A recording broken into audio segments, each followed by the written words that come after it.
Wow, what a week. What a week it's been, guys. My goodness.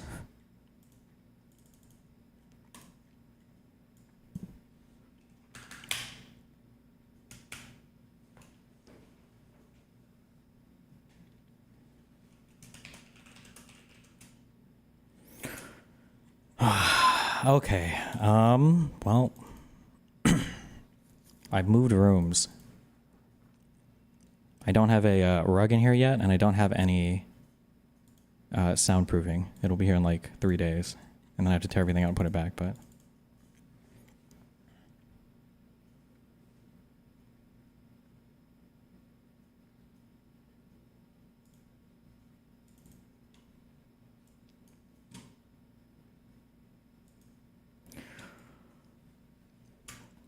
Why move rooms?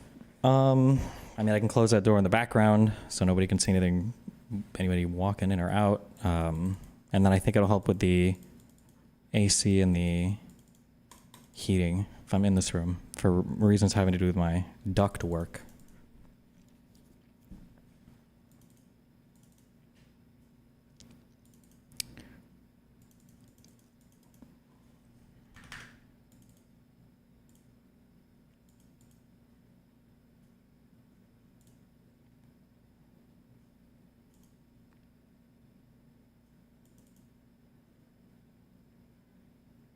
Camera's too high, in my opinion, and banned for camera advice. I'll probably fuck with it a little bit over the next few days. Man, what a wild ride, guys. We almost didn't get off this one. I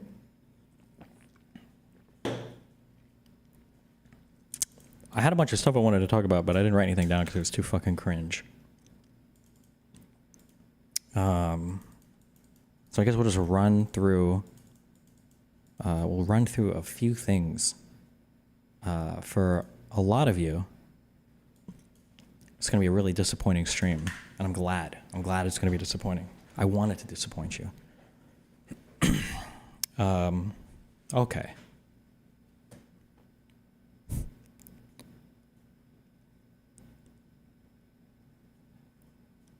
Fuck, I should have written stuff down, actually.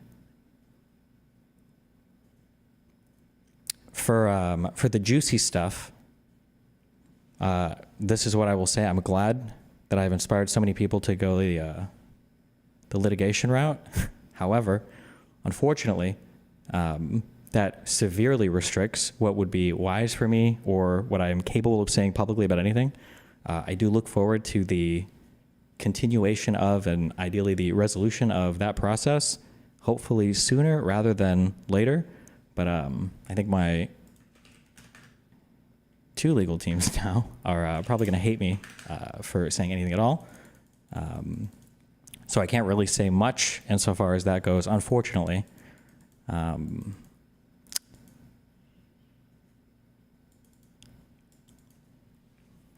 I should have written down what I wanted to say. Here are a couple of things that I'll say that that have been kind of like bouncing around in my brain. The first thing is, the first thing I will say, well, I'll say the most important thing, okay? Regardless of what you've heard online, or regardless of your desire to simp for me, or shit on me, or simp for anybody else or whatever, obviously, taking any things or sharing any things non-consensually is never good. Don't ever do that. Don't defend that. Don't be that guy. I only say that because I saw some people were typing shit over the past week who were like, oh, like, this doesn't matter. Who cares? Even if this did happen or whatever. That's not cool, okay? So, number one, don't be that guy, okay? Number one, who's defending anything like that, okay? Don't do that. Number one. Number two, there are a lot of communities that are preying on my downfall, okay? Because all of this is now super public, but because it's also coupled with litigation or threats of litigation, it kind of restricts the public movements that I can make. That was my third legal team. What? The door's not even closed. What's your problem? I can't close the door to this room with the cat here because he freaks the fuck out.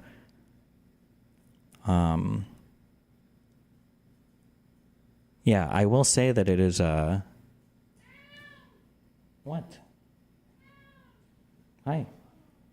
In some ways it's surprising just how crazy so many other people are. In other ways I guess it's not surprising at all. But there's a lot of like insane things that are being said right now, and I don't know. I just shouldn't say anything with specificity to anything. There's nothing in there, and there's nobody in there. There's literally nothing in there. I'm gonna open the door, and you're gonna look in, and then you're gonna leave immediately. He's like the fucking door patrol.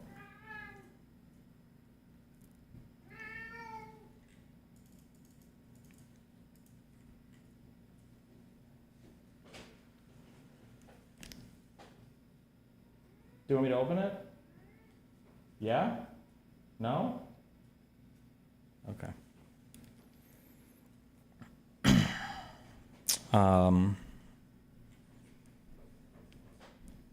Yeah. Crazy how some people have been waiting with a knife behind their back, waiting to strike. Well, all I'll say is that fuck me. I should have written down a speech or something. I fucked myself.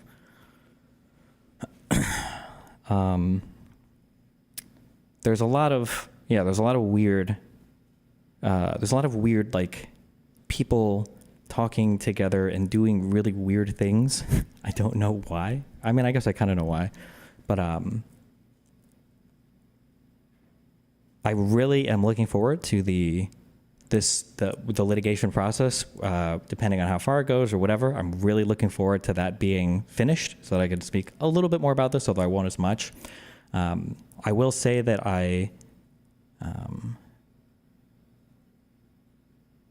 hold on, I can't mention any particular thing. I can't mention anything with any specificity. Yeah, fuck. I think I just have to wait for things. Yeah, that's all I can say.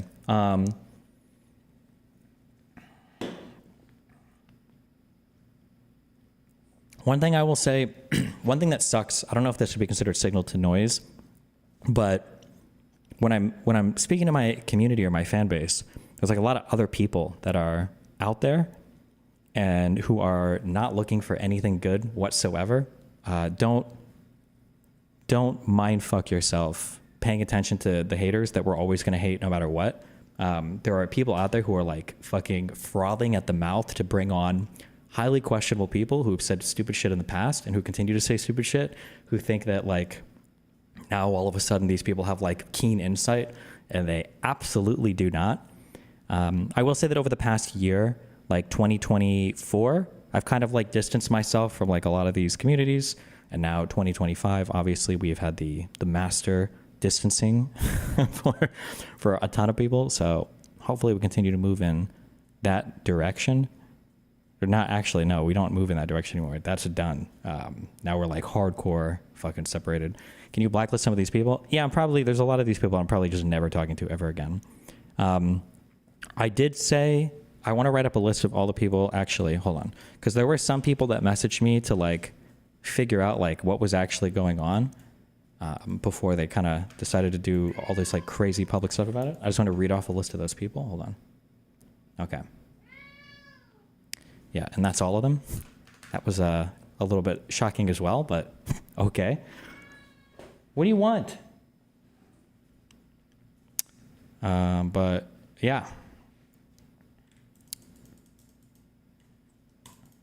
That's basically, that's truly a lot of vulture culture streams tonight. A lot of clout hungry people that wanted to spend 12 hours reacting to this are going to be very disappointed, and I'm sure they'll have their own conspiratorial reasons for why I'm saying what I am saying.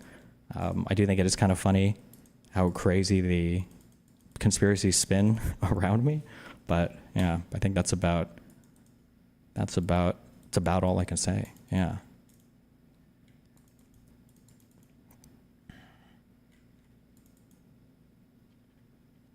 Give us an ETA on when this is all done.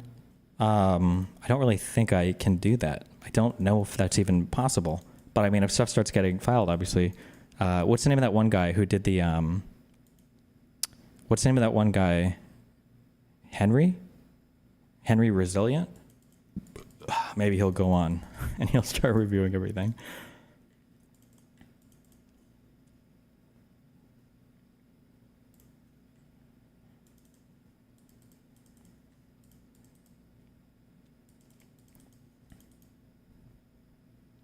Has anyone covered it fairly, or should they not have covered it at all? I mean, I can't really say anything in regards to any of that for obvious reasons. Can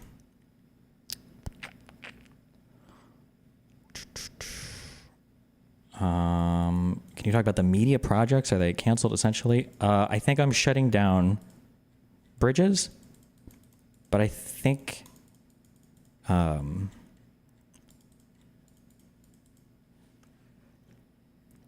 we're not shutting it down, but selling it basically. Fuck, I don't want to, I'm not trying to sound mean or anything. A lot of stuff is working really well with that, but now basically I just have that studio downstairs to shoot, I guess, what I want. So what happens to the studio? I mean, I'll still be using it for stuff.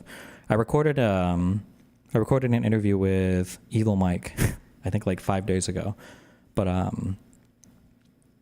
think August is having to chew through those B-raw files, so. And apparently they're really difficult to work with, so. What about anything else? I think that's still going on. Do your lawyers think you will win or lose the case as a vibe check? I want to say like cutesy stuff, but I really can't say anything. I look forward to like all of that working itself out though, like a lot. That's all I'll say for that, yeah.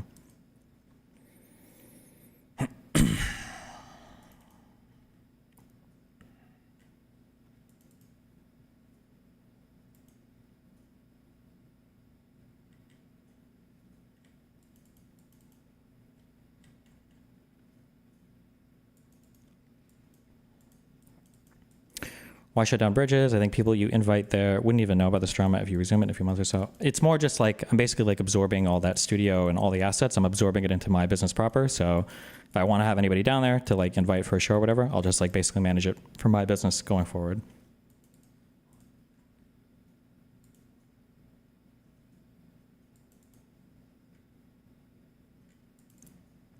Why didn't you stream through it like you advised other streamers who've had scandals like this? I'm trying to think.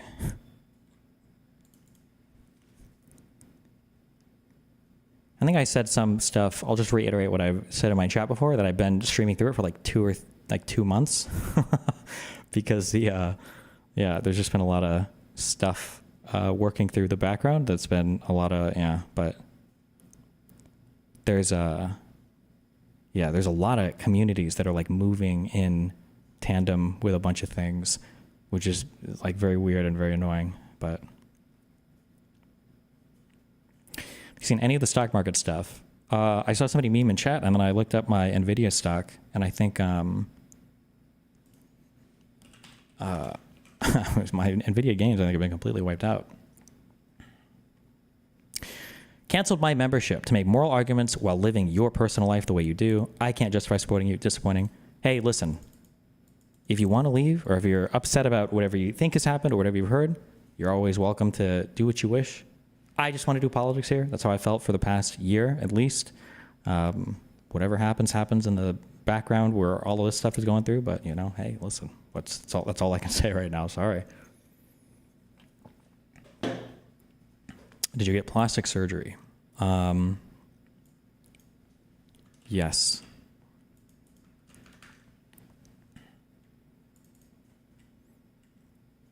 Why did you move rooms? Setting up in the last room meant that you had like a camera shot in my living room, which wasn't good for a variety of reasons, and it always covered the door going in and out of my apartment, which was annoying. Basically, one of the things I've had to kind of like come to grips with over the past year, and I'll be speaking less and less about this because it's obviously this is not relatable at all, but is trying to live my life as more of like an actual celebrity instead of like an e-celeb, because there's a lot of like weird shit that like people are doing that I haven't been used to in the past. So I'm kind of like trying to move my life, I guess, more in that direction. But yeah.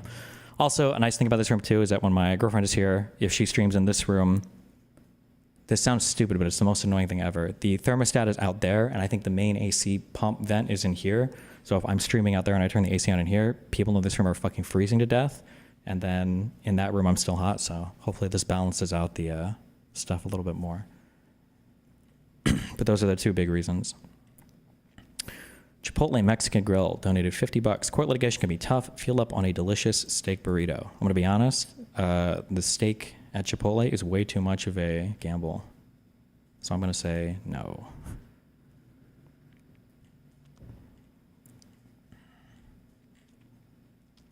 Can you say anything about the Erudite Bridge before we move on to politics? So I don't want to say anything about any individual for a variety of reasons. I'll just say I will give them the flexibility to say or do what they want or maneuver how they want. Yeah. Is your GF aware of all the allegations made against you? No. Anytime she opens her phone, I just swat it out of her hand, and then I throw one of those little like cat toys into the corner of the room, and she usually runs and chases it.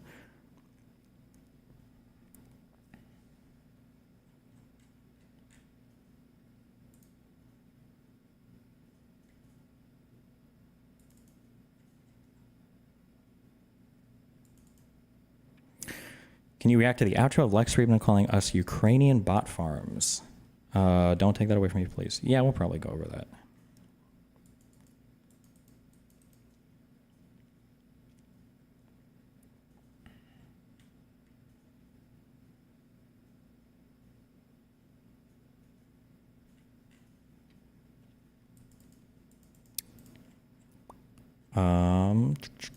New stream overlay for anything else soon.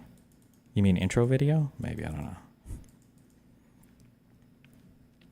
Would you become an ironic right-wing streamer as a massive parody? Fuck no. I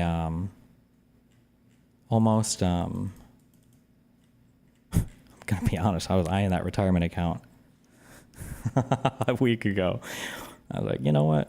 I could live off those pretty easily.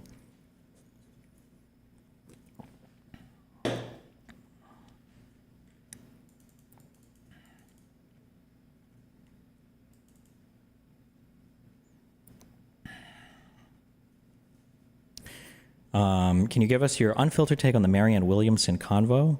Well, my goal with that series of conversations was just to talk to all the people that were running for the DNC chair. And I didn't want to do like hardcore debate bro stuff for any of them. She's obviously way too wishy-washy on some things. However, maybe that narrativizing is important for some people. I'm not sure. I've been unplugged from most stuff for like the past week, so I don't fucking kill myself. What stopped you from going into retirement? I'm gonna sound self-aggrandizing, but I don't give a fuck. I really don't anymore. I don't want to stop caring about that. I'm on my hubris arc. I think the thing that bothered me the most, I felt like it was kind of like wasted potential. I feel like there's a lot of unique stuff that I offer to the internet. And I think of all the messages I got, hate ones, which I love y'all so much, and nice ones, which I actually did appreciate a lot, as weird as that is to say. Yeah, I feel like I'm relatively unique on the internet, and what I offer is relatively unique, and it seems dumb to let that, I guess, like, go to waste. But, yeah.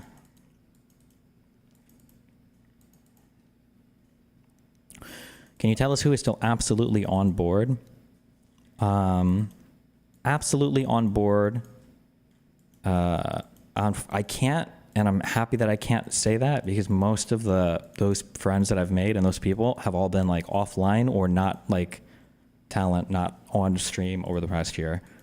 So I can't actually, because you wouldn't even know any of the names, which is actually so good for me. Yeah, because holy fuck. What would retirement even mean? Would you be a video game streamer again?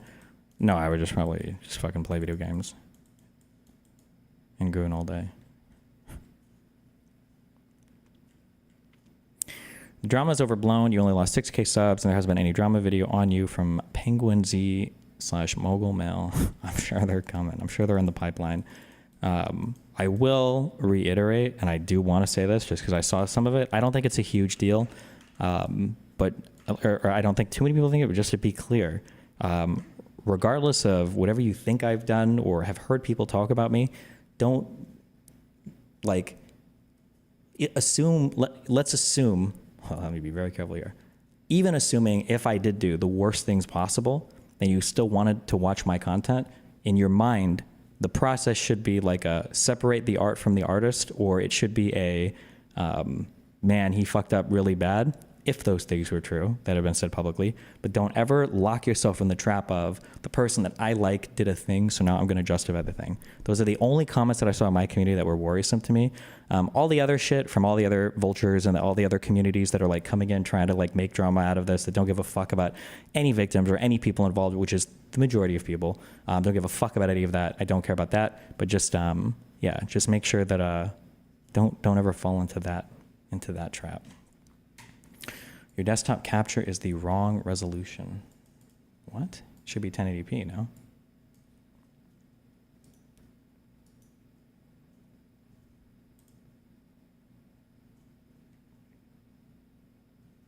Oh, it's 1440. Oh, wait, does it not look 1080p?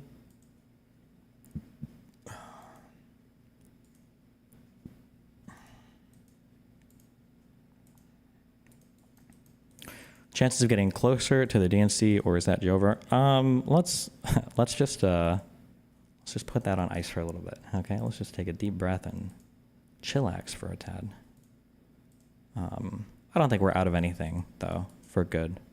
I would say that. Don't ever count us out.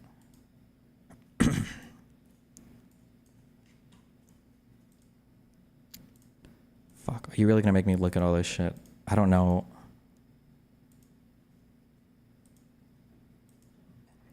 NV12. I don't know what these, I don't remember what these mean. I knew at one point in time. NV12 video format. Does that look better? Color space default, color range default. Okay.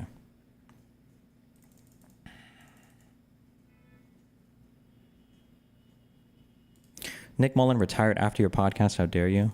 Wait, did he actually? No shot.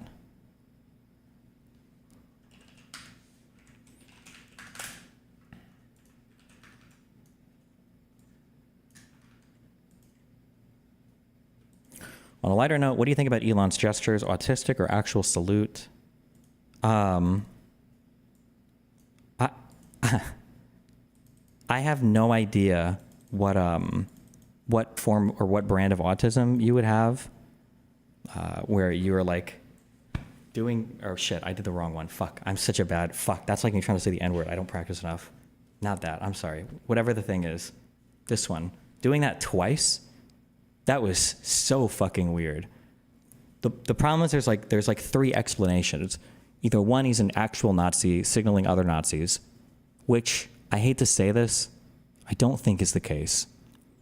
Two, he has autism and did that, which is definitely not the case. I've seen so many autistic people in my life and I've never seen them make Nazi salutes. Or three, he knows what it is and he's doing it to troll the media while also signaling to far-right people that they're chill. It's because he's like backing out, or he's backing up like all the crazy fucking far-right parties in all of Europe, which is really weird too. I think it's that one, which is almost as bad, I think, as him being a Nazi. But I guess just as a quick, fuck, I should have said, I haven't, bro, this has been a wild week for me, okay? Like, give me some slack, give me some grace. People have been posting screenshots. Fuck, if I had the videos, this is what I would show you. People have been posting screenshots of like AOC and Nancy Pelosi, like doing this. But like when you watch the whole video, they're like, like this. There is not a single video of like this shit, like all over I haven't seen a single video of any Democrat doing that. If you haven't seen the videos of Elon doing it, you should watch the videos. I'm going to be honest, okay? And I'm trying to be so careful to protect my mind because sometimes people go too far to the right, sometimes people go too far to the left. I'm trying not to like get mind fucked by, media lying. When I first saw it come out, I'm like, did he really do the Nazi salute? Like, I'm sure he just like has this thing. Then I saw the video of him doing the thing where it's like where he did that, and I'm like, ooh, okay. Well, at the very least, I feel like you should know about that, such that you wouldn't do it, right? Now it's like really, really, really bad, no matter what. But then I saw the video of him doing it twice, the full video of him turning, and then I'm like, wait, what the fuck? Also, I am gonna lower this camera a bit because it is looking down at me. Hold on. Also, like I said, I've got soundproofing coming, and I've got a rug. There's no rug in here right now, so give me 1 second. Hold on. Bear with me for my echoiness.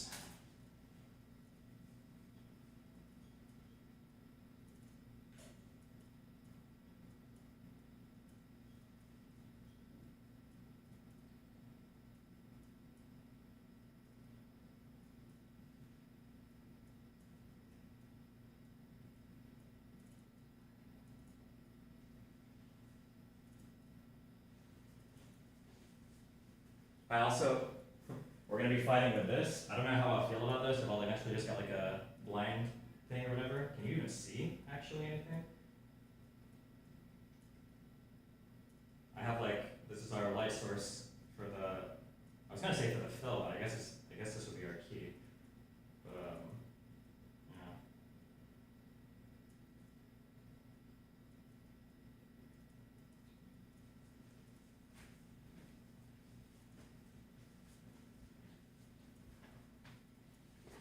yeah. Ugh.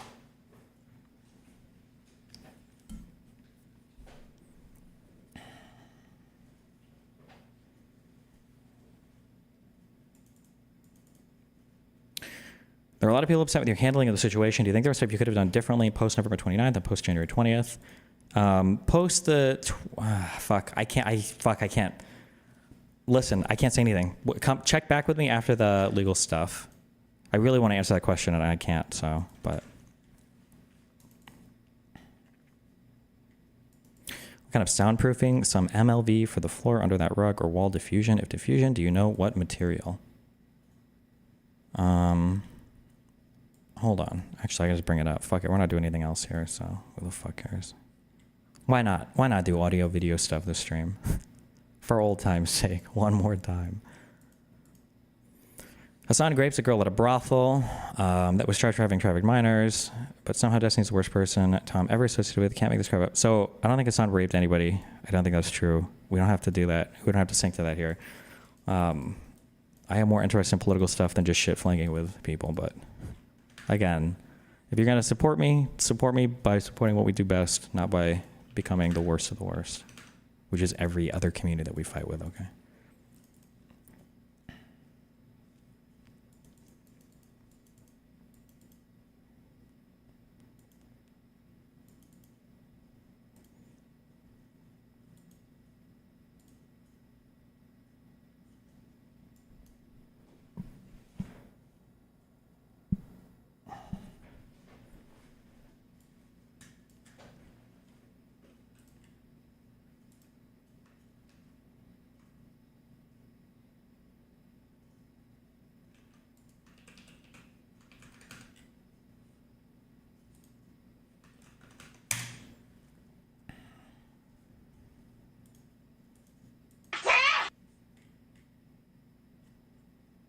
Are we in the Fortress arc now?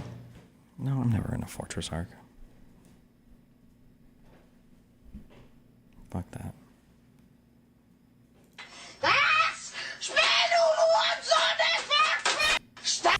Why? Not going back. Oh, good job. Thank you, Monk. 17,000. This is my lead short form content guy. Wow, Gina, thanks. Will you be banning people that say if the allegations are true, we still did nothing wrong? I'll probably ban for statements like that. I'm probably going to ban in general for people that are still wanting to obsessively talk about it. Like I said, I don't think anybody actually gives a fuck about the situation. I think it's all just like vulture shit. I had to make a thread posted on my subreddit if you wanted to talk about it. I've let a lot of that talk like flow through my community, a ton, probably more than most. I think if you've had something to say, you've had the chance to say it. Knock yourself out. Yeah. Are you not worried this will be brought up by every debate opponent you have? I think most of them are more concerned with the fact that I engage in homosexual cuckoldry more than anything else.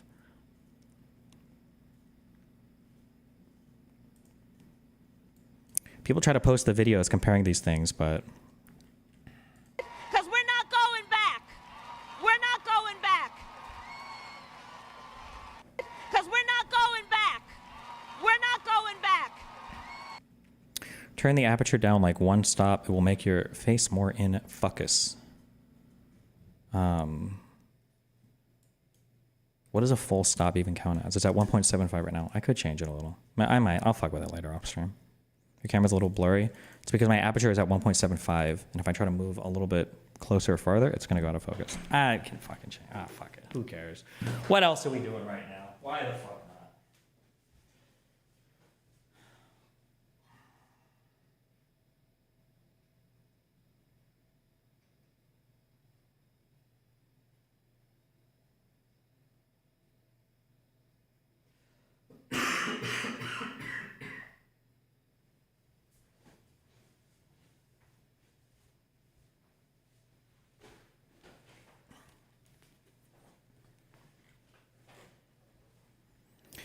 One 1.4 to 2.84. Oh, I turned it to 4. Or 4.4 actually. Stay mad.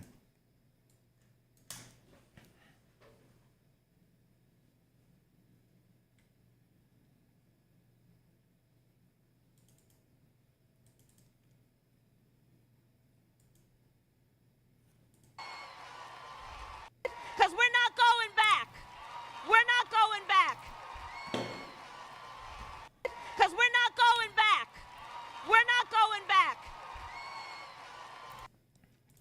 Does anybody have the second angle of him doing this? There's one from like the rafters or whatever. It's super, super, super fucking weird. Doesn't it make more sense that he was throwing his heart out to the crowd as evidenced by the fact that he made a comment prior about sending his heart out to the crowd? This is what I would say. This is what I would be curious for, right? And I'm going to ask this question in bad faith. Well, it's not really bad faith, but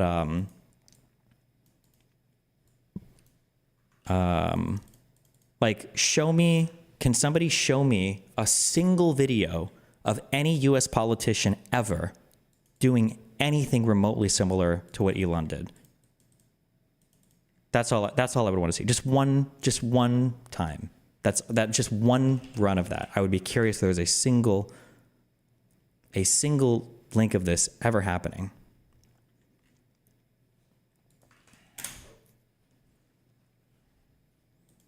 This is so fucking weird. This is one angle. This is him sending love out to people. Like, why? Like, how? It's just so fucking weird. It's so fucking weird.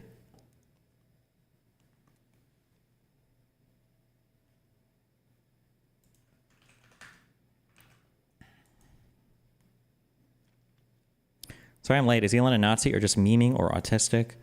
My personal feeling on this is, he even tucked his thumb in. Yeah.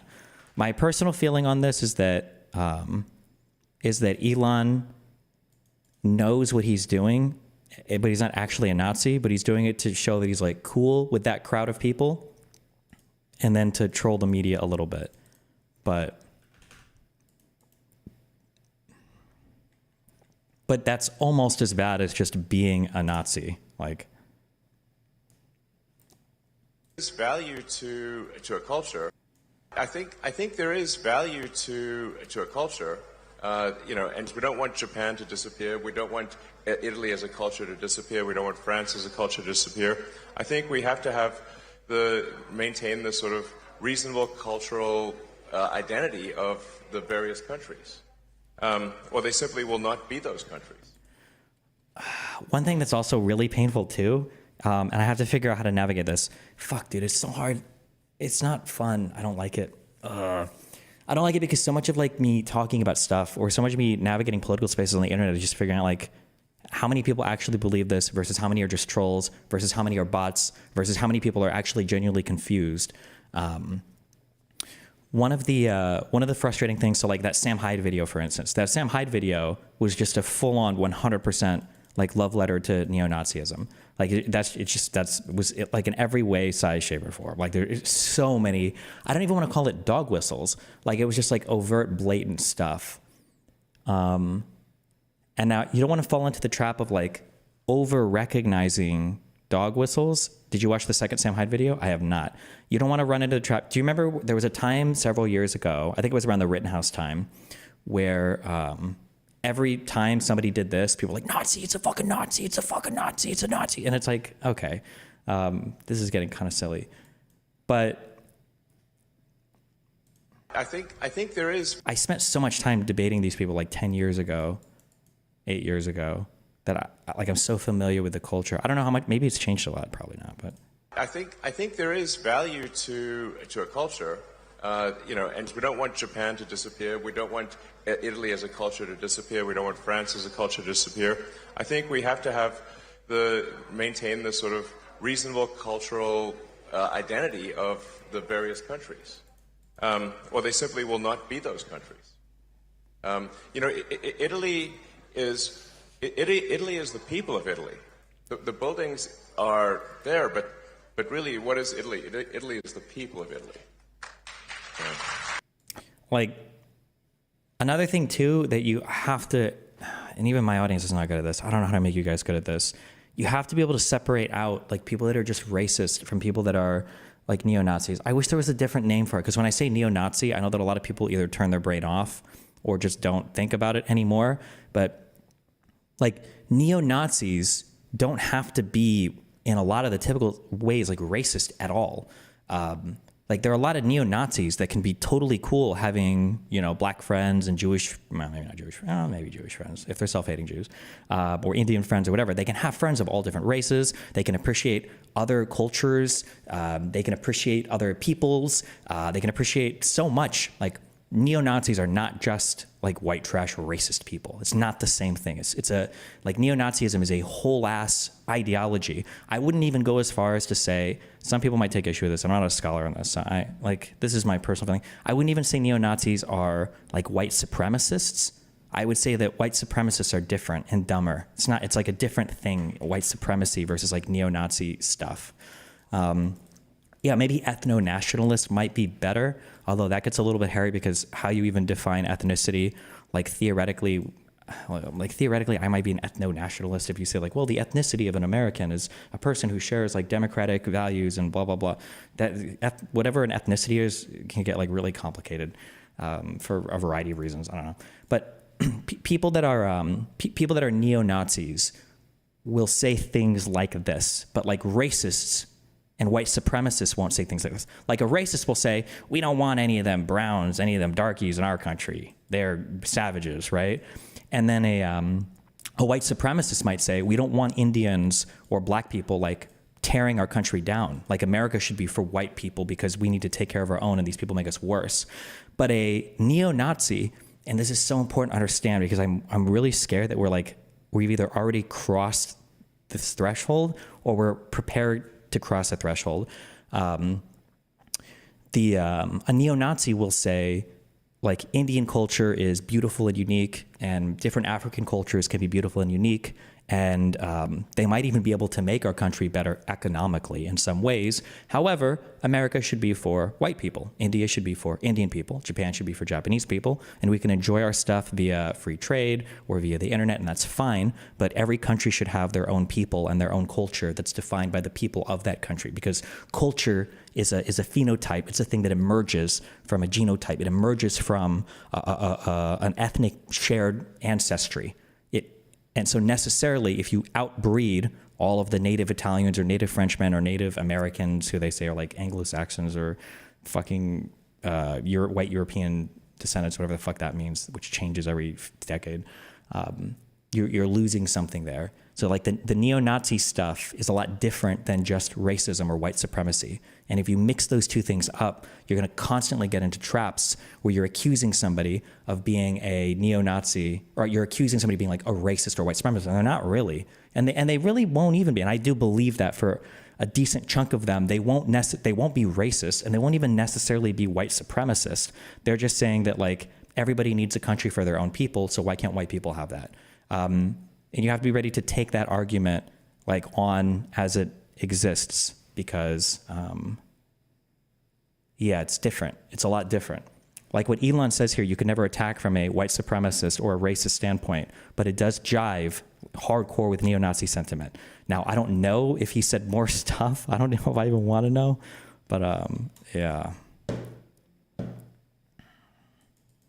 I feel like when they say culture, it's a dog whistle because most people, e.g. in the UK, feel non-white people can uphold British culture, but neo-Nazis never do it if you push them.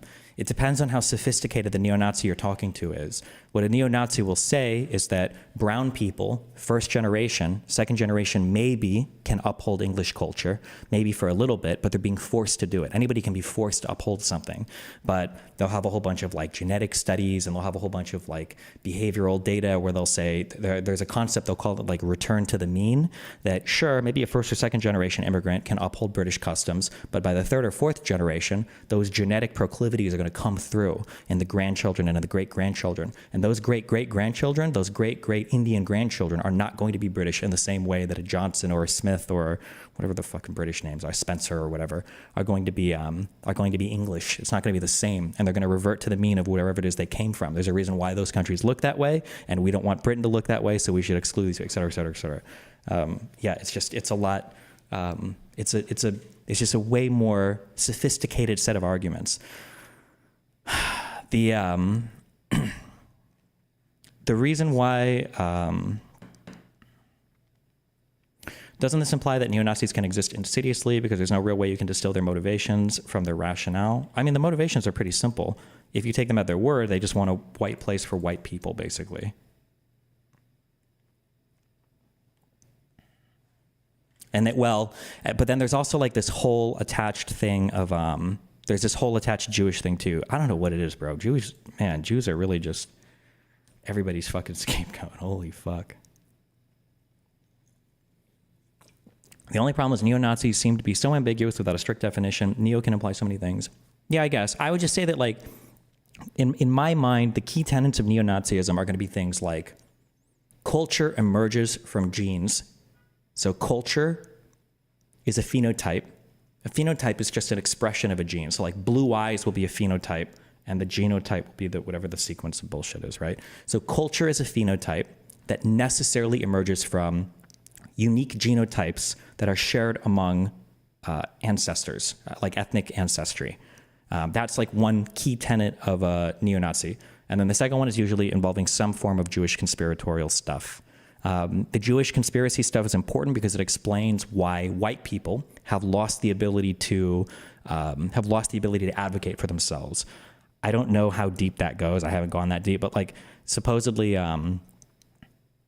like Jewish people want to destroy white people by forcing them to hate themselves, and that's where all of like the Marxist education and that's where all of the imperialist education. That's why they'll point to like Jewish authors and liberal arts that make white people self-hating and make us throw ourselves under the bus and blame ourselves for slavery and all that. And the reason why Jewish people do that is to make white people hate themselves so that they welcome immigrants that outbreed them and dilute the white race, basically, so we can't advocate for ourselves. But yeah, that's also why, Candace Owens did this dog whistle. That's why Jews invented porn, to destroy the white man's desire to procreate or whatever. But yeah.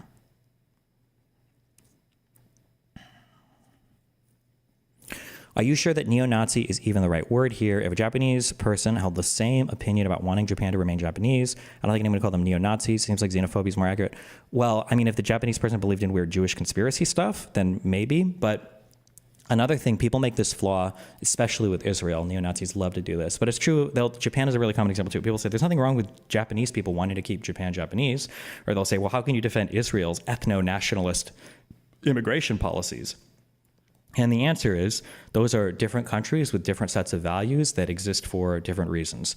In Japan, there might be a shared ethnic background of Japanese people that are Japanese, that like literally like the ethnic.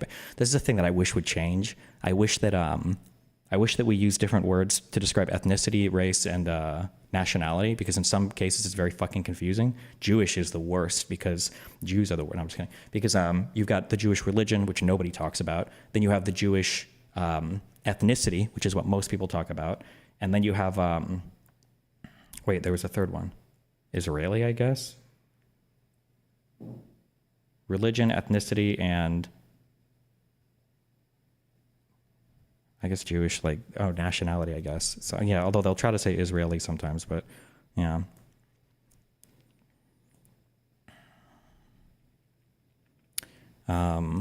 But listen, Israel has their ethnic limitations on their immigration because I feel like if they don't have those, it'll be destroyed as a country. You can agree or disagree. You're well within your rights to agree or disagree. We have our own ethnic or we have our nationality restrictions on our immigration in the United States. For instance, for our legal immigrants, no more than 8% can come from any individual country per year.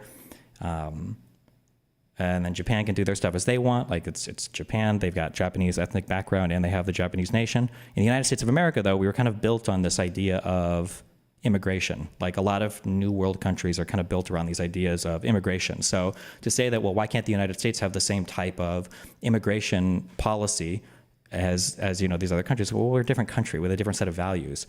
And I personally, I reject those arguments. I don't think that's I wouldn't want to just copy some other country's value when we don't have the same like underlying truths in terms of like shared ethnic background as much.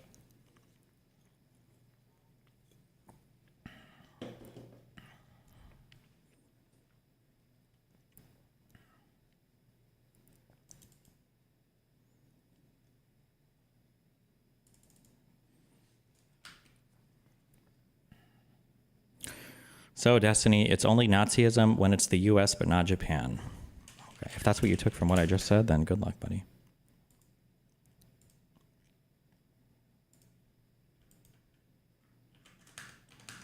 Have you thought about using another term? Neo and neo-Nazi seem so ambiguous and could imply many things. I don't know. I don't know what else you would call it because I don't like to say Nazi because I think Nazis was more specific. Like Nazi more specifically referred to like the Nazi party and the Nazi ideology of Hitler, and would be more exclusionary and more white supremacist than I think neo-Nazis are. So like I think that Nazi stuff. I think that like fuck. I don't want to step out of line too much because I haven't done like all the fucking Nazi historical research, but like I think Nazis were explicitly like white supremacists, like Aryan supremacists. I don't feel like neo-Nazis bend in that direction as much. Maybe they would if they had more power, or maybe if you like pushed them on it, maybe they would. I just haven't like had that intimate of a conversation with a neo-Nazi maybe, but.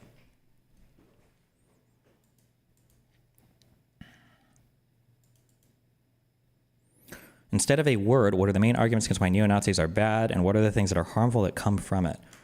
Well, for the United States of America, I feel that our like the thing. Oh, I had a big arc on this. So in the beginning, when I became more like progressive, there was kind of like this cringe, like diversity is our greatest strength, and I kind of like would say that. I don't know, because diversity is good and all that, I guess, whatever.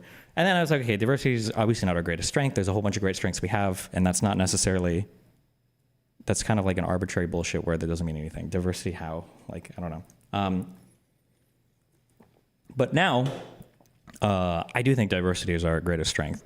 And by that, I mean, one of the things that makes America so great is so many different people can come here and exist here and contribute and thrive. Those last two are really important. Anybody can come here and be. There was that quote that I heard that's like my favorite. One of my favorite quotes about America is America allows you, if you're able to, it allows you to become the best version of yourself more than any other country, and contribute. You can do things here that make the country better, and sometimes the whole world better, depending on what you're researching. In order for that to work, I don't think we can look to a singular race of people to make that work. I think we have to look to people that are willing to adopt a shared set of ideas that don't necessarily come from a person's race, but can be adopted by theoretically any person that wants to come here and contribute and thrive in those ways. So I think that the problem with being a neo-Nazi, oh, I'm glad you brought this up. Oh no. The problem with being a neo-Nazi is I think it makes the country a worse place. I think, without even getting into any moral parts, because fuck the morality of it, I don't even care that much. I think it would just make us all worse off. Do you agree with Elon on H-1B? I agree on the total, like the outcome. Like I think H-1B visas are good, but not because of how Elon Musk advocates for them. He just wants cheap labor. Yeah.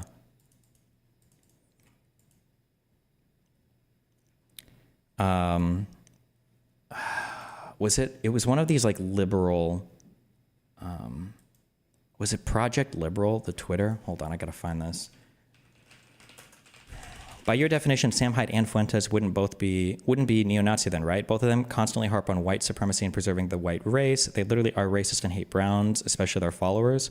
I don't know if I would say Fuentes is like racist in the traditional sense. I don't know enough about Sam Hyde. I'm not sure. I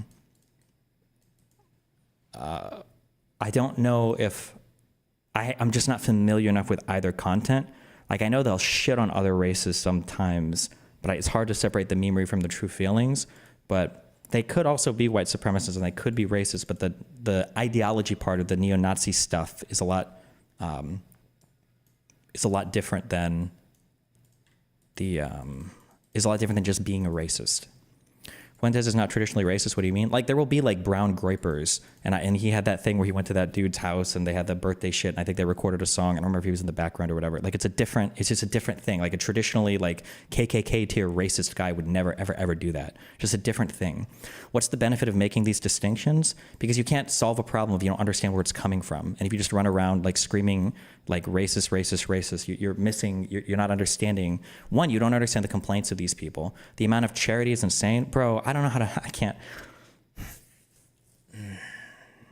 I need you guys to be better than this, okay? I can't today, just not today. Give me a month and I could deal with the retard questions, okay?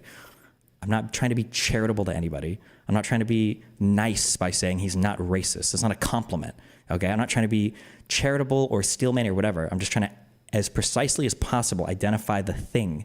There's a different type of racism that exists from a guy who would lynch a black dude who doesn't want any black people in versus a neo-Nazi who has a different ideology. They might, in some ways, they're going to appear similar, but it's just a different thing. I'm not trying to say, oh, he's not racist, he's a good guy. It's not the same thing. Even in the past, when I was saying I think Fuentes is angling away from like the neo-Nazi shit, which I still maintain that he was before the Kanye stuff, that doesn't mean that I think that oh, well, look, he's a great guy now. I just think that the problems that you had to identify and the way that you responded to it was a bit different.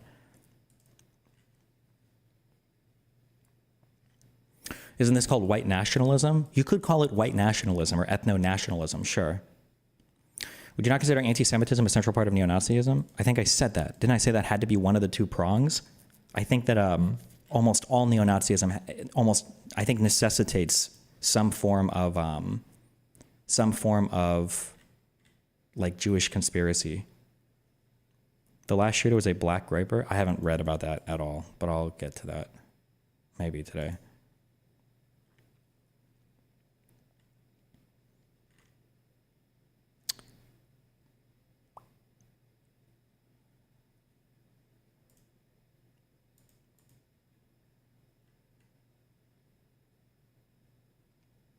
He said your name in the manifesto? Oh no, what did he say about me? Did he like me? I don't understand, how can minority groups become neo-Nazi? Do they not see that their own prosperity is a product of ethnic and cultural diversity? I mean, like, they might literally feel like depending on how their ideology works, they might feel like they're one of the lucky ones who got into like the white state, and they just want to stay here and not let more of their own people come and ruin it, basically. Kind of like how I feel when I'm in a group of people and I'm the only gamer, and they're like, we should let more gamers in. I'm like, let's not let in more gamers or internet people. I'm just kidding. No, actually, I'm not at all, but.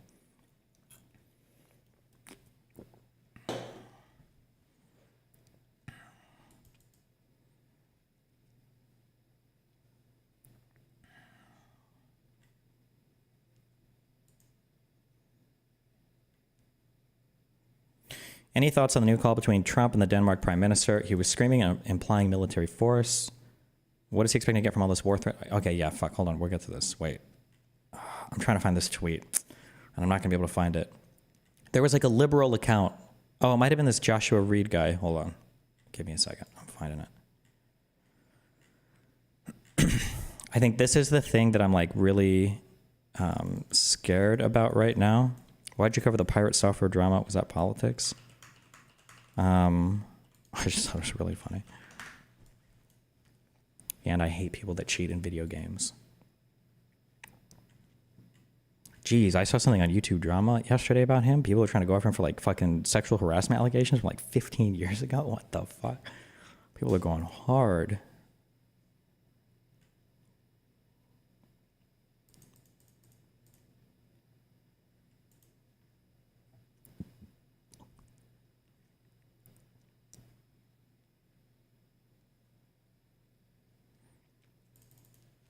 So you didn't move away from drama this year, bro. I don't, you might be a new fan, but that's okay.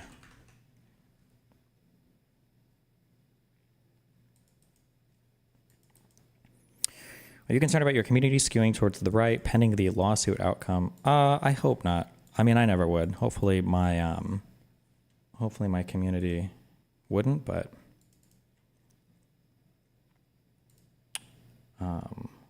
you know, that's cringe. When people do that, I think that's super cringe. Okay. I don't even know if you guys can hear this. I don't care if you can hear this.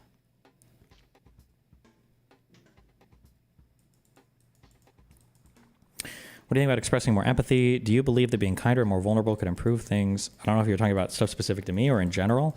No, not generally. I think that the thing you have to separate in your mind is there are a lot of outside communities that have like very strong opinions towards me, and they'll look for like any way to be critical, but there's like no way to appease those people ever. They're never changing their mind because of like a particular behavior or thing that they see ever. They'll say it like, oh, I wish I would have just seen this and I would have changed my mind. They're not. These people are like diehard fans in other communities, and you know, but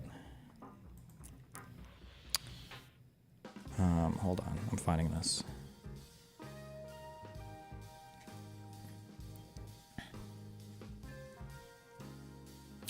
Are you pretty much saying that a KKK-style racist would kill someone the second they get the chance, while a Spencer or Fuentes-style racist would bide their time until their chance of a final solution? Maybe.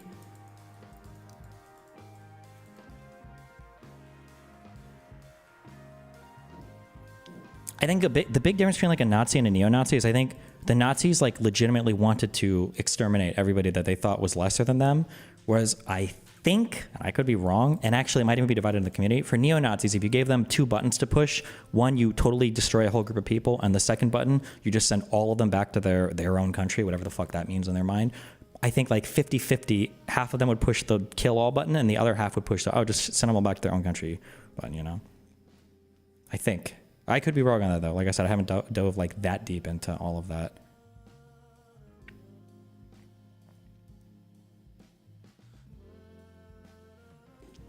Did you ever go over the P.F. Young convo? I don't know if there was anything to go over, but... The Nazis started with removal and deportation. Yeah, they did initially, but I'm trying to think. Did the Nazis ever deport any Jews? Or did they just deport them to camps? Because it felt initially, ooh, I have a really, really, really bad reading of World War II. So, like, I have not studied this in depth at all. The vibe I got was that they were like, if you want to leave, I guess you can leave. But then when Germany realized like how strong they were and how many countries they were conquering, it was like, okay, well, hold on. If we're this fucking good, well then fuck leaving. We're just gonna kill all of you. Like, this is way more base. Like, we're not gonna let you go anywhere. We're just gonna kill all of you. That's the vibe I got. That like initially they deported because it was like, I mean, what are we gonna do? And then I guess post 40, I don't even know, the good years or whatever, the good years, yikes. They were like, oh, well, hold on. I know exactly what I can do. We can kill them all.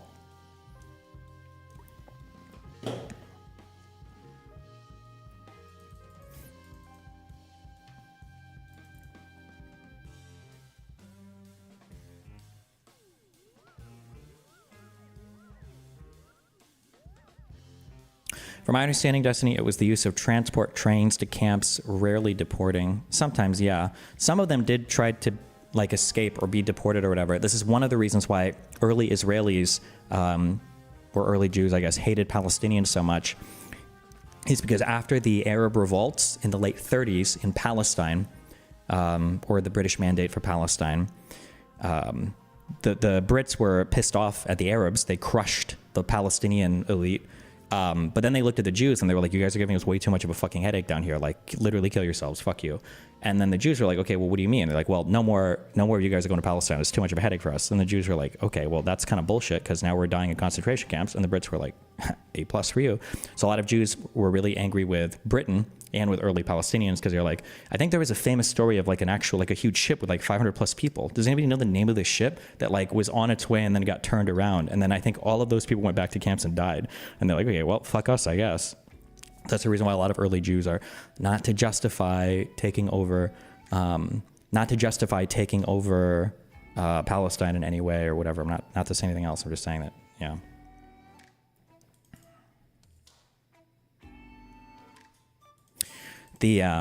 I will say, so we can get on the good side of some people politically, maybe, because I would be the strongest Palestinian debater, because all of these people, including the supposed scholars, are fucking completely uneducated, is if Netanyahu remains in power and is allowed to like carry out what looks to be his like grand design, holy fuck, what an unmitigated fucking disaster for the Palestinians. I cannot believe, like an actual bandit, within 6 months, Netanyahu like completely turned around his political destiny in fucking Israel. Like, but I need to read more into this. I'm not as educated. I've only been like, I think I read like a couple like 4-minute articles on it. Although strangely, I haven't seen the Young Turks or anybody being super ass pain. They turned away the ocean liner St. Louis in New York with 1,000 Jews. Damn.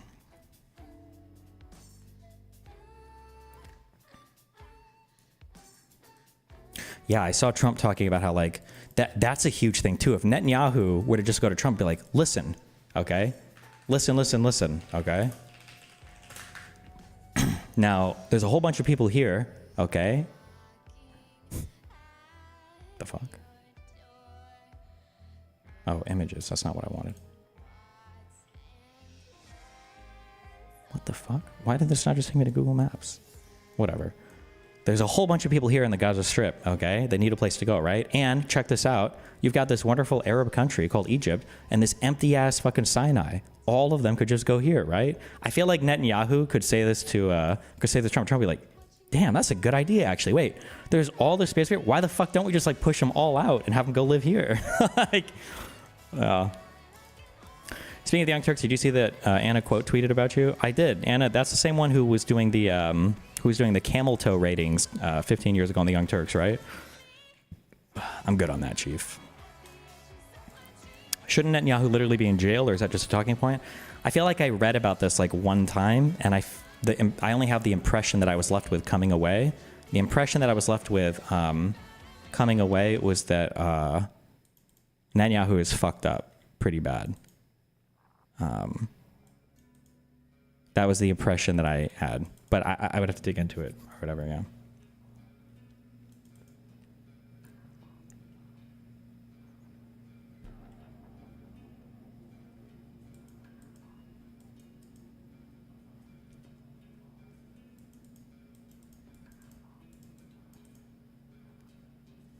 $15 years ago? Wait, did I just misspeak on something when I said 15 years ago?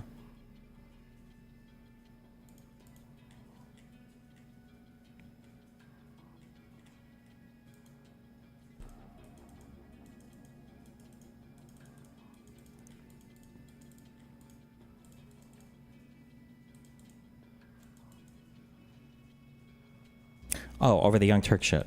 Oh, they used to do camel toe ratings in their show. Okay, fuck it, fuck them. Okay, I don't need lectures from that. Hey, Jimmy Dore brought it up. Okay, you're lucky that I said 15 years ago. Most people wouldn't have even given the date. Okay, I'm just being in good faith.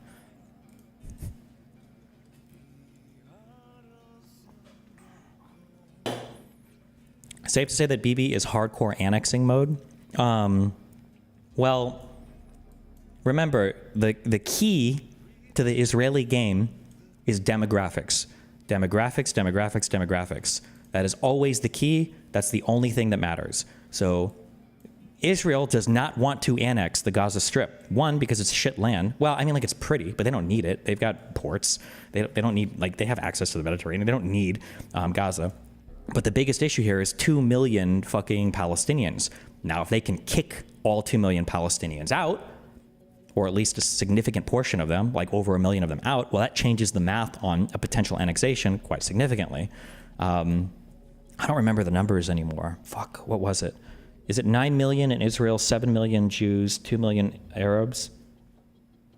And then the West Bank is 5 million Arabs, 5 million Arab Palestinians? Population.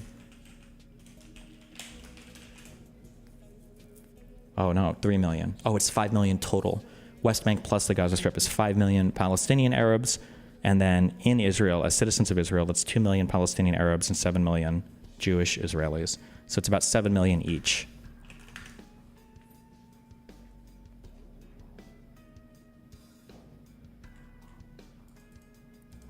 Would kicking all the Palestinians out be genocide, sort of like the Trail of Tears? But I think I remember you weren't sold on that being a genocide. If I'm not sold on the Trail of Tears being a genocide, it's just because I don't know if applying genocide retroactively like that is appropriate. And I don't know enough of the details about the Trail of Tears. I don't know if the goal was to have like a bunch of people killed then. Hey, She-Sharp 222, thank you for the 10 gifted subs. Also, Nimrod, thank you for the 10 gifted subs. Oh, a fuck ton of people, I think, died on the Trail of Tears. Was it over half? A lot of people died on that. This wouldn't technically be a genocide either, though, but it would definitely be an ethnic cleansing. But I feel like people just want to use these words to, you know. Are there any Jews in Gaza? Obviously, the West Bank has settlements. So in Gaza proper, there used to be a few Jews that lived there.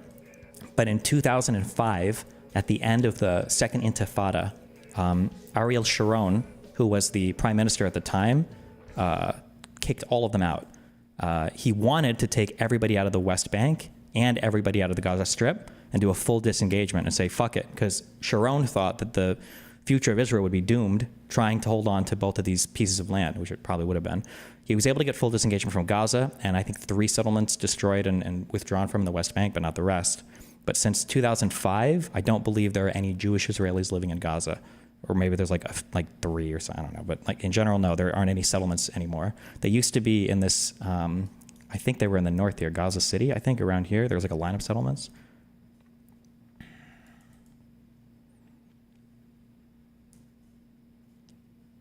What does applying genocide retroactively mean? If genocide didn't exist September 4, 1941, when considering the Jews in Europe, you wouldn't call the Holocaust a genocide. The term was coined in 1944. Yeah, but I think the term was coined to describe the Holocaust. That was a huge part of it, right? And I think the guy was considering the Holodomor as well, but the Soviet Union was on the Security Council, and I think that they didn't go that direction. Although technically, I don't think any state has even been convicted of the crime of genocide. Although a couple individual actors have, by the ICC, over the Bosnian stuff, I think. Do you feel like misusing words like neo-Nazi and genocide is a much bigger problem on the left from an optics point of view? So the problem with misusing the words is that it's not that people are just misusing the words and then they're like, oh, okay, I understand, and then they move on. The problem is people are trying to simplify the issues, or they're just not understanding the reasons why people are thinking the things they are. And if you don't understand why people are thinking the things they are, and you just call them all like racist or whatever, you miss like the nuance, you miss everything. And if you can't identify a problem, you can't fix a problem, right?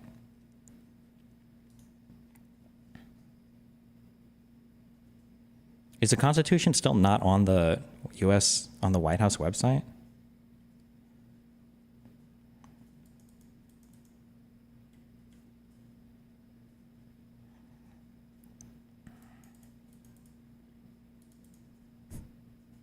Destiny, with Trump as president, Assad regime ousted from Syria, and Hezbollah effectively crippled, would now be the best time for Israel to expel Palestinians from the West Bank if they really wanted to? Yeah, for sure. Especially as other Arab states, because I think Saudi Arabia and I think Qatar and the UAE, didn't they, I'm going by headlines here because last week I've not been reading so much. Didn't they all kind of like normalize relations again? Like they're all kind of like, hey, like, okay, we're chill again. So I think Israel is probably now, again, unless I'm missing something that's happened or I just haven't read deep enough into things, I think Israel is probably in the Zionist faction, or the ultra-Zionist faction of Israel is probably in the strongest position they've ever been in, at least in recent history, or ever, maybe right now. They're probably in a super, super, super strong position. Like, just think of like how good, how up you are. Like the Houthis have gotten fucked a bit. Hamas has gotten radically fucked. Hezbollah has gotten radically fucked. Of the 3 major warring states against Israel historically, it's been Syria, Egypt, and Jordan. Syria and Egypt were actually one country for, I think, like 10 years, starting in 66, maybe 5 or 10 years. They were actually one country, which was weird. But Egypt has made peace with you since 79.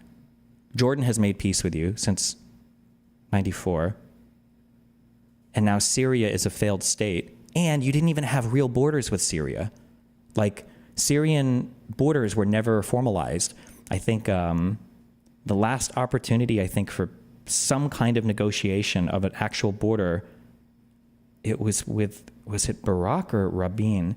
I think it was with Rabin and Hafez al-Assad, but he was, I think Rabin like got cold feet and didn't trust him. And then after that, it was like fucked. So they didn't even have real borders with them. So if Israel wanted to like take over parts of Syria or like settle up or expand their borders a little bit, they could do it because Syria and Israel didn't even have real borders. They never agreed to it. They're just, Israel is just up so good right now. It's just insane how undeserved Netanyahu, or maybe he deserved it, I don't know. It's just insane, yeah. Like if you were a Palestinian right now, you are in like dire straits. You are super fucked. Trump is the president, so the US doesn't give a fuck about you. Nobody in the Middle East likes you at all. Your only ally was Iran and the Iranian proxies, which are all now in complete and utter disarray or dismemberment. Saudi Arabia and Qatar never normalized relations with Israel, at least not publicly. Oh, okay. I thought I'd read that Saudi Arabia and Qatar were like were either considering or already had. But yeah, Jesus, it's just, yeah, it's insane.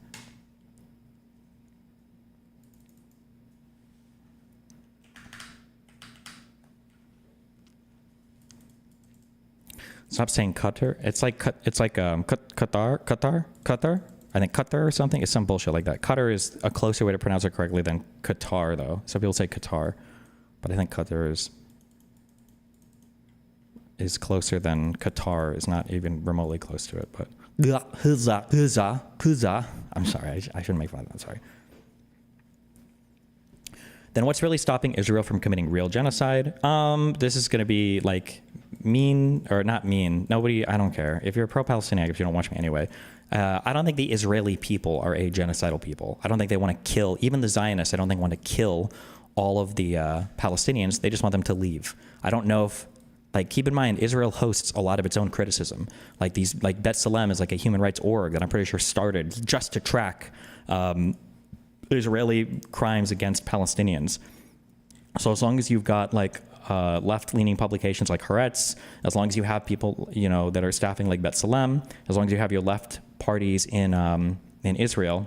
Whoops, sorry, we're right up here. Wait, where the fuck, bro? Look at this map. Israel's not going to be genociding any of these people, but they definitely want to kick them the fuck out. Why do you try to natively pronounce Arabic countries instead of the anglicized versions? I don't think I try to natively pronounce any of them. I just think Qatar is like decently close. I'm not trying to say like Qatar or whatever the fuck. It's just Qatar. But I could try if you want me to. If you want me to. Khaza.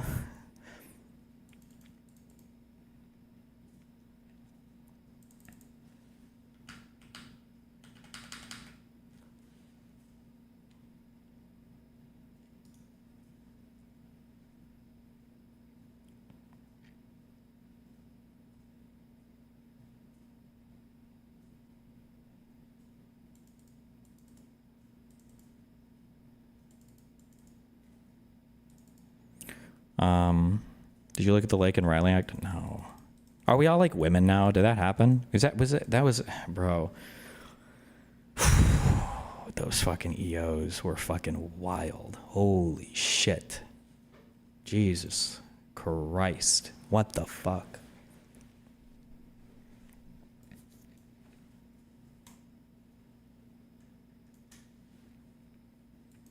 Destiny VODs staying up. I'm pretty sure all my VODs get privated or unlisted. I don't know if they're unlisted or privated, but they're usually up on Kick, I think. Split VOD. Here you go.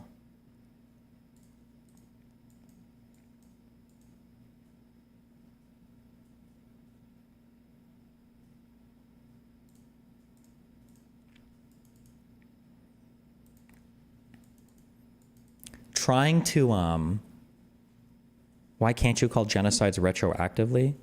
I mean, you can. I don't know how I feel about like applying like formal understandings and definitions of crimes to things in the past when like everybody conducted themselves that way. Like it feels like a lot of more like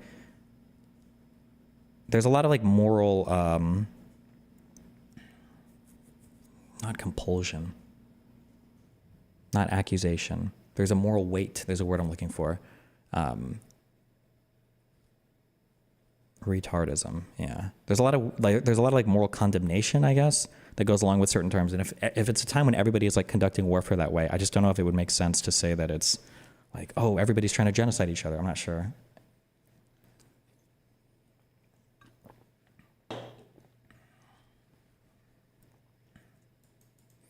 I get what you mean, but like it was bad that those things happened in the past, right? The world was a different place. I don't know, man. It's like, like let's say 30 years from now, let's say we've got lab-grown meat done perfectly.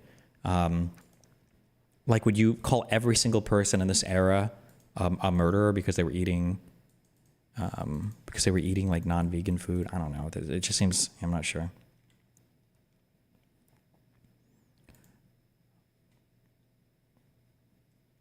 Not getting enough video. Oh shit, is my shit lagging? Because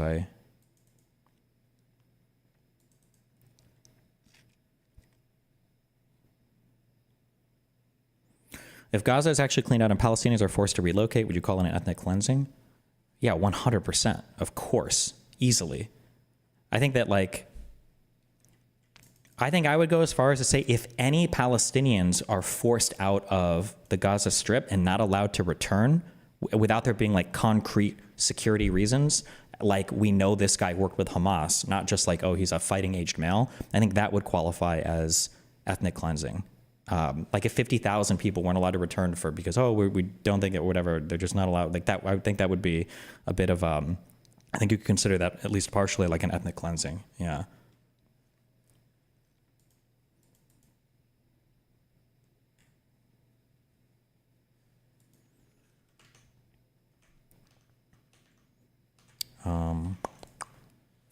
I'm still, read this EO. I still haven't found this thing. Hold on, fuck me. This is like my number one fear right now. And I think we should all be afraid of this a little bit more. But I also don't know what to do about it. Also, we need to find like, although this is gonna be a little bit harder from my position now for a little bit, but we need to find like positive things to do. One of the things that I liked, I think Ben Wickler said this when I was speaking to him, is like etching out like small victories is really important because it makes it feel like you're fighting towards something and you're being productive and you're like achieving small measurable wins.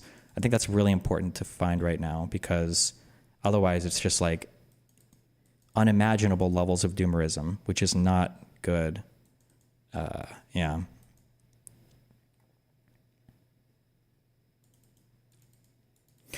Destiny, not sure how to describe it, but I feel like ethnic cleansing isn't a great term for situations like this because they're not being moved because they're an ethnicity. Does that make any sense?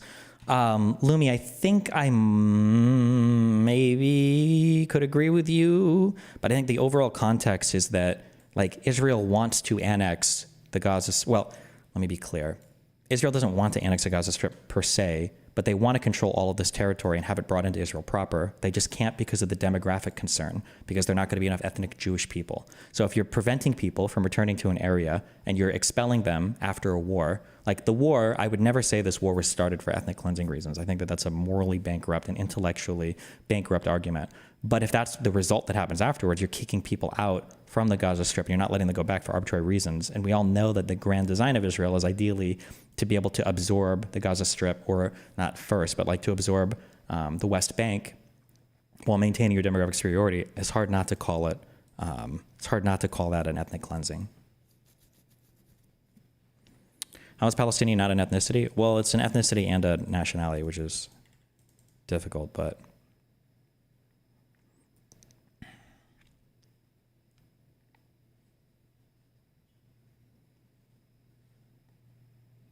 why Gaza? I get the West Bank, but why Gaza? Destiny, there's no historical significance. Well, I mean, like it would all be nice to have, but it would just be nice because then they could get rid of the problem of like the Palestinian problem is like one of the biggest, like, not to be dismissive of the whole group of people, but it's like one of the biggest like thorns in the side of the whole Middle East.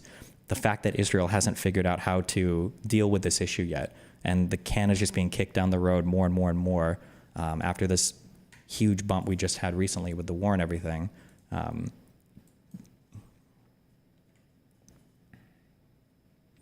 Would you be okay with the U.S. acquiring Greenland if we did so by bribing the locals to vote to secede from Denmark? I don't think you should be able to vote to secede from your country. I don't think that's how countries or borders or anything work anymore. absent some like horrific crimes that are occurring or something.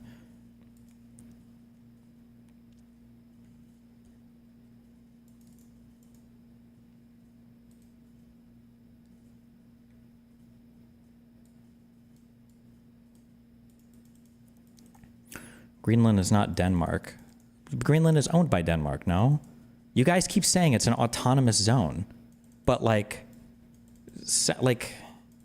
wouldn't U.S. territories count or be considered like semi-autonomous or whatever? Like they're not necessarily part of the federal. I don't know what counts as like semi-autonomous. Greenland is its own country. I'm pretty sure Greenland is formally owned by Denmark, though. No. Like Crimea was semi-autonomous as well.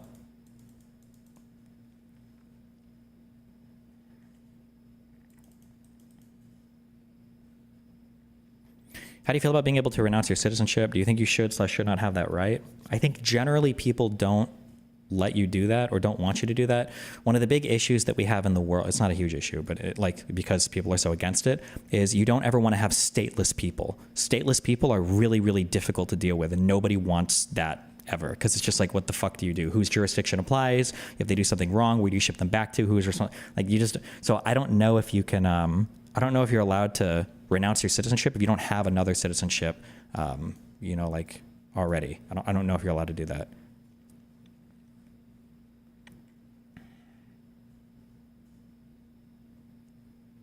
Oh, this. Oh, damn, you got a lot of engagement on this tweet.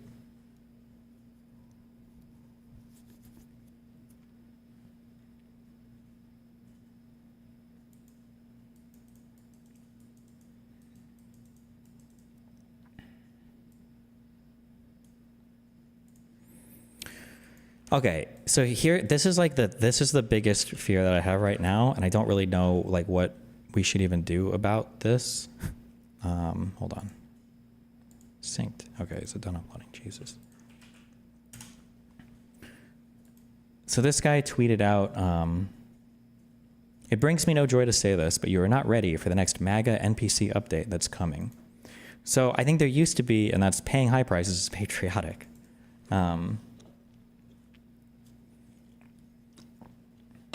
This is one thing that I've said about like neo-Nazis, and I think that this is applying more broadly to the MAGA movement. And I think the issue is that there are some things that we're kind of just like assumed to be good. And one of those things is like economic progress, or maybe technological progress, or maybe just like things that we like scientific research, so we kind of all thought that these are things that everybody thinks will be good, and we don't ever have to kind of like question these, like women having the right to vote, black people not being slaves, racism not being legal, like stuff like this. The thing that scares me right now is when Biden gave a really bad debate performance, the whole Democratic Party checked him so hard, he got kicked out of the primaries with like 100 days to go. And like the liberal media was pretty harsh on Kamala. Just that the Democrats are very self-critical.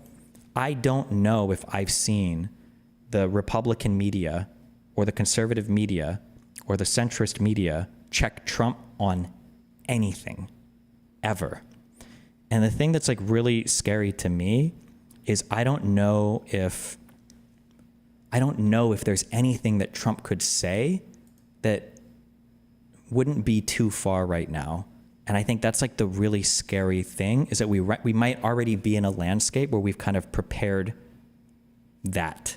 So like Trump could say like, it's hard to measure because we've been inching, like, I'm sorry, I keep saying we've been inching closer to like the edge, but we've gone so far over it with Trump saying so many things that are so obviously ridiculous. Like, I don't know if Trump could say something along the lines of, like a patriotic American will kill an illegal immigrant when he sees him. If Trump said that, I think the first response would be epic and he's not serious.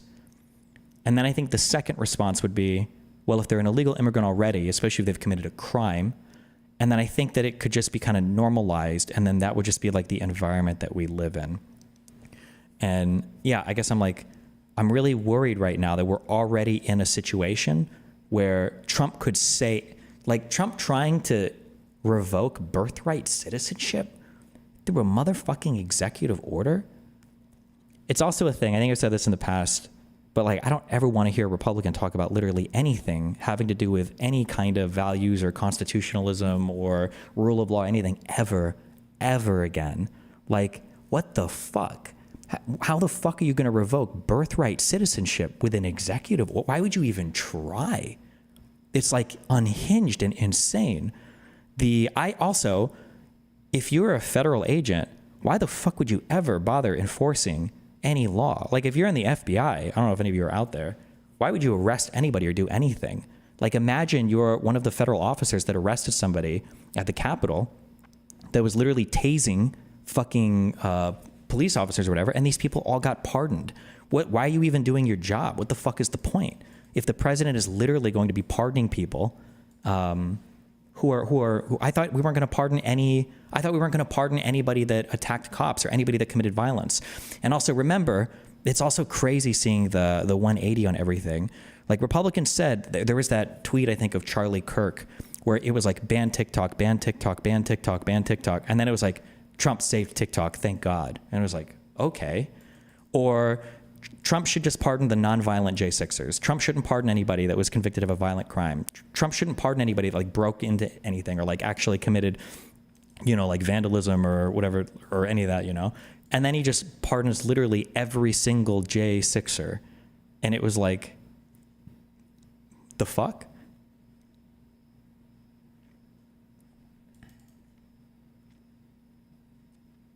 Yeah, they pardoned Enrique Tarrio, the people who are convicted of seditious conspiracy. Holy shit.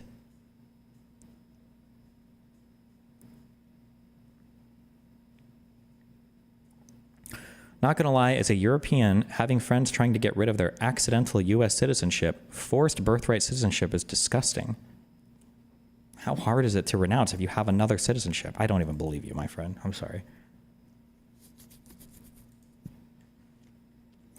Check news in Puerto Rico. ICE, they are rounding up Dominicans without even telling local authorities. Jeez. Also, I saw this. I'm stealing this from Twitter. I shouldn't have said that, so I seem smart.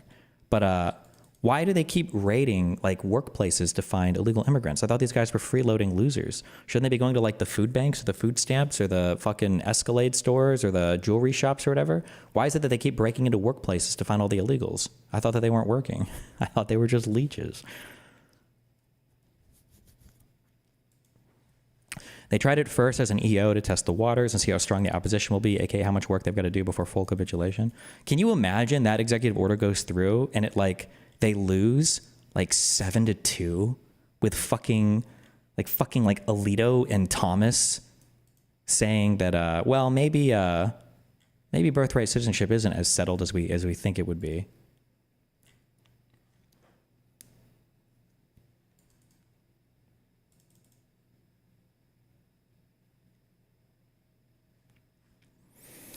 Sorry, somebody said this 20 minutes ago. I think your exposure to Fuentes is limited to the era where he wasn't as mask off as he is now. I hate watch Fuentes and Hyde a lot, and they're pretty blatantly racist and anti-brown. Their primary motivation is preserving white race. But you're right in the sense that they justify their disdain for non-whites and neo-Nazi ideologies, which is evident because Hyde and Fuentes don't really hate black Americans. Okay. They could be more racist also than I'm giving credit. I just don't consume that much content of theirs. I don't consume much of anybody's fucking content.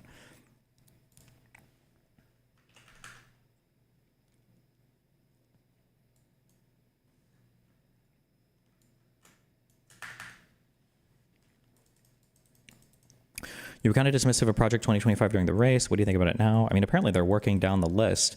The reason why I was dismissive of Project 2025, though, wasn't because of whether or not I think they would have a chance of doing it. I don't think I even made that evaluation. It was just because I don't think Americans are voting much or care much about policy. So when you say Project 2025 and you pull out a book and you run down these policy things, I just don't think most Americans give a fuck. But maybe they did. I thought somebody linked some polling thing that showed that people actually did care when the Project 2025 stuff was brought out. So I think I was like, oh, well, if people care, then they should talk about it. But I don't remember now looking at that or not. But if I was ever against bringing up the Project 2025 stuff, it wasn't because of like, oh, I don't think they'll do it. No way. It was just because I don't know how well like the average American even gives a fuck about that type of policy stuff. Talk about Vivek leaving MAGA. Yeah, I saw that, to go run for fucking governor of Ohio.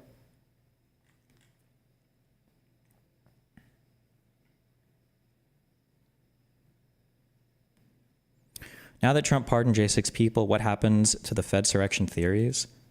I'm sure we'll get a whole bunch of really good evidence now that all these people are out of jail, they're free to talk about all the federal instigators. Like, it's so crazy because we have so much video footage, but it doesn't matter. We have all the video footage and it doesn't matter.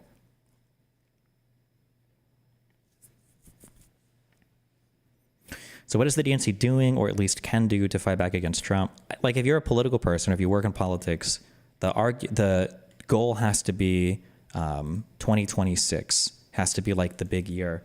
I think there's a Wisconsin Supreme Court chair or seat that's open this year. And there might be other local issues or statewide issues that could be fought over, but incumbent parties tend to lose in their midterms. So, I mean, like, that's the chance for the Democrats to rise up and work on taking back those seats. They've got 2 years to iron out their messaging in the meantime, but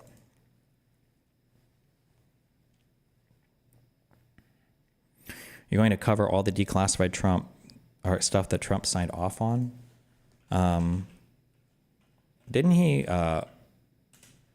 why didn't he declassify the Epstein stuff? I just want to be clear, because there's been a picture floating around here. This is not real, okay? We all know that, okay, this is a Photoshop, all right? I had nothing to do with this.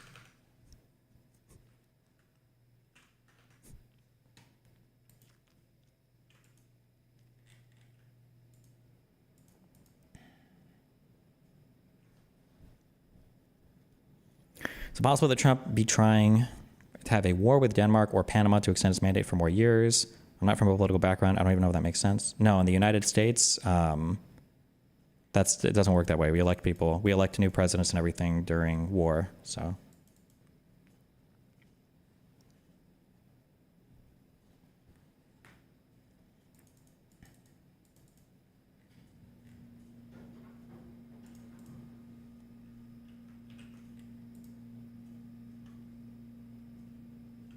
What pretext could Israel use to go into the West Bank? Would they outright annex it when there's no apparent threat from that region?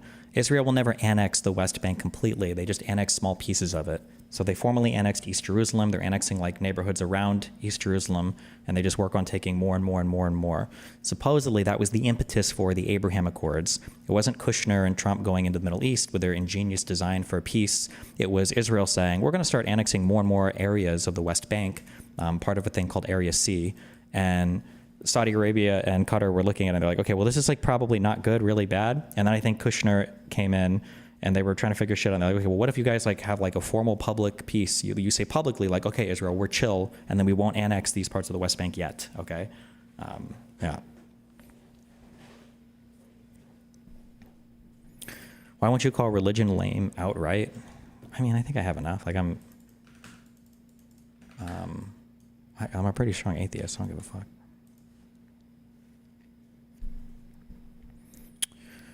Denmark's prime minister says that Greenland is free to choose what they want to do. They can probably join the US if they wish to. I mean, I guess if they have like a legal process and everything for it, then they go for it. I just think it's really weird how like they're not going to join as a state because we wouldn't want to give them members of Senate or members in the House, and we wouldn't want them voting in our elections. It would just be like it'd be like a Israeli tier occupation, right?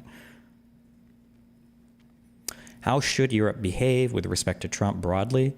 I don't know, man. Europe is in a really, really rough position because you've got Putin on your east and then this BRICS monster that keeps rising and falling and rising and falling, and you're not really sure, what's going on there.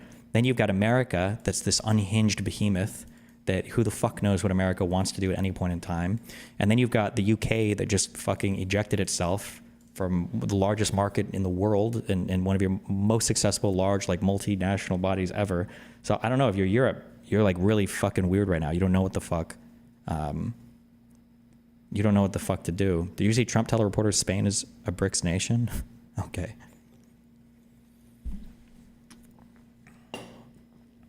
Should Democrats pivot on the Second Amendment? Should we try to be more appealing to Christians? What the fuck should our strategy be?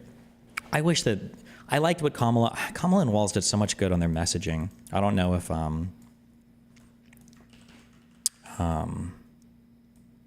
and Walz, if they would have had more time or what.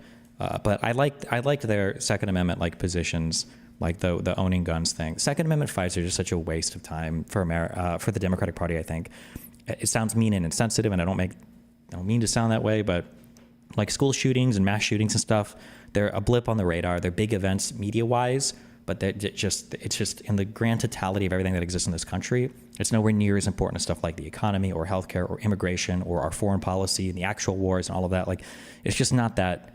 There just shouldn't be so much political capital expended on gun-related stuff. It's just not worth it, I don't think, in my opinion. I just don't think it's worth it, especially when so much of it is focused on like assault rifles, and it's like, okay, this is the fuck.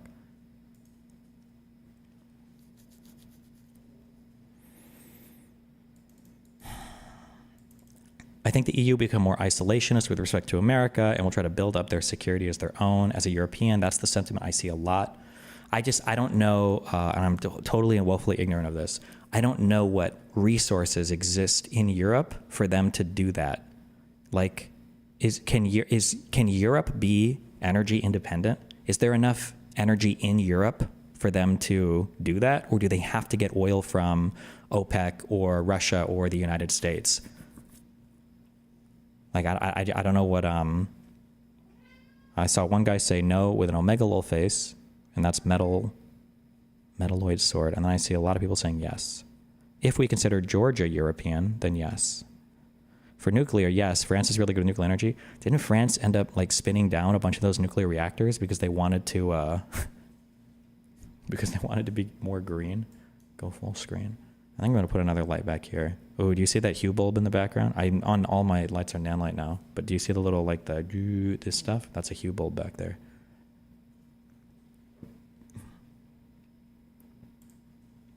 I have this camera seen too.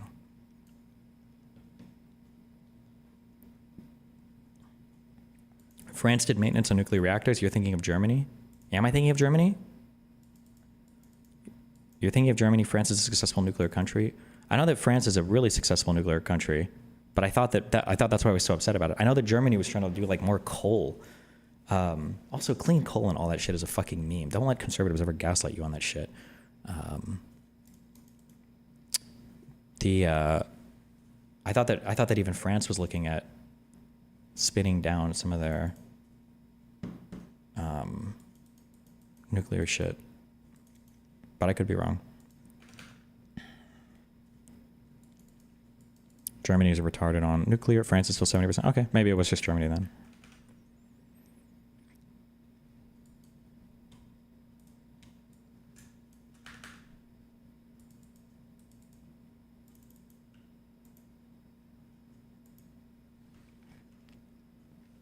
Do you have an opinion on Biden pardoning his entire family? Based. In your view, how close are we to losing things like the freedom of the press? It's already being threatened a lot. I don't think anybody's talking about this, or I haven't seen anybody talking about it, but I also haven't been watching a lot of media, so maybe they have. But like, Trump, first of all, Trump suing NBC and then NBC settling that immediately is very aggravating because of how large that company is and because of the implications for the Disney theme parks. That's irritating. Number one. Number two, Trump suing the Seltzer poll. Oh, ABC. I'm sorry, not NBC. Trump suing the Seltzer polling thing in Iowa. That's incredibly crazy. We read over some of that lawsuit, I think on the 18th or 19th, the complaint that was filed. That's just an insane case that Trump is trying to sue because he thinks that they fucked that poll up intentionally to fuck with his election chances. And now he's suing them. That's just fucking wild.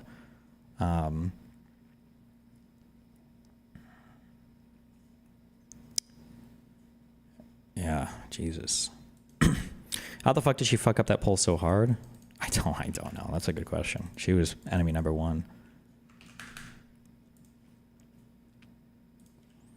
Okay, hold on. I got links open. Let's go through them.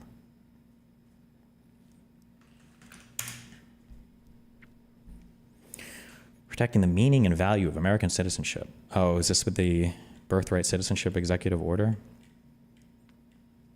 By the authority vested in me as president by the Constitution and the laws of the United States of America, it is hereby ordered, Section 1 purpose. The privilege of U.S. citizenship is a priceless and profound gift. The 14th Amendment states all persons born or naturalized in the United States and subject to the jurisdiction thereof are citizens of the United States and of the state wherein they reside. Sorry, I felt like a cold.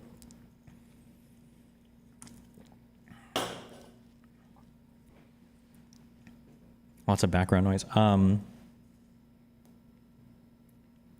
AC's right there. I think oh shit, I was gonna talk about that too. I'll bring that up.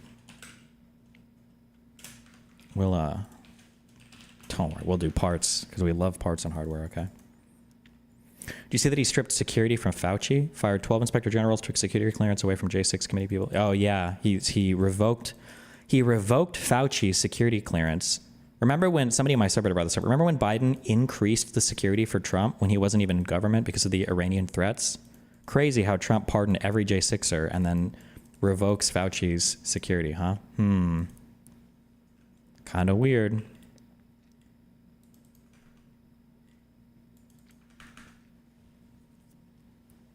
What if I close this door? Not clearance, his actual physical security. Yeah, did I say clearance? I meant the actual security, because I think the Secret Service will protect American officials after they're out of office for a while. But you have the option as president to revoke that, and in some cases it makes sense. Like if you're no longer in government, you could do it. But I believe that the I don't want to say standard operating procedure. I think the norm is that you'll extend security clearance for a while if you think that they're like under like threat or in danger or whatever. But if I close this, I don't know if it's gonna dampen the noise or not. Hold on.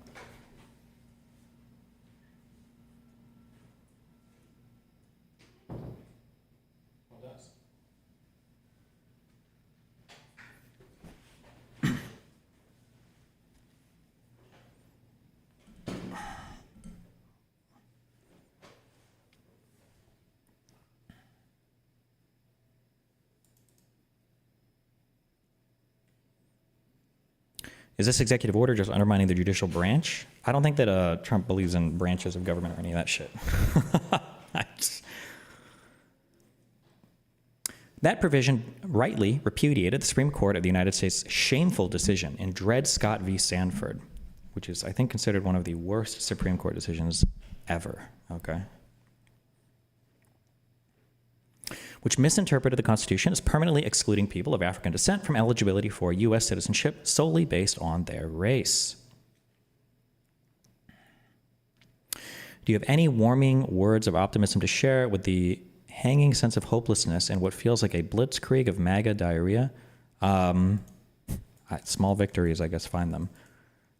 I'll say what I said before over and over again, the media environment, something has to change, because holy fuck. The WAPO shit owned by Bezos, the X shit is fucked, Meta is fucked. Yeah, I don't know, man. It's a spooky world right now.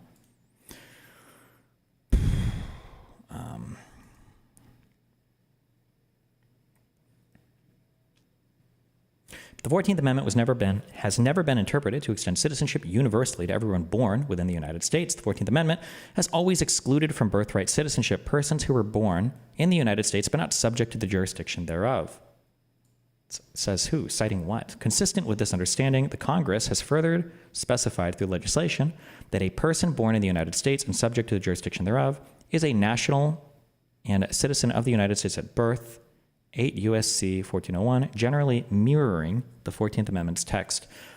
Oh, okay, hold on, as a real quick thing, because people bring this up over the J6 stuff as well. Just because Congress passes a law that might like clarify something in an amendment doesn't mean that the amendment doesn't say that thing.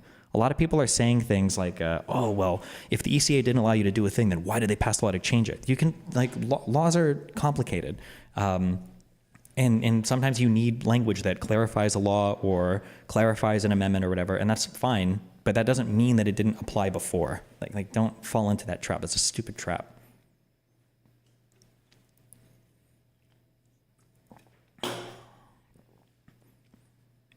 Did he go over meta hiding Democrat and liberal hashtags? I saw that, but I was not on the internet as much then. But yeah, Jesus. Among the categories of individuals born in the United States and not subject to the jurisdiction thereof, the privilege of U.S. citizenship does not automatically extend to persons born in the United States. 1, when that person's mother was unlawfully present in the United States and the father was not a U.S. citizen or lawful permanent resident at the time of said person's birth. Or 2, when that person's mother's presence in the United States at the time of said person's birth was lawful but temporary, such as, but not limited to, visiting the United States under the auspices of the Visa Waiver Program or visiting on a student, work, or tourist visa. And the father was not a U.S. citizen or lawful permanent resident at the time of said person's birth. It is the policy of the United States that no department or agency of the United States government shall issue documents recognizing U.S. citizenship or accepting documents issued by state, local, or other governments or authorities purporting to recognize U.S. citizenship to persons, 1, when that person's mother was unlawfully present in the U.S. and the person's father was not a U.S. citizen or lawful permanent resident at the time of said person's birth, or 2, when the person's mother's presence in the United States was lawful but temporary and the person's father was not. Okay. Damn.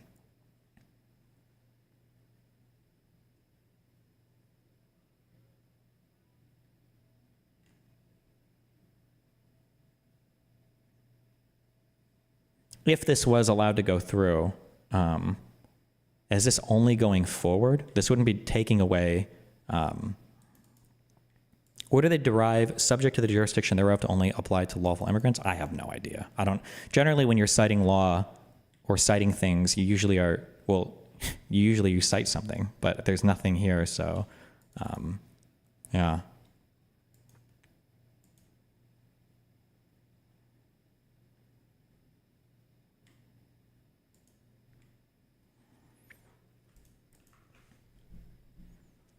Going forward, section 3B.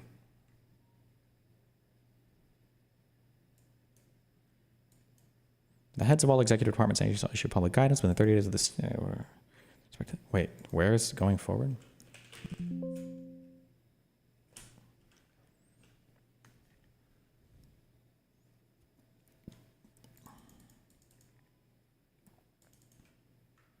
Sorry, 2B. Subsection A of this section shall only apply to persons who are born within the U.S. after 30 days from the date of this order. Oh, I see, okay. Do you think Trump would ever ignore a Supreme Court ruling? Who knows? Wait, this is a troll or not real, right? The last 4 letters are pump.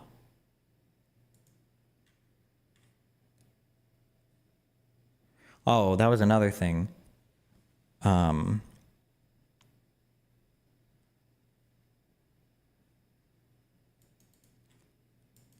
I can't believe that Trump and Melania just were able to do what was basically like the largest fucking crypto scam in the history of all of fucking crypto. What the fuck? What the fuck?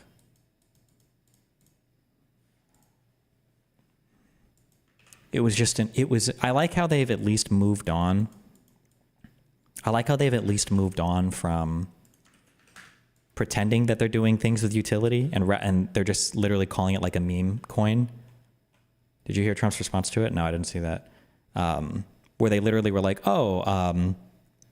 it's just a meme coin. Like, that's it. They don't pretend that it's like an NFT or some project to help America or something. They're just like, oh no, it's a meme coin. That's it. Like, I just want to make money off it. 80% of the coin is held by insiders before it went public. 80%. It's like, it was almost a joke. What's his name? CoffeeZilla. Asmongold is hosting a space. It's probably a hack. That'd be my guess. And it's some AI bullshit. SFan TV. Hey, he's hacked. Ignore this, please. I'm with him IRL right now. Bullshit. SFan's just trying to get in early. He's trying to get in on that Asmon coin. Trump just launched a meme coin. It's so funny. I think that like the end of this, CoffeeZilla is basically like, this has to be a troll. There's like no possibility that this is actually real. What? He's not speaking? Not sure who can hear me. Okay. Oh, somebody said, please tell me you'll be tackling Asman's shit more. His grift is insane. Can I say something? Okay, I want to be wrong. Please let me be wrong. Please let me be wrong on this, okay? Destiny, read my dono. The lawsuits are even worse than you're imagining. They're also legal bribery. CBS owner discusses settling Trump's suit with merger review on tap. Oh, nice. Trump is seeking a $10 billion suit, or $10 billion in a suit over the 60 Minutes Harris interview. That's so crazy. All these guys, remember, all of these guys, all of the Twitter files guys were all saying just the fact that the FBI could even ask Twitter to do anything was enough to show that they were putting on pressure. Just the fact that they could even ask is enough to show that they were putting on bad pressure to Twitter. But the president of the United States literally suing like fucking everybody, silence.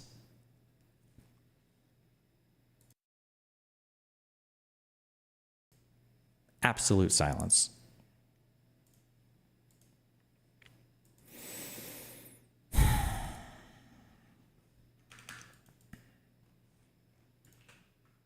Somebody said look at the last 20 videos of Asmongold's channel.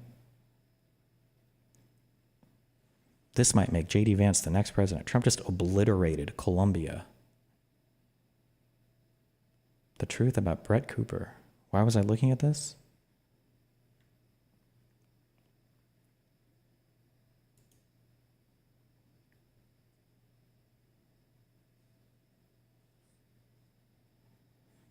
Trump wouldn't declassify JFK files. Who's ever said this? Ever? Who's ever said this? That Trump, everybody always said that he would. It's whether or not he would declassify the Epstein files. I like when they invent arguments and then they tear down those arguments that nobody was making.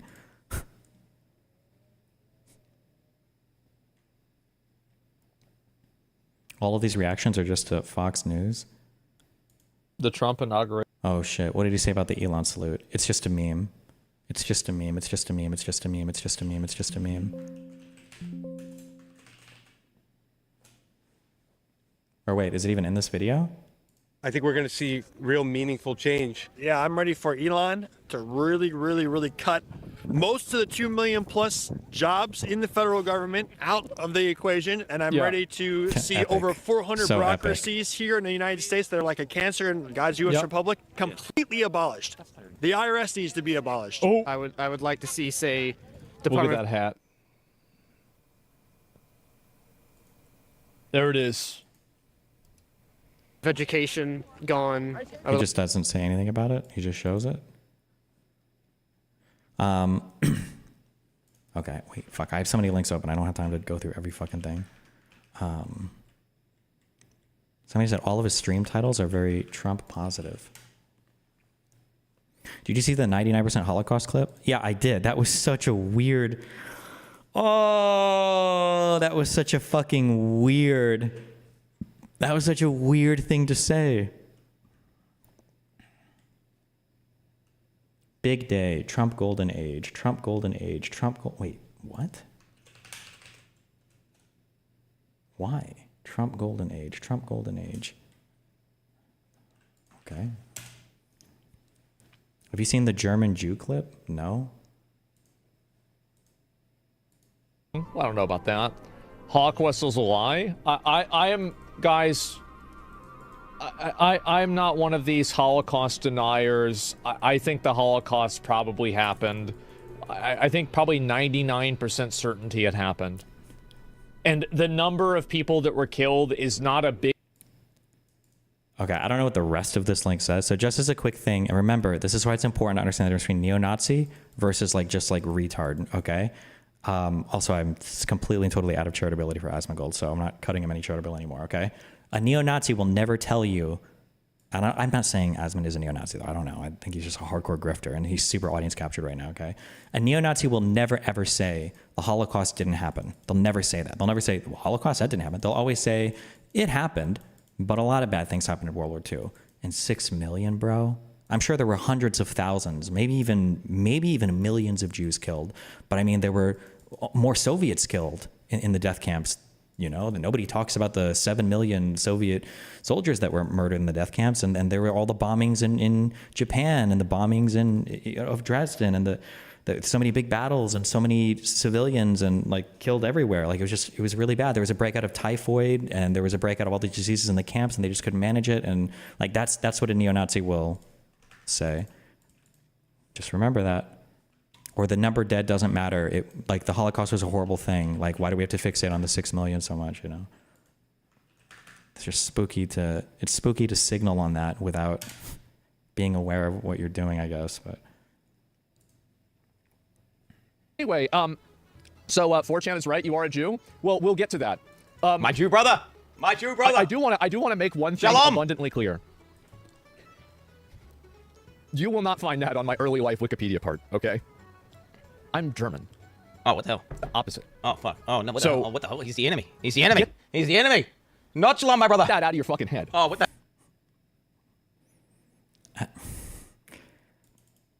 this is just such an unbelievably stupid thing to say. I don't know I don't even know, like... hell? That's not true. What the fuck? Okay. What the fuck? I'm sorry. It's not true. Oh, shit. And so yeah, the opposite. Exactly right. And so that's basically it. Anyway, does it make sense? Yes. So Chat, to be that is clear, absolutely. I'm memeing, by the way, chat. I'm memeing. German guys are great. They are not the enemies, okay? All right, Germany's done a good 180. There's some great guys. Some great guys. Love.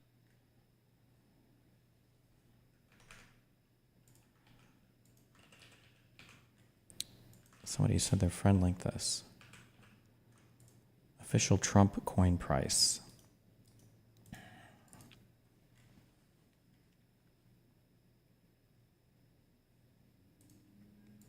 Without getting into the specifics of this coin, I don't think any of that early 80% could have sold yet, right? They have to wait. They're vested. I think the first big sale will be in 3 months. So we don't know if these are rug pulls technically. You have to actually understand a little bit of crypto to not just like being crazy retarded. But so we don't know if these are rug pulls or who was sniping early on, or if these are insiders. I don't think we can know that 100%. Or maybe you can track the wallets. I'm not sure. But technically, from the 80% vested, we don't know 100%. Or well, we know that hasn't sold yet. But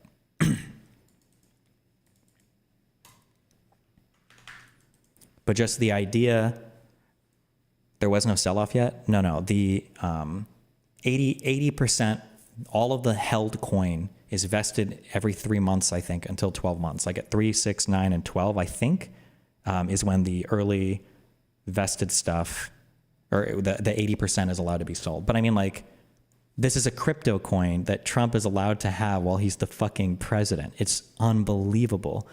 I think in just, how much have they made in just fees on this? Also, we're not even looking at Melania coin. I don't understand what vested means. Vested means you can't sell it until you hit a point, until like a certain amount of time has passed. What happened to Cenk caring about politicians using government to enrich themselves? I think they're just along for the fasci ride. And if they can get some money, or if they can get an audience, or if they can get some political power off of it, I think they're fine. Well, I say that, but I haven't looked at Cenk and Anna's Twitter recently, except when she tried to bully me, which is fair from Anna. But I don't know if maybe has Cenk been going crazy, or Anna, have they been going crazy over it? But was the whole Trump and Melania are separated thing a meme? Nah, I think they are. Now that Trump is president again, though, Melania will hang out for another 4 years.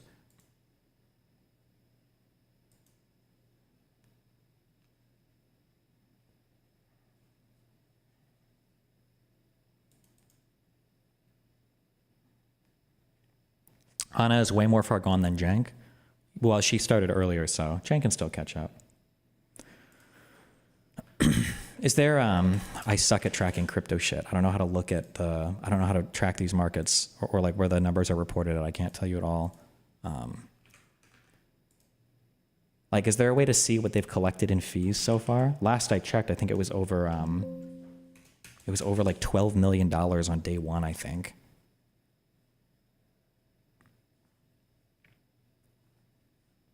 What do you think about DeepSeek and the tech sell-off? I don't know anything about it. All I saw was my NVIDIA stock getting actually molested.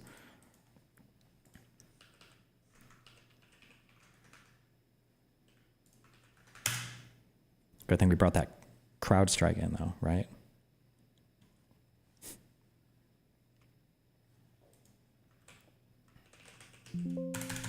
Does this show you like how much fees have been collected, or?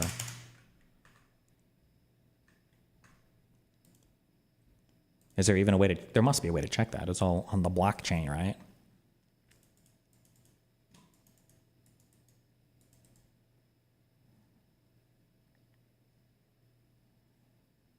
I posted before you said fees. Oh. Why aren't you on board with acquiring Greenland? The place is huge and rich in precious resources. Besides, only like 10 people live there. I just don't think Trump is the right president to do it. We're expanding our empire right now when we don't even want to, like, we don't even know what our place in the world is at the moment. I guess if your goal is to be an autarky and you want to block trade from everybody and just be your own thing without literally having any association with another country, I guess it's good, but fees are collected outside the blockchain via exchanges like Binance Coinbase. Binance and oh. CrowdStrike treating me good. Destiny with the good investment advice. Well, if you follow me on CrowdStrike, you also follow me on NVIDIA, which means I think we're about balanced out at the moment. So, because I think I'm up like, now I'm up like 3% on NVIDIA or something, but I'm up like 30% or more, I think, on CrowdStrike. So, which is probably balances out to probably what the S&P 500 is on average, or lower. Who knows? I'm not sure. No, Trump Coin has fees.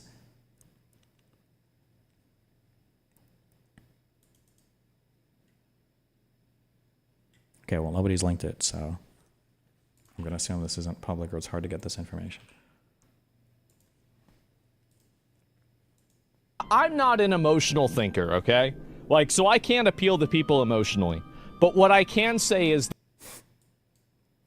I'm not, or I am? Wait, what? I'm not in... What if it was a different president and the acquisition of Greenland occurred diplomatically? Sure, I'm not necessarily opposed to that. I'm not an emotional thinker, okay? Like, so I can't appeal to people emotionally. But what I can say is that every part of my logical brain is telling me that this was not an intentional Nazi salute. This was not any nod at any sort of like Hitler Nazi stuff at all. And it was just Elon being stupid. I just don't understand how you make that mistake twice in a row.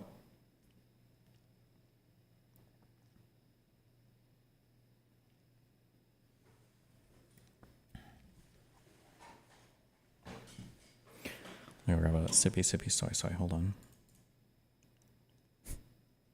Can have the last 2 minutes. One second. The distribution also, you have to understand, guys. I know some of you who watch this maybe aren't crypto people. This distribution is like insane. The crypto people are going to get behind this because they're sycophants who want to suck up so that the government is going to help them because they've been like kicked by the government for a while. So they're just going to suck up to power because they need regulators to be on their side. So you'll see a lot of crypto people be like, oh, 80%, that's fine. That's not normal. It's not. Maybe for like a layer 1 token where there's going to be like a ton of development work, then monetizing the back end supports development work for years to come. This is a meme coin. There's no development work to be done after this. It's done. They're just rent seeking 80% of the value of this thing. And it's a zero-sum game. So think about it. It's a zero-sum game where the last person holding the dollar loses, and they're taking 80% of the value. Need I say more? For no reason. For no reason. There's not a justification like, hey guys, we're going to like develop it for years. No. They're not even pretending to have a development plan in place. At least with World Liberty Financial, they were pretending. They had they were like, oh, we're going to develop this for years to come. Just kidding. Let's launch on Solana.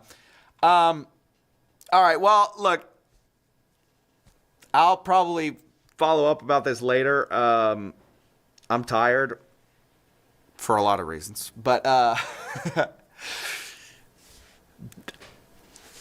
what a start to the year. I don't know, man. Can we just reset this? Insane. Like I said, I hope it turns out I'm wrong. but I don't think I am. My final question, which I just don't have answered, is just who these groups are, the creators and CIC Digital. If I had to guess, the guys who are going to unlock first, which means after 3 months, are going to be the Trump, like the closest inner circle, and then everyone will unlock after that. You can expect that the price of Trump coin is going to catastrophically fall once that unlock starts to happen. All right, that's basically it. I don't know how to end this.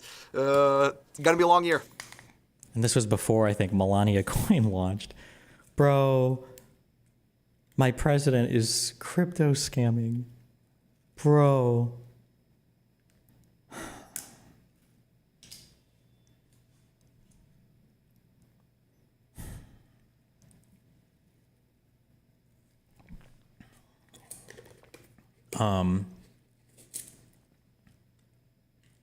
Play the Melania video next. Oh, does he do a Melania video coin? Oh, I didn't even watch this. I hate my life. Or Melania coin video. Is there a way to make money off this shit going down? I think they're called snipers in the crypto world. Some people will try to snipe coins when they first come out in the hopes of making money off of potential malfeasance by like joining the bad actors, like unofficially. So like, let's say that I know that Trump or Melania coin, I'm at my computer 24/7 refreshing everything, eyes on all crypto, and I see Trump coin go up, I might buy a whole bunch initially because I know it's a fucking scam. And when the price goes up to a certain amount, I might start ditching coin. Or you can do like a, fuck, I don't even remember what the shit is called anymore. What is it, like a market order? Like a stop limit, sell limit, something limit, where when the price hits a certain thing as it's going up more, you can keep setting these so that if it goes down, you just start to sell it off. I think these people are called snipers, right? You can try to make money that way, but if it's actually a scam, you should be happy because he's going to go to prison.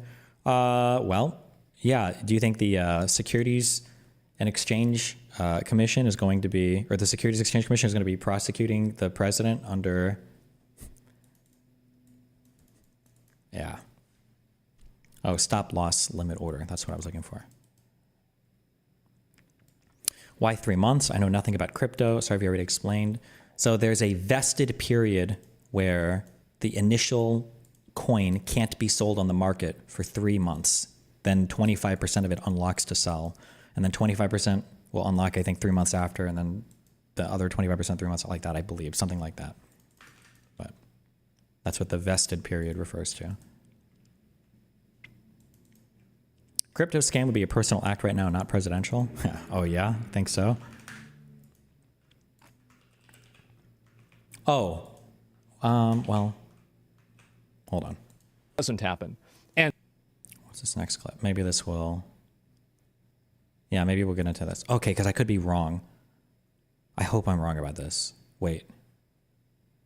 I'll comment before we watch this so that I can be wrong, okay? Because hope to God we're wrong, okay?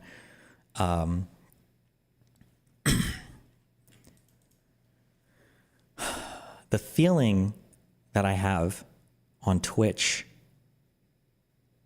I just don't watch Twitch at all. So I'm missing a lot of this, I'm sure. But the vibe that I get is that Asmongold and Hassan are preaching to their individual audiences, but they largely stay away from each other's takes. I feel like if I was on Twitch, I feel like I would be calling out Asmongold like crazy, and Hassan as well. How are these two guys, the two largest political streamers, the Red-Brown Alliance on Twitch, completely and totally avoiding each other's like political takes and not criticizing them at all? Is that what the fuck? But maybe it's happening and I'm just not seeing it. Hassan does occasionally. Has he done it past the Palestinian thing? Because I feel like Hassan has recently been calling out Asmongold on his neo-Nazi stuff. Okay, hopefully that's good, if that's the case. Because Jesus Christ.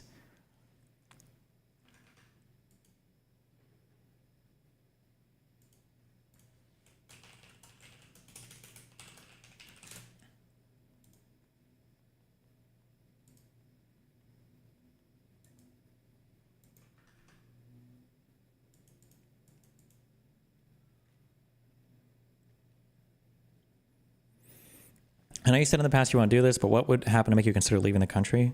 I don't know, man. I feel like the frog in the boiling pot, because it seems like we've passed so many thresholds, but it's all happening slowly. The pardoning, I think South Korea took like 40 days to either charge or convict their president or prime minister with insurrection.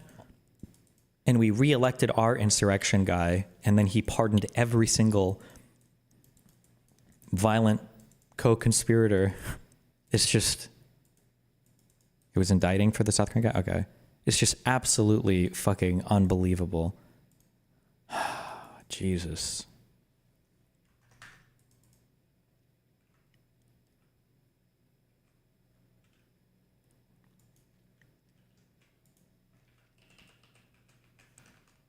And these people are like allergic to being pragmatic. And I have the same opinion, by the way, with Kingdom Come Deliverance. Being on X is the ultimate gaslight TDS. Don't ever, ever, ever argue. If you're on X, you can respond to like accounts that you know and like. So me, obviously, or political people you know or like. Do not ever fight in the comments with anybody. Bro, there are so many bots on that website. It's not worth it. I see you guys sometimes in my comments, you'll fight with somebody and I'll click through on their profile. Like, this is a bot. This is 100% a bot. This person is just don't ever waste time. Don't ever, ever, ever waste time fighting with accounts on X. Like, the chances of it being not real, especially like in the politics section, is probably like 5% or less. Or if it's not a bot, it's a troll. Don't ever waste your time. Don't ever waste your time with it. That's what Russia wants, okay? Doesn't happen. And these people are like allergic to being pragmatic. And I have the same opinion, by the way, with Kingdom Come Deliverance. It was a huge mistake to add in a gay scene and add in characters that are non-white into this game, because that's not what the game was originally for, and that's what the target audience isn't liking. It was 4 straight white people? What? I left X because of the bots and went to Blue Sky, but Blue Sky is so fucking soy. Yeah, one of the big issues that I have,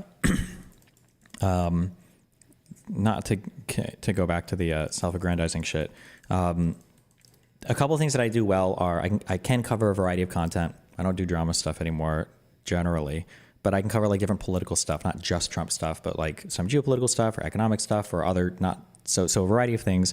And then 2, not being super ultra fucking soy.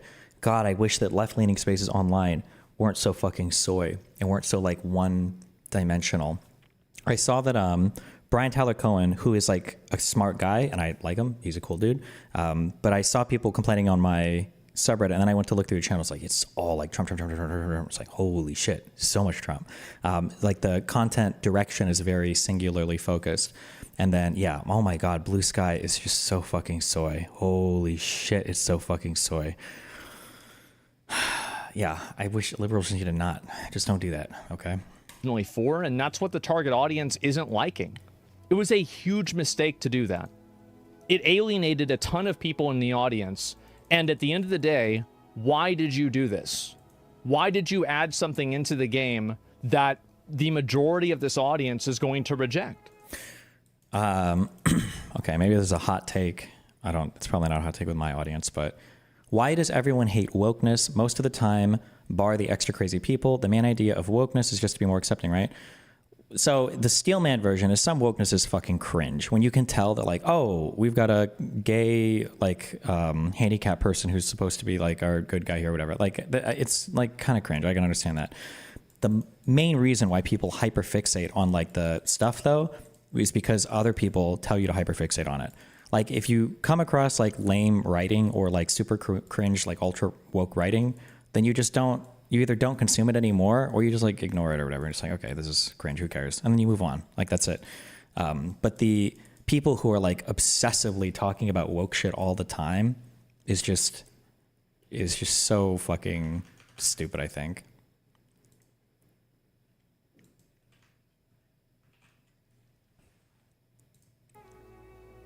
What's the goal in this? Do you see what I'm saying? It doesn't happen. And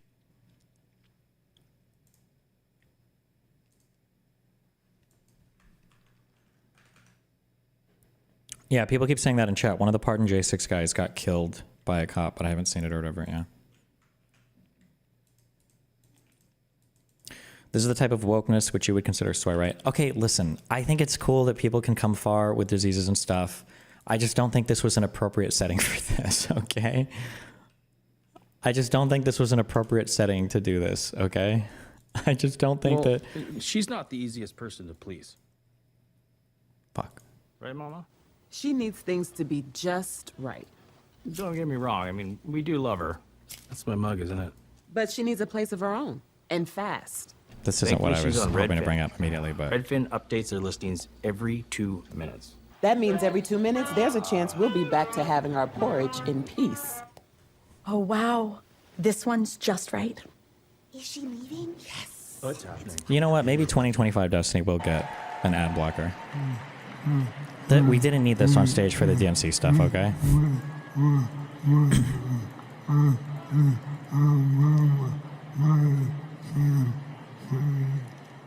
Like, I think that we can't take credit for anything we do in the United States anymore, but like, we have made like such unbelievable progress with some things that people don't even know. And a lot of disabled stuff and a lot of, oh, I just saw this thing today. Am I insane, or was it ever like this? I thought that if you're like a childhood leukemia patient, you're like dead. Like, that was always my impression. Apparently childhood leukemia survival rates, the prognosis is 90% survival rate now. Let me look this up so that I don't fucking take lay epic fucking stupid fucking Twitter memes. The ADA is fucking insane. If you go to literally any other country in the world, they have nothing for wheelchairs. Yeah, that too. Oh, yeah, that was a Hank Green tweet. Yeah, I know, but I just like to check everything on my own just to make sure, because holy fuck. More than 50 years ago, it was rare for any child to survive childhood leukemia. Happily, that situation has changed for the better. With advances in treatment, children with the disease have up to a 90% survival rate, with many going on to live happy, productive lives. Childhood leukemia was like, even when I was growing up, that was like the go-to for like the saddest thing that could ever happen. I mean, it's still sad if your kid has leukemia, obviously, but damn, that's insane.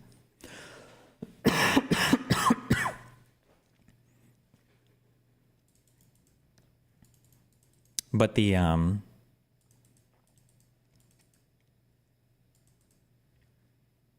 you ever read about that Japanese leukemia girl story when you were in school? You were trying to make 1,000 paper cranes to make a wish? No.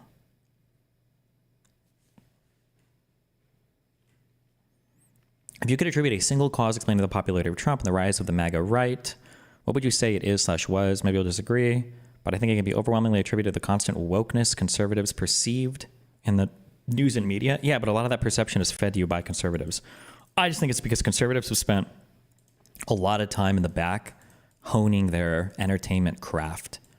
Like, I'm going to be honest, there's a reason why, and I listened to a lot of talk radio growing up, NPR. Welcome. Today, we're going to talk about birds. Thank you for tuning in to NPR. Like, it's like the most boring shit in the world. And Rush Limbaugh was fucking funny. The Call-In Fridays was awesome. Fucking Glenn Beck was like a passionate, kind of cool dude, I guess. It's cringe thinking back on it. But, I mean, he was. Michael Savage was fucking brutal. That was like the destiny of like Republican politics, like screaming at people. Oh, Mark Levin. God, I hated that fucking guy. I don't even know who Mark Levin is, aside from the fact that he filled in for Rush Limbaugh. Mark Levin here today, filling in at the EIB network, filling in for Rush Limbaugh today. I think he's like a British guy, right? And he would fill in for Rush. That's the only thing I know about him. Liberals hung their entire political dynasty. They hung their entire political dynasty on Jon Stewart. Mark Levine. I'm sorry, it's Mark Levine, not Mark Levin. And then when Jon Stewart left, we were like, oh shit. What now? He's not British, he's Jewish. Oh, is he not British? I just assumed he was British. Maybe he's not. Wait, this is the guy that filled in for Rush all the time, right? I'm not like making this up, am I? Hold on.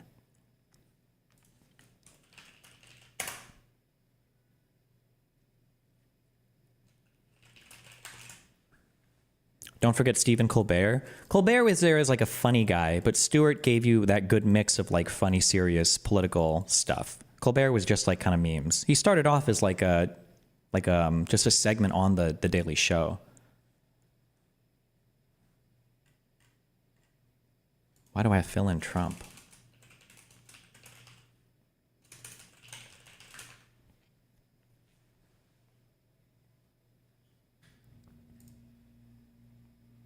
I don't call my dog Hitler. You think it's authoritarian.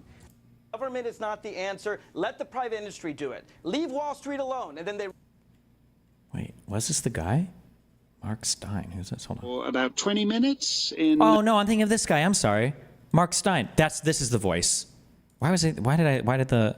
Wait, Stein? Levine? Are these guys all Jews? Wait, what the fuck?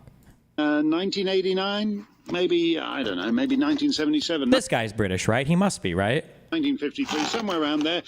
Todd Herman is going to be here tomorrow, the great Todd Herman, and there is a possibility of awesomeness.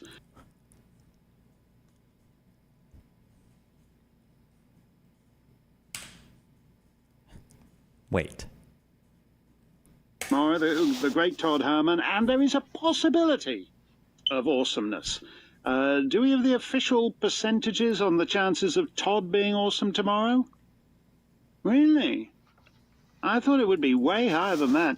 Nah, I'm just kidding, Todd. Todd Herman here tomorrow, and Maybe then that was just Rush like a comes shoe back, squeaking, and you or like know a chair. your Hold on. chances of awesomeness are 100%, because that's how it goes.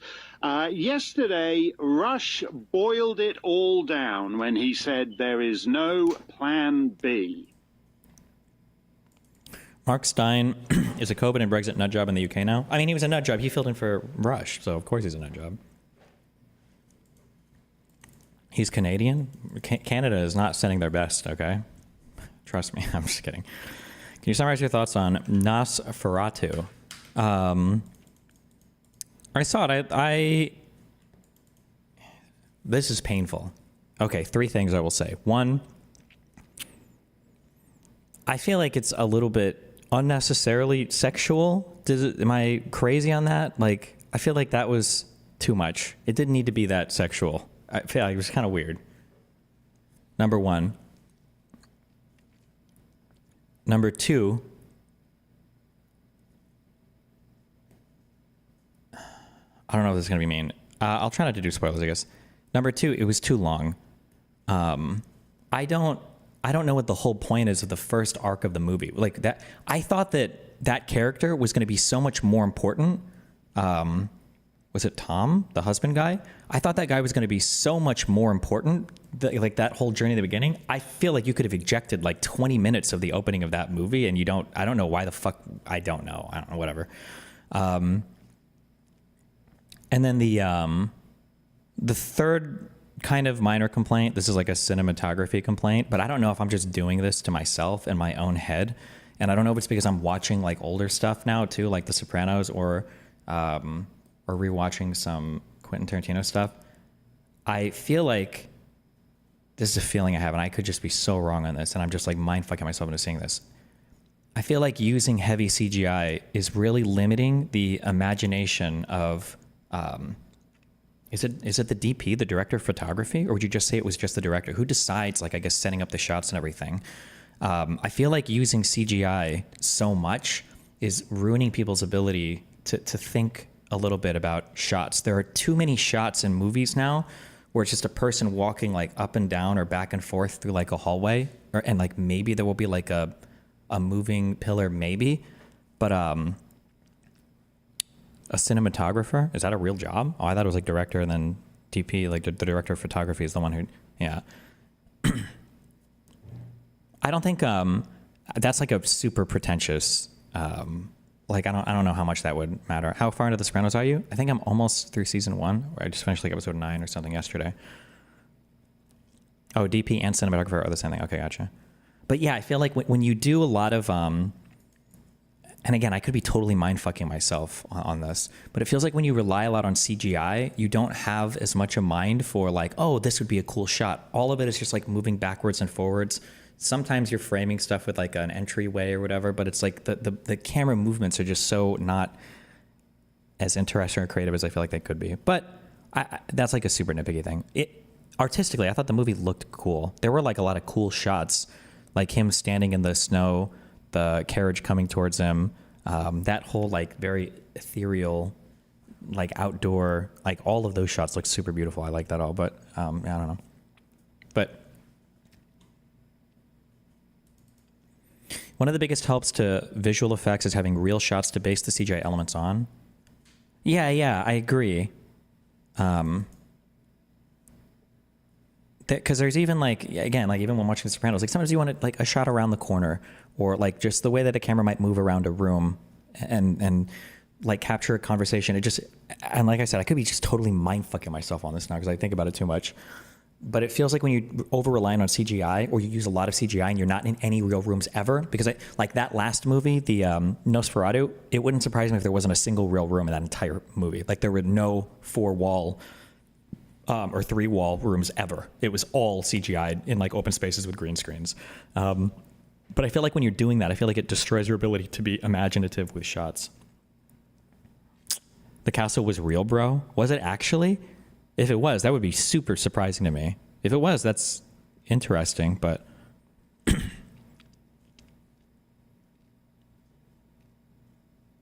you see that Kick has Rewind like YouTube now?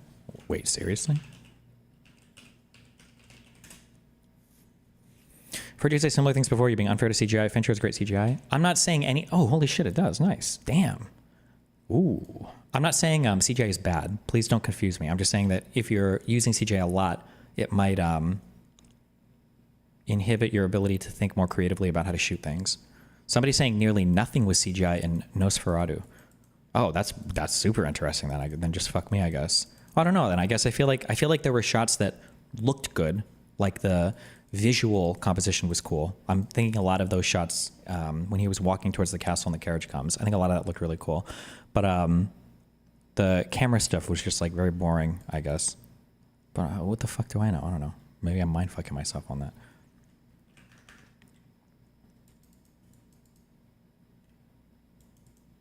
Sonic 3 was better. Did you watch? Nope. A lot of the cinematography for Nosferatu draws from the 1928 film, which has a lot of static shots. Oh, maybe.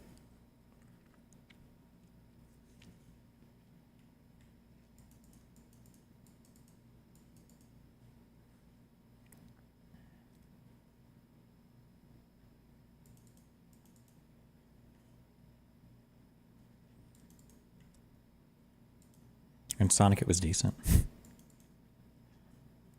Did you like that other movie, Robert Eggers' The Lighthouse? I didn't. I watched it and I was like, this is art, this is art, this is art, this is art, this is art. It's so artistic. But I would never watch that movie again. And if I was like alone, I would never be like, oh, I want to watch The Lighthouse. Like I would just never. It was, yeah.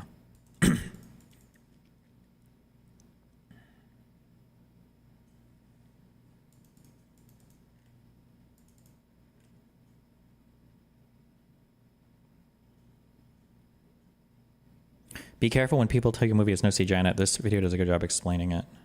Despite the visual effects credits on... No CGI is really just invisible CGI. I don't care. I don't want to fight about this right now, okay? Favorite Tarantino movie and why is it Kill Bill?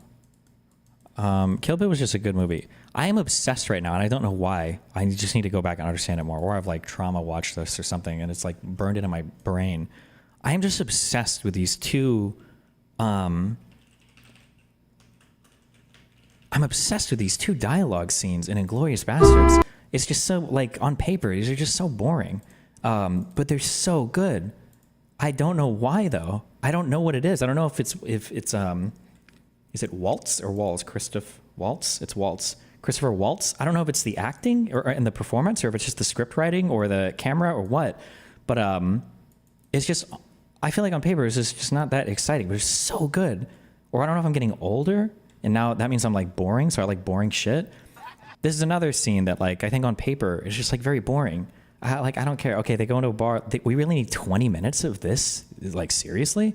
But this is just so good. It's so well done. I don't know why. Oh my God, it's so good. Damn.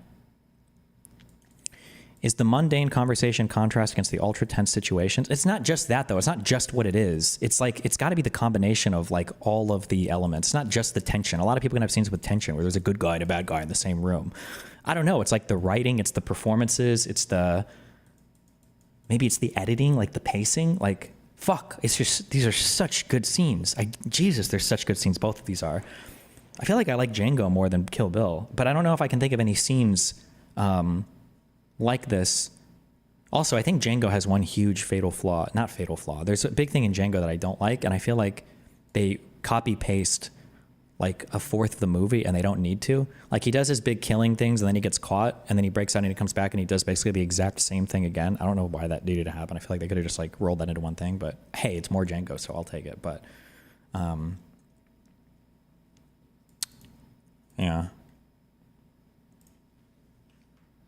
Tarantino is very good. Tarantino is very good. I'm super in love with setting, as stupid as it is, like setting up the studio stuff gave me a lot more appreciation for like how people frame things, especially in a movie. Because like when I'm framing things, it's for people that are sitting still doing nothing. But to frame a thing and to have people act in it and to have like the things captured in the shot that are conveying things that matter and the things that people are seeing and not seeing, like what are your eyes focused on and what else is just like, yeah, it's just, he's so good at it.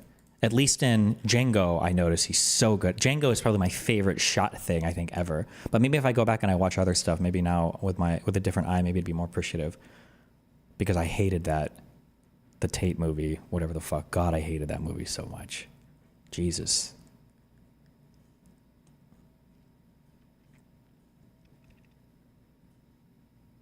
The way Tarantino holds long shots during dialogue and builds suspense, it's the only way, yeah. He's also really good at like sound effects, like hearing all of the sound of the scene and everything too, yeah. I guess this would all go to like building atmosphere maybe.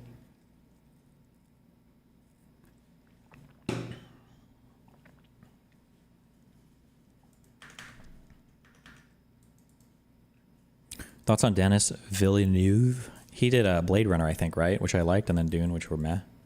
Oh, okay, I'll do this too. I've spent a lot of offline time recently. My God. This is such a not hot take, and I've even said this on stream before, so I don't care. Fucking, God, the Lord of the Rings trilogy. Are we gonna have anything like that in our lives again?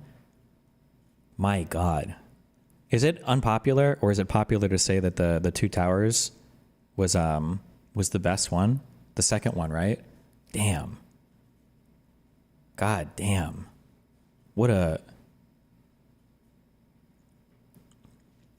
Two Towers is mid? So then what? Is it... It's not Return of the King. Is that the name of the third one? Two Towers is the worst? Wait, what? It's not Fellowship. That can't possibly be the best. It's got to be either the second or third. I feel like second one has got to be the best. I feel like it's deeply unsatisfying on the third one to see like the Ghost Army. I didn't like the Ghost Army. I thought it was cringe and lame. The second one just had like the perfect balance of like all the dudes doing their shit. Gandalf arriving with all the people. The second one is where they get rid of... Also, how do you get tricked by a guy called Wormtongue? Okay, Jesus, really? But the second one is where they kick out the Wormtongue guy too, right?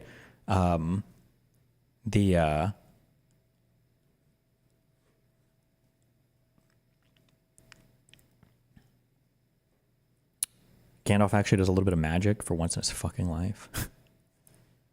The trees where either Merry or Pippin, I always mix them up, but they trick him into like, oh no, we want to go to the north or whatever. And then he sees all the dead trees after all the drama, and oh my God, what a great, the ups and downs of like the battle. Let's ride out. Fuck. What a great movie. The Two Towers, what a great movie. That's not even a hot take, but Jesus, my God.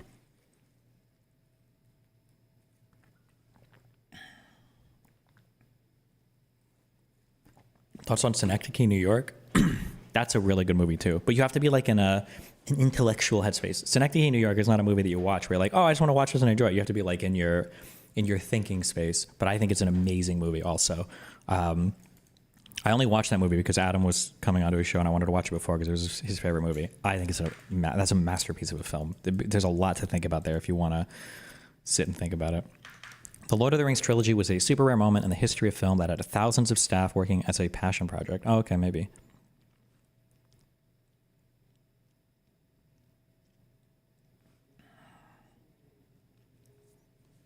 Was The Sopranos what you expected? No, not at all. I expected this show to be way different. But so far I'm liking it, yeah.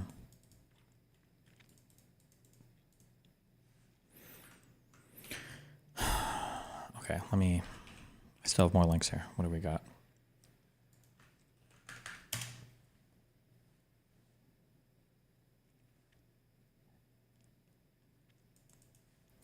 Can you think of any old books that are just waiting to become the next big blockbuster sensation? I don't think the book matters that much. I mean, it kind of matters, but there's other stuff that's just so much more important, right? Like good casting, obviously having a good director, and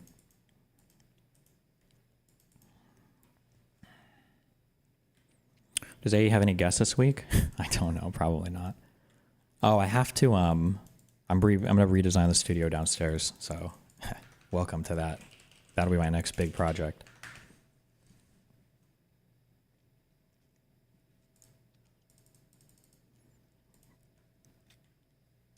Oh, somebody said this, earlier in YouTube chat. Oh, this was like 20 minutes ago. Destiny, isn't the problem with wokeness,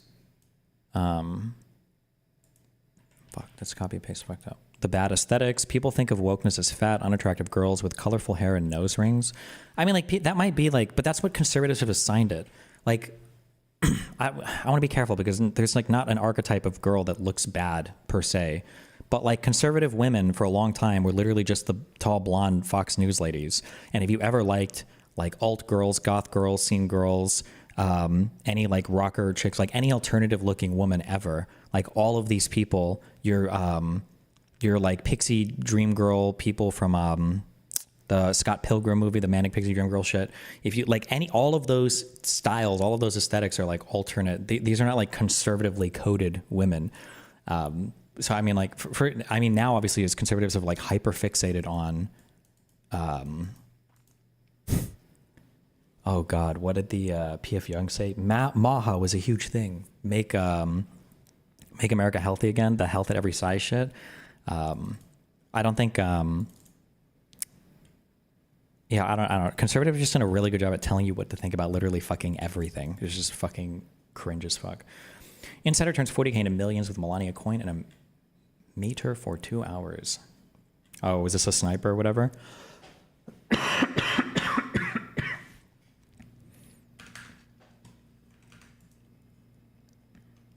How do you deal with left-wing friends that hold the Democrats to an impossible standard or unknowingly parrot right-wing criticism of the Dems? Just eject them. Don't talk to them politically. They're cringe. All those people are cringe. And don't let them absorb you with the cringe. Fuck these people, dude. They're actually horrible people.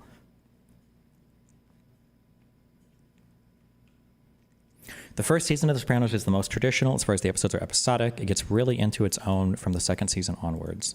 Oh, okay, well.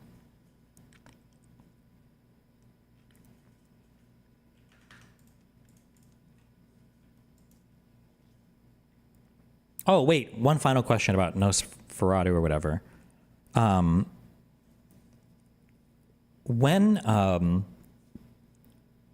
he's doing his sex thing at the end, spoiler alert, when he's doing his sex thing at the end and he stays with her, wouldn't he die whether or not his coffin was destroyed? Was that like his mission, was to sex her up, or?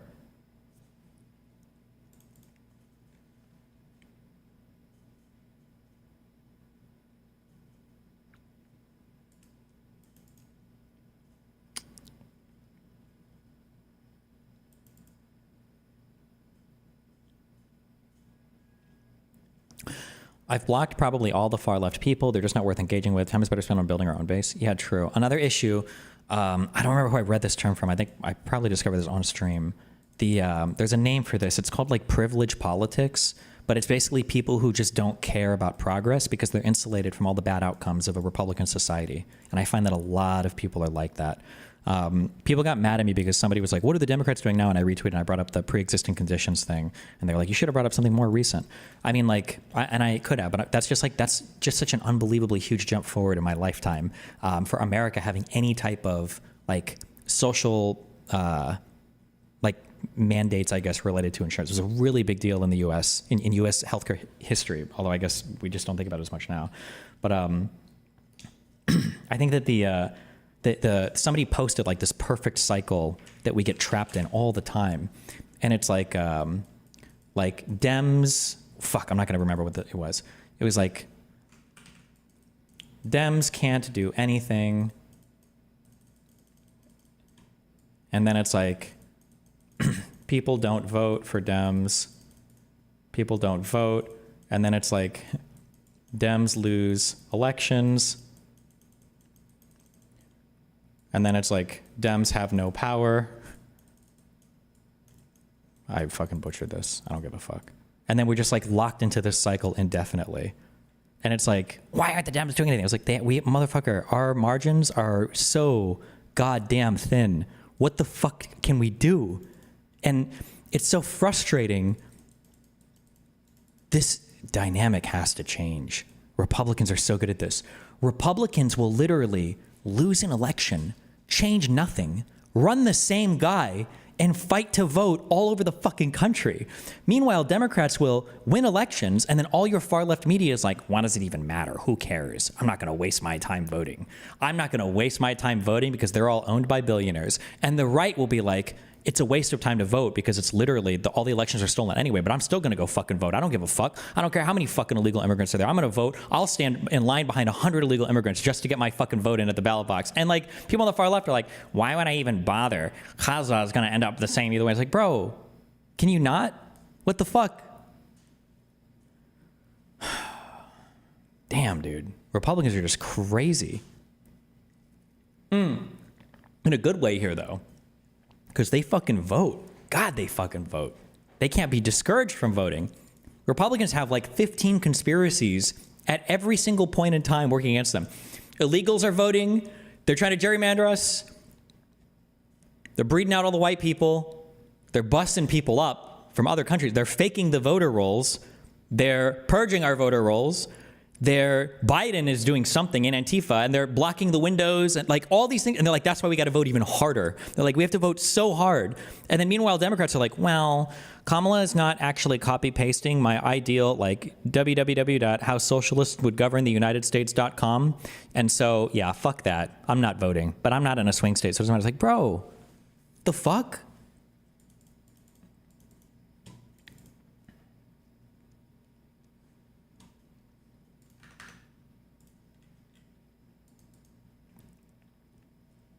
Oh, one of Trump's big advisors to Rug Pull too. Oh, I saw this. I did read these guys' tweets. These were the funniest tweets ever.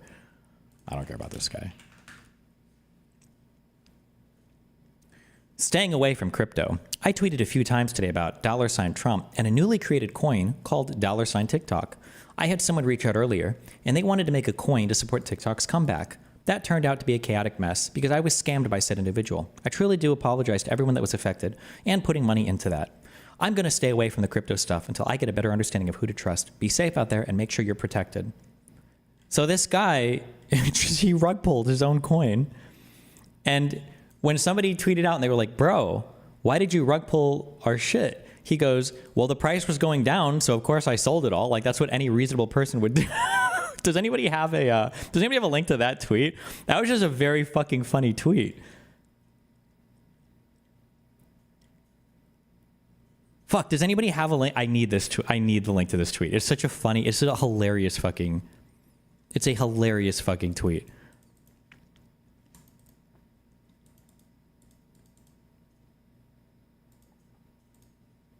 Here's the image. Oh fuck, did he delete it?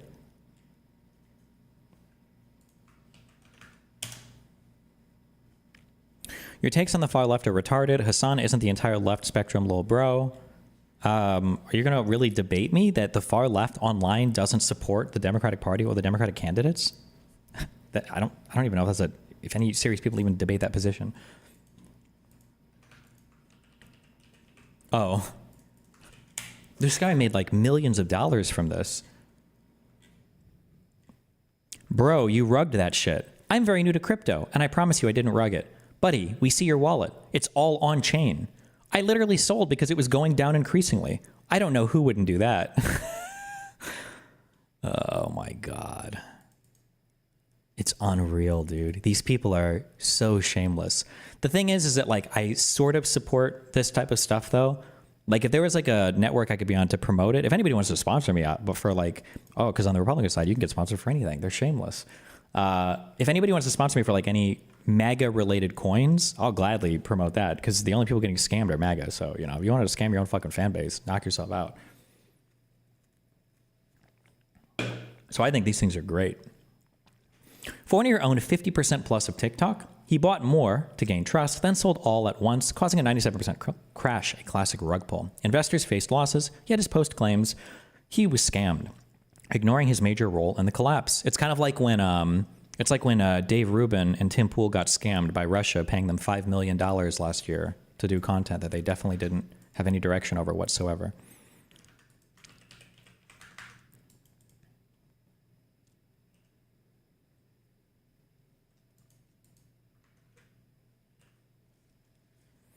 A few minutes behind, but the whole coffin thing didn't really matter. The only person who could kill Nosferatu was the lady. Oh, okay. And did he know he was going to die then? No, so literally none of that mattered at all. It was all just about her and him. Like, he probably knew he was going to die. Huh? He just wanted to, like, sex her up.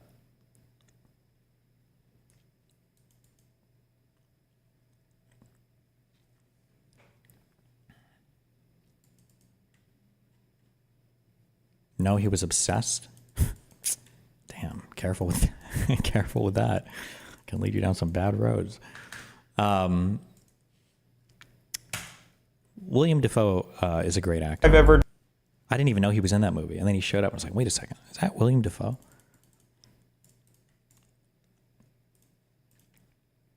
The most I've ever done was 117. Average is anywhere from 30 to 70. From a practical standpoint, it takes a dozen or two to get your body worked up, so getting sweaty and red, and to a place where it looks like you're having a breakdown that's been going on for a long time and we're just getting a window in. And then it's... This guy's like Sam Hyde if he just wasn't a Nazi. It's about just sort of finding what it wants to be from a performance perspective until my body physically shuts down.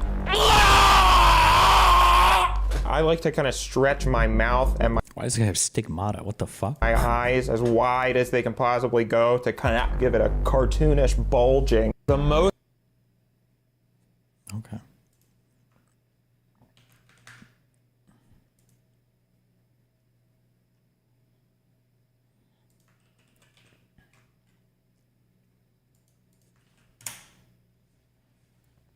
Kroger is working with Microsoft to install facial recognition technology in stores to identify customers.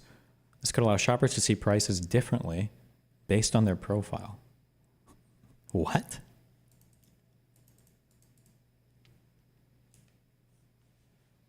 Like, is that what they say they want to do? Or is that just like baseless conjecture from Dexerto?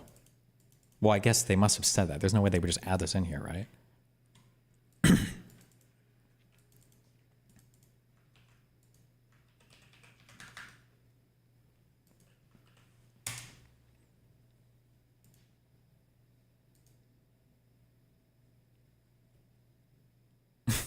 What the fuck is this? Is this a Nazi genealogy chart? They want to do dynamic pricing, they said. Oh, gotcha. Jeez, that's scary, but okay.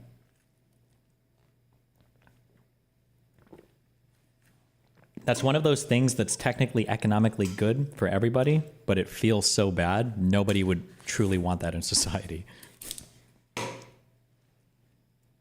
It's economically good because price discrimination theoretically allows you to have sections of customers that couldn't afford a product to afford it now because it's cheaper for them, but nobody wants to think that they might be on the paying more end of it. So, but that's basically what's happening right now with like pharmaceuticals or video games, because like video games are sold for cheaper in like I don't want to say third world countries or developing countries, just countries that aren't as wealthy as the United States, GDP per capita lower, whatever. And so are pharmaceutical products. Drugs are sold for cheaper as well. But and that's a form of price discrimination. But obviously nobody likes it, so they buy keys from G2A and other things.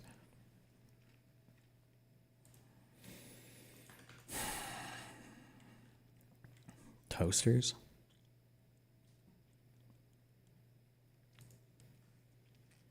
How would you know who to charge more, though? Do we have to share our incomes? Bro, there's probably so much shit collected on you for advertising, they could probably just figure it out. They already know your income.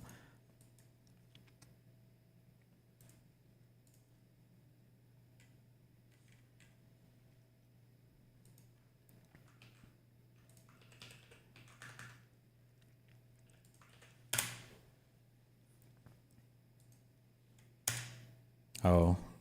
Why does DGG chat truncate links? Rep. Oh, we already watched this. Asmongold, he's a German, which is the opposite of a Jew. Okay. If everything was priced dynamically, how would that impact the economy? Well, theoretically, it would allow producers to make more money, and it would allow customers to pay more appropriate prices based on their income. So people who can afford to pay more would pay more, and people who don't have as much money to afford a thing might now be able to afford it because other people are paying more. That's like the ideal, that would be the idealized version of price discrimination. Colleges kind of work like that. But in reality, I think people just feel shitty when they see price discrimination. And I don't know if anybody really likes it in practice. Just the feeling is just bad.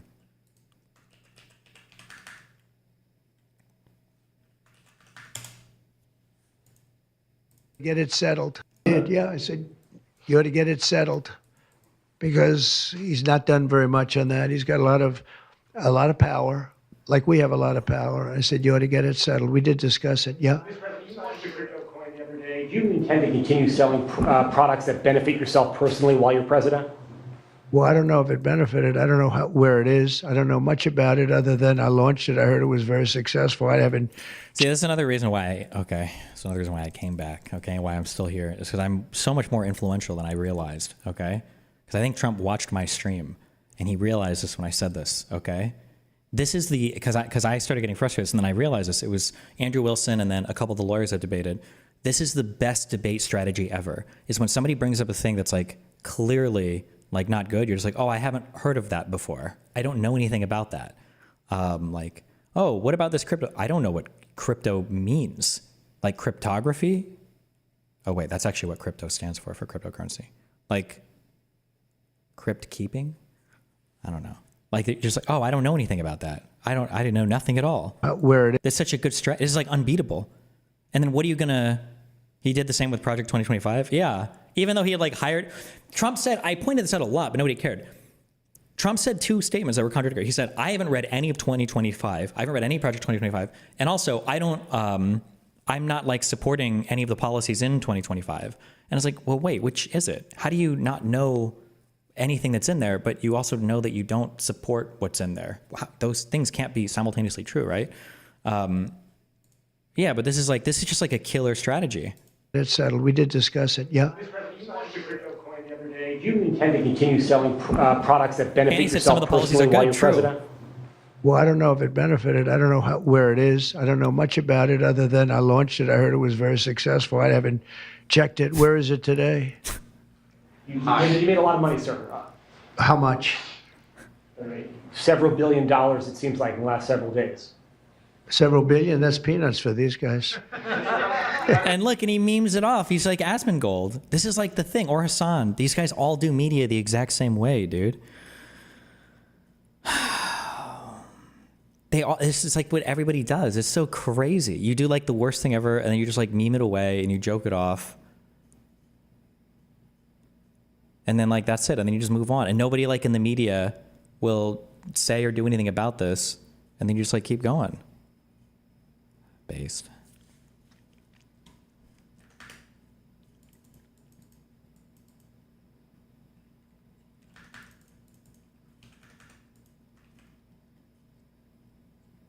What's all the forehead memes for?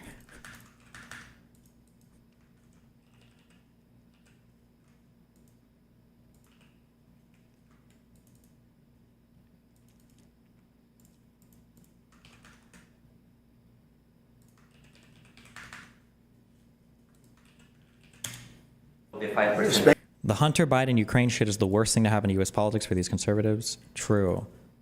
And the everything having to do with the that whole story, bro, it's actually like so unbelievable. It's so unbelievable that Giuliani and Trump called Zelensky begging for dirt on Hunter Biden, told Zelensky to announce an investigation with no proof, got a guy in Ukraine to lie about everything, to tie Hunter Biden to Burisma. That guy has now been either pled guilty to it or he was convicted. I think he pled guilty to lying about it all. All the Burisma stuff started off as a lie from this guy. In order to energize or empower the Republicans to do years and years of investigations into the Bidens and basically come up with nothing. And none of that matters. That's just so crazy that none of that matters. That's just so insane that none of that matters. What the fuck? Spain is very low. And yet, are they a BRICS nation? What? They're a BRICS nation, Spain. You know what a BRICS nation is? Well, you'll figure it out. But, and he doesn't know anything. If the BRICS nations want to do that, that's okay, but we're going to put at least a 100% tariff on the business they do with the United States. You know, like how many things are going wrong in your brain to think of like Spain? So Spain is now in an alliance with Russia and China, or like an economic union or alliance? What do we even, like, how many things are off in your head in terms of like world understanding for this to even be a possibility? Like, what? Spain is very low. And yet, are they a BRICS nation? What? They're a BRICS nation, Spain. You know what a BRICS nation is? Well, you'll figure it out. But, and if the BRICS nations want to do that, that's okay, but we're going to put at least a 100% tariff on the business they do with the United States. You know what the BRICS is, right? You guys know. Brazil, you know what I'm Russia. saying, right? You know what I'm saying.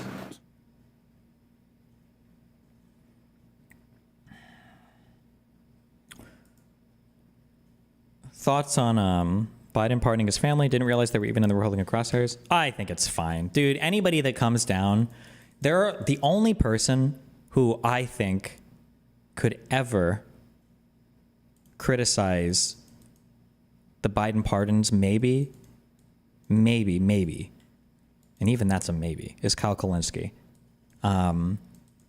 Because Kulinski has been so harsh on Trump that I would grant that. I'm like, okay, yeah, sure, this guy's allowed to do it.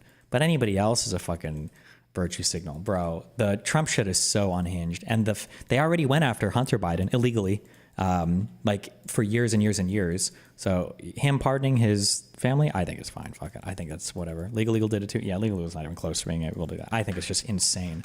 Yeah, the optics nerds.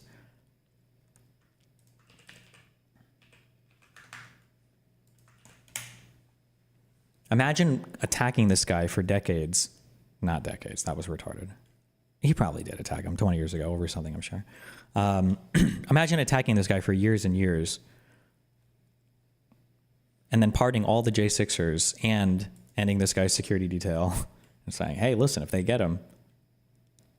I like how he ends his security detail playing up conspiracies at the same time, too. They all made a lot of money. They can hire their own security, too. I don't know if you're aware of this, but when Trump says this is an allusion to the idea that Fauci made billions of dollars off of investments related to pharmaceutical companies during COVID, which I don't think there's nothing to substantiate literally any part of that whatsoever. Could you do a quick breakdown on why going after Hunter was illegal? I mean, Giuliani, well, I don't know if there's a law broken here, which is highly unethical, but Giuliani calling the prime minister and saying, hey, I need you to announce an investigation with no evidence is insane.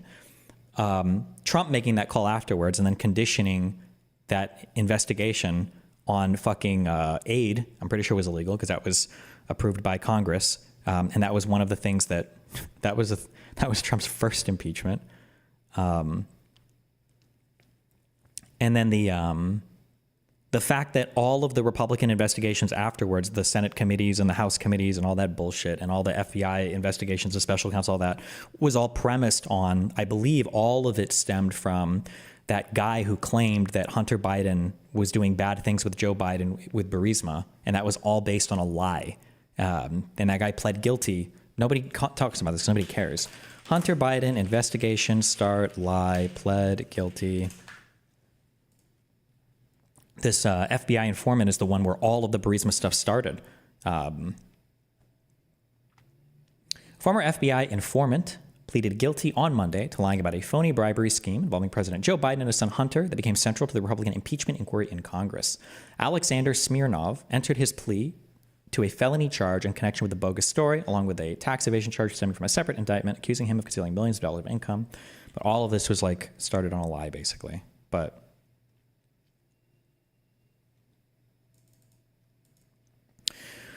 was Rudy telling Trump all of this, or was Trump telling Rudy all this? Rudy was definitely taking direction from Trump. Maybe it was Rudy's idea, but I bet it was Trump's. Or Trump is so stupid it could have, but regardless, he was taking direction from.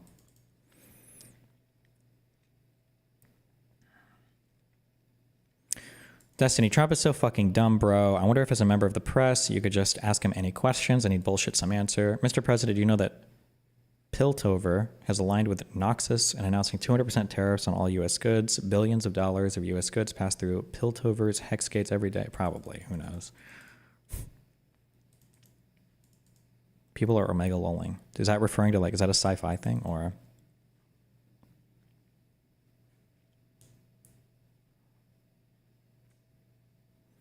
"10-year blanket pardons for his family for any crime they did. That seems too much. And why couldn't Trump just make up charges in the next 4 years?" Well, he can't make up charges. That's why it's a blanket pardon. That's the point of a blanket pardon. So you can't make up charges.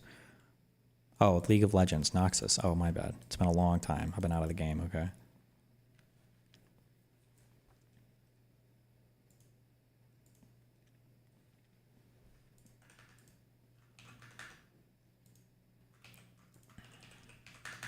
This is, I can't say what I want about this because I would be permabanned from everything and the FBI would visit me, but this is absolutely deplorable. Trump says that he is conditioning aid to California following the LA wildfires. President Donald Trump told reporters Friday that he would be conditioning aid to California following the devastating wildfires in the Los Angeles area, demanding the water be released. He also said he wants a voter ID in the state. Quote, "I want two things. I want voter ID for the people of California, and they all want it right now. You don't have voter ID. People want to have voter identification. You want to have proof of citizenship. Ideally, you have 1 day voting. But I just want voter ID as a start," Trump told reporters upon landing in North Carolina. "And I want the water to be released, and they're going to get a lot of help from the U.S., he added. This is just such an unbelievably disgusting thing to say, but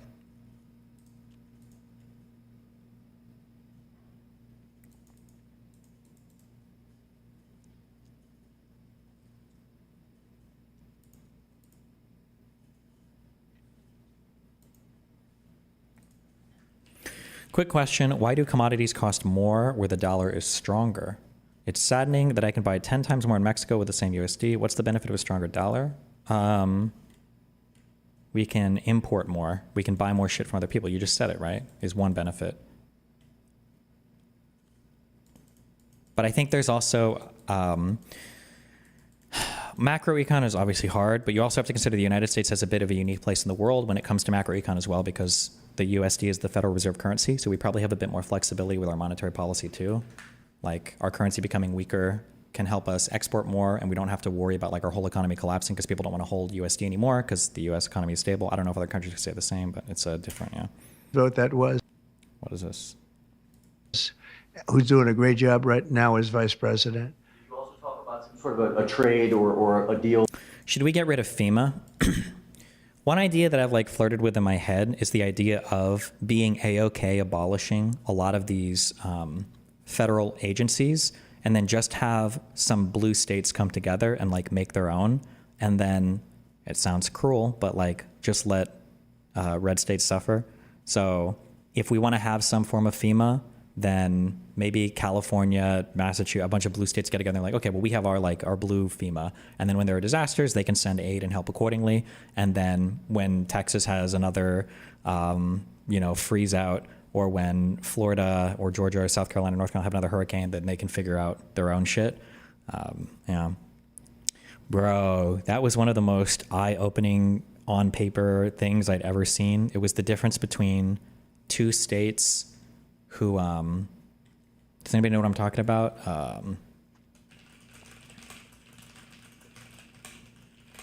The two states where one voted all blue, like every county, I think, and the other one had every county voting all red. And it was like, I think it was like Massachusetts versus like fucking Louisiana. And it was, holy shit. Do you think Trump will demand a third term? Also, do you think that Israel and Hamas ceasefire and bring the cat back? I don't know what Israel will do. They're in a power position right now. Trump will be too old, I would imagine. Was it Oklahoma? What was the difference exactly? Massachusetts was like first in like schooling, second in income, first in health. It was just like, and then the red state was like 49th in reading, like 53rd in math. They were imaginary states that were outperforming it. It was just like the difference in the outcomes of these two states was just unreal. It was insane. Destiny here. Oh fuck, was it this? Why is this in Spanish? Thank you.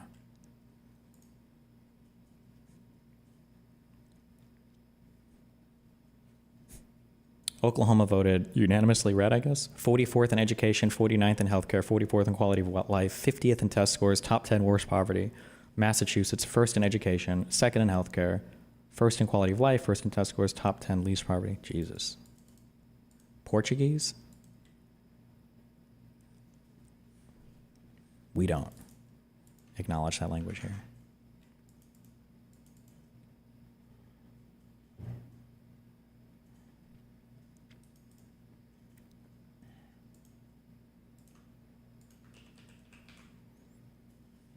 So is TikTok going to get banned? Oh, that's a whole other thing. Bro, there's so much. Are we a week in? There's so much.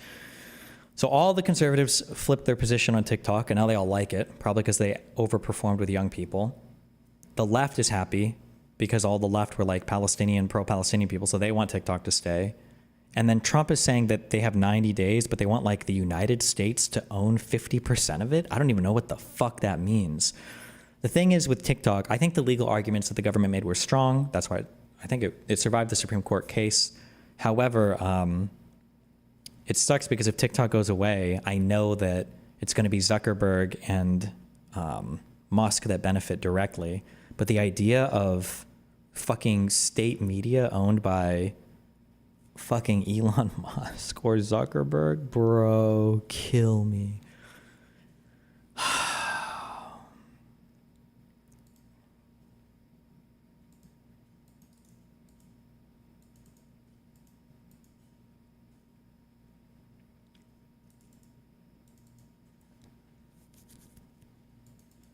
Trump is just not enforcing the law. He's not using any legal mechanism to not enforce it. He's just doing a non-enforcement. I don't know if I agree with that because the law itself had a carve out for the president to like evaluate. So.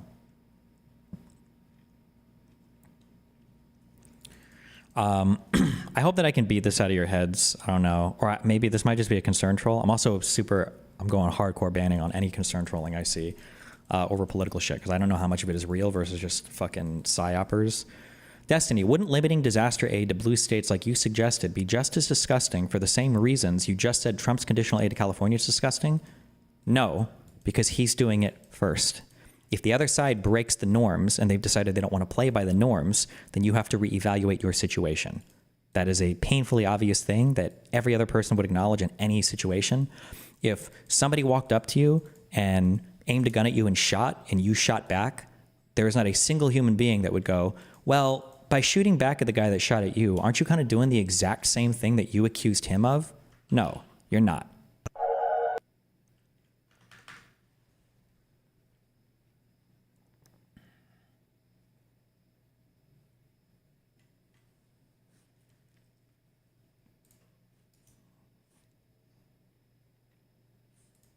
Wait, what did I just have open here? What is this? Low tier God, 2 years ago. Okay.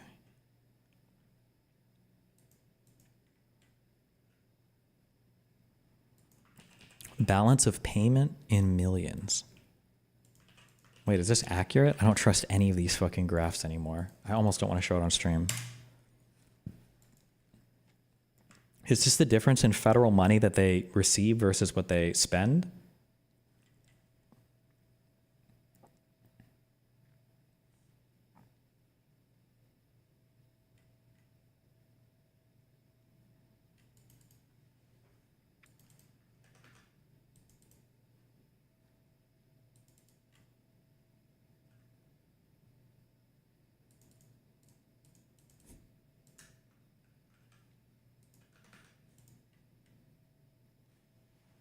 So this would mean that this must be with the citizens of the state paying taxes as well, right? Actually, I could believe that because people in California probably on average are higher earners. Same thing with Massachusetts, right? Maybe.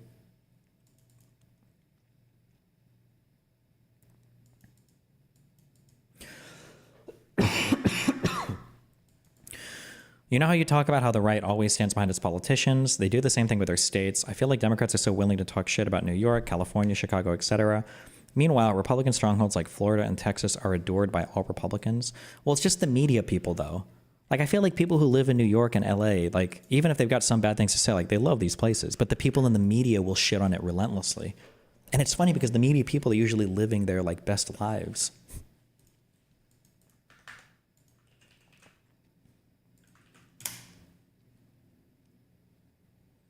Could California just stop paying federal income tax and see what happens? I mean, the IRS would fuck you, no?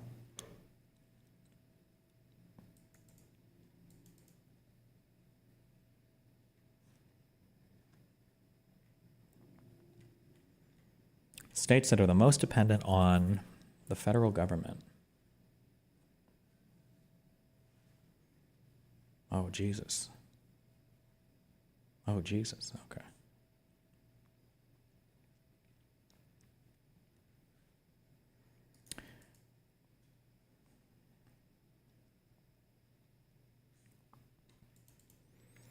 Remember all those projections back in like 2010 that Republican voter numbers were in such decline that they would never win another election? Russia actually rolled and smoked us with those bot farms. Yeah, but I think it's important to realize that Republicans, largely on accident, stumbled into better positions than like the far left media talking figures had. Because on the far left, they were like, okay, we have to be concerned with the blacks. We have to be concerned with, well, not Asians, fuck them. We have to be concerned with the browns. We have to be concerned with the Native Americans. We have to be concerned with all these different demographic groups of people that all need our hate. And Republicans were like, okay, well, we're never going to win those voters over. So fuck trying to appeal to anybody. Let's just like focus on like this shit that like all the white people like.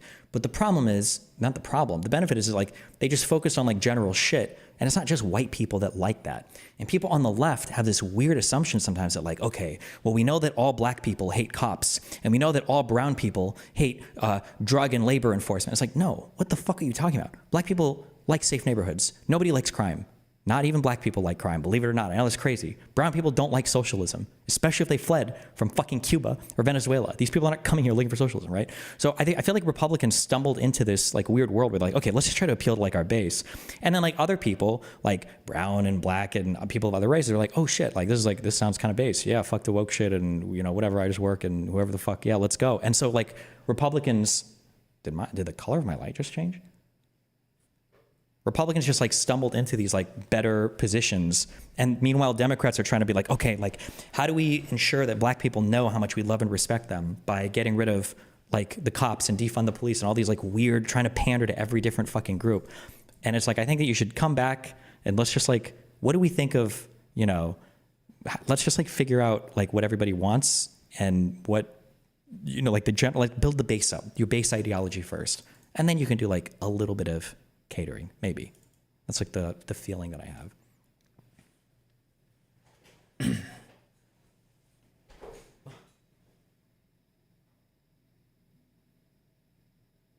Oh, damn, okay.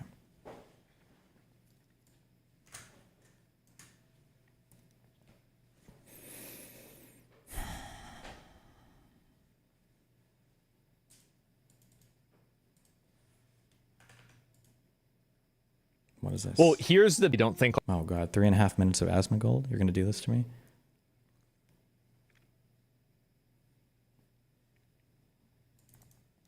Something you said a long time ago that stuck with me is that white people from Europe are more liberal on average than brown people from South America / Asia.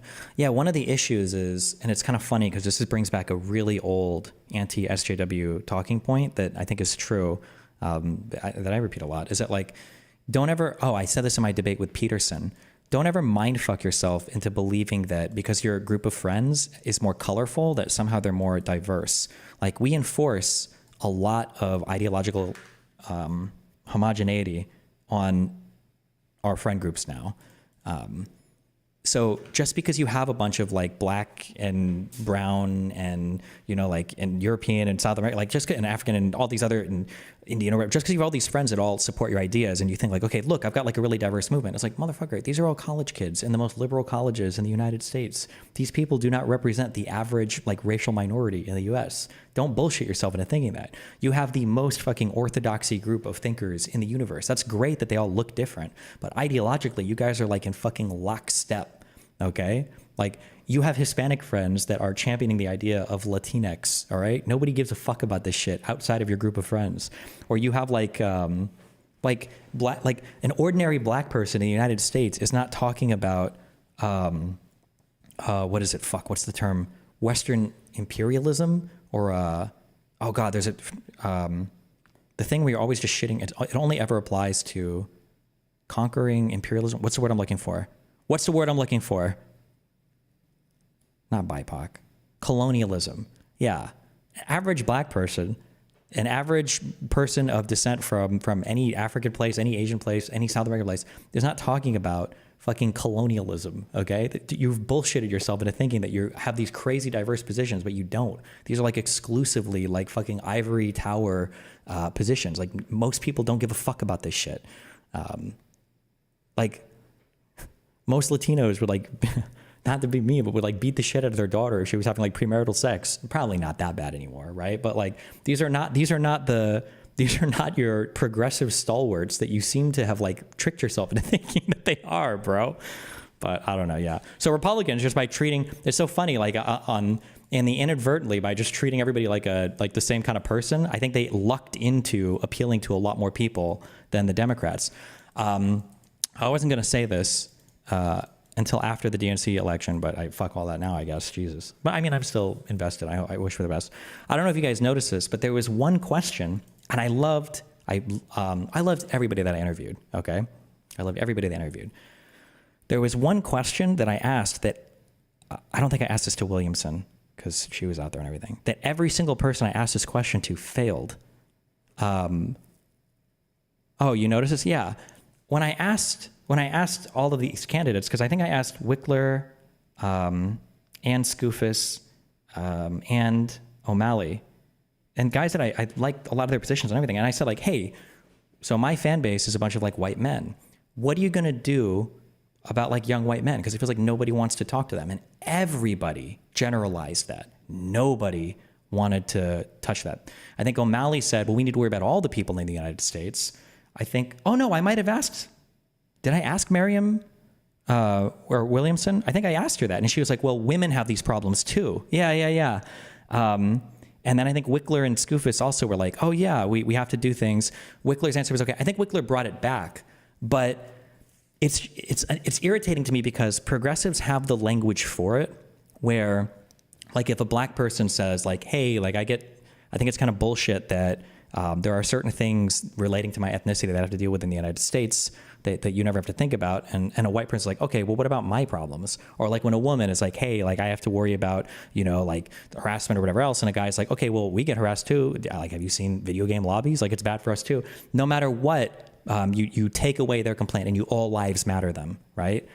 And every candidate, when I interviewed them, every single candidate did this to me. When I was like, what about like young white men? And they were like, well, what about everybody else? And it's like, damn, okay. That was kind of, geez. Ro Khanna did the same when you talked to him in the past about young men. Yeah, he might have, because I think I asked him a question about education, but I was very intentional for the DNC candidates. Oh, I'm glad I did ask Williamson about that. I'm glad I did. But it's like, geez, this is a problem, guys. Can we not just say this? Can we not just say, like, that's just kind of blackpilling that I get this. And you guys aren't even running for like huge national seats where like the diversity vote or whatever matters. This is like, it's 448 insiders, DNC people that are voting on this. So you don't even have to try to do this super appeal. But yeah, what's the right answer? The right answer is you should be able to talk specifically to young white men problems. You should be able to say like, yeah, I think we failed young white men. And in this way, there's a reason why we've lost all of them or so many of them to the Tates and the Petersons and the Shapiros. It can't just be that you're praying for women to save your movement or minorities to save your movement. Like we should, I mean, like Democrats have done a lot of good things for white men too. Like we have to be able to take credit for that and then to speak to it, I think, but.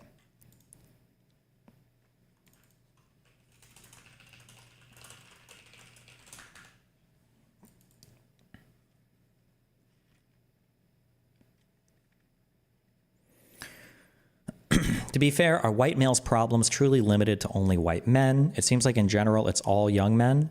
Yeah, but the issue is like, and this is why like that 4chan troll was so good for the all lives matter thing. When somebody says like all lives matter, you should be able to say like, yeah, of course, but like we just want to talk about like black issues with this movement. But of course all lives matter. You shouldn't fight the slogan, right? And so when somebody says like, oh, like what should we do about young black men? We can talk about that, or young Asian men, or young Hispanic men, or young whatever. We can have all those conversations, but then when it's like young white men, it has to be generalized. Like that's too scary of a demographic to even talk to. And I think that's a really big problem. I think that's an issue, I think.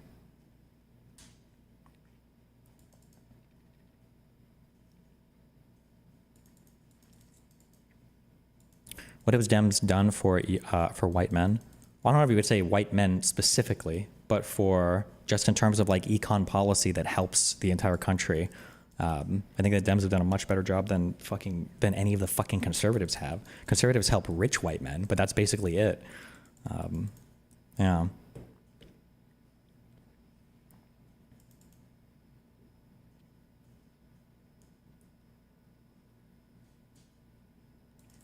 Have you ever had a way to combat people who argue the punching up and down argument that it feels like most people are too scared to talk about? Yeah, I don't, fuck that shit. Fuck that. I don't believe in that shit. Punching up and down is cringe. I think punching up and down is just an excuse for people who either lucked into a certain race, or they lucked into or lied their way into a certain gender disposition, like become bullies.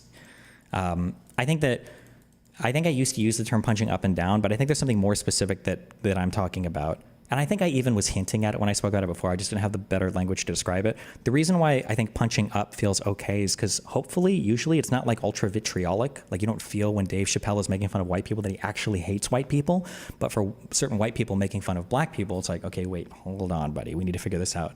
But people have taken that punching up and down thing to mean if I'm punching up, I can literally be as hateful and racist or misandrous as I want to like another group as long as I have less power than them, which is insane.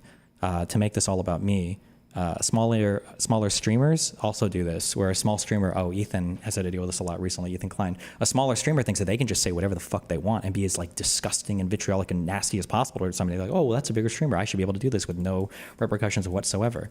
Yeah, I think that's wild and dumb.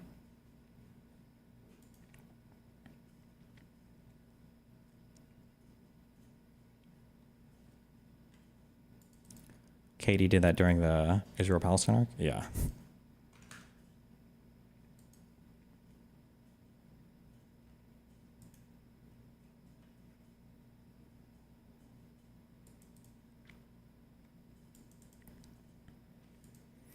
I think it's generalized because they face general problems shared by other men.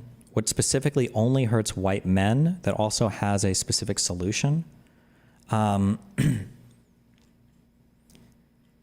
I think that in general, I think that white America has done bad things to minorities in the past, and we've had to kind of like deal with that and have like a reckoning about that.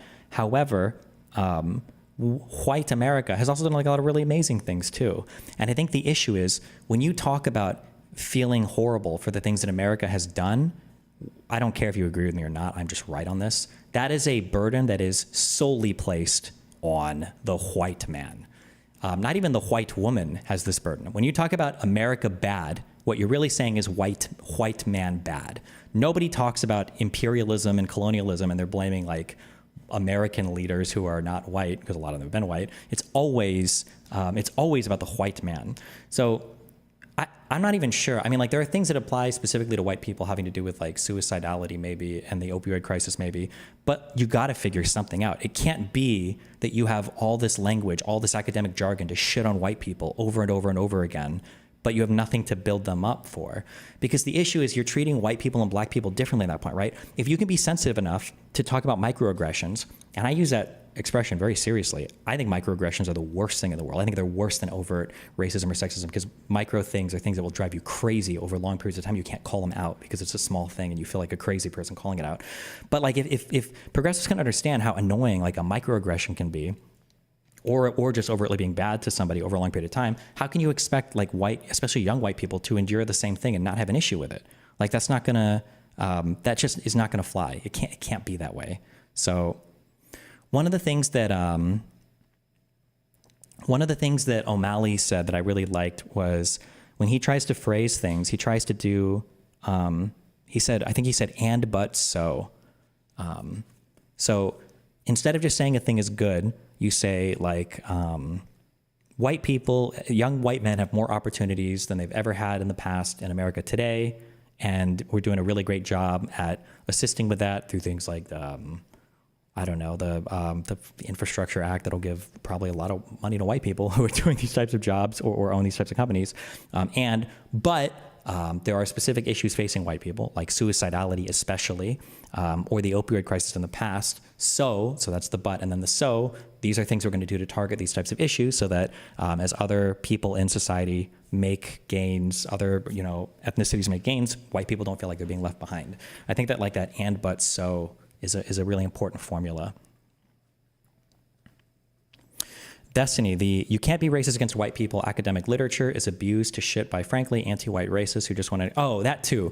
Yeah, you have to be way better calling out racism by non-white people. That shit flew, even I was calling that out like 6 years ago. Who was it, Professor Flowers, who debated Vosh? Was that like 6 years ago? Was that long ago? There are a lot of people, that's why I don't like that punching up or down thing anymore. There are a lot of people who do that anti-white racism. They're just hateful, evil. They're just fucking bullies. That's what they are. Like if they would have been white, they would have been a fucking KKK member. They would have been a neo-Nazi saluting fucking Sam Hyde 100%. They just happen to be born a minority and they get a free pass to be disgusting, hateful people. Those people need to have their shit checked way the fuck more, in my opinion, but not in my opinion. They do. Fuck you. Okay. What's our good, largest political commentator on Twitch talking about? You don't think like anything that they do? Well, here's the big thing that I think a lot of people need to understand. Do not put divisive political issues in video games. Okay. Emotivism. When they say things, remember, you just have to understand what they're saying. When he says, don't put divisive political issues in video games, what he's actually saying is, don't represent a political opinion that I don't like in video games. Because if there was a video game and there was a scene where there was like some soy SJW and you like run them over with your car, it would be the most hilarious, epic thing in the world, right? So just be aware of like what he's saying when he says this. To put divisive political issues in video games. Your opinion of what is divisive is not relevant. What people's opinion of what is divisive is relevant. Let me give you an example. Some of the most popular video games of all time, in my opinion, and just matter of factly, are the Metal Gear Solid games, which are intensely political. Probably almost any game that involves like war or whatever is going to be intensely political. The GTA games, I didn't play 5 to be fair. Which one had CJ? Was that 4 or 3? And I played Vice City and GTA 2. These games were like dripping with social commentary. You could just hop into, that was GTA San Andreas. BioShock 1 and 2 were explicitly political, like divisive political stuff. BioShock 1 was like a love letter or a hate letter, I guess depending on how you see it, to fucking Ayn Randian libertarianism. BioShock 2 was the one with the little girls. Did they do the socialist memes in that one? I don't even remember 2 that much. I don't know what they did as much for 3. But these games were, Fallout is, these games are insanely political in nature, but. The Elon Musk Nazi salute thing. I don't agree with the amount of people that are angry about it. He's not talking about that type of political. He's talking about Veilguard with the cringe scene where the one character yells at her parents about her pronouns and trans coming out. Yeah, I've never seen this and it sounds cringe. But like some games and some movies have like cringe writing and are cringe. Just because it's like political doesn't make it like an extra bad cringe. Some things are just like fucking cringe. Like there was nothing political about Titus laughing in Final Fantasy X. But it's like one of the oldest, like, classic cringe moments in, like, all of video game fucking...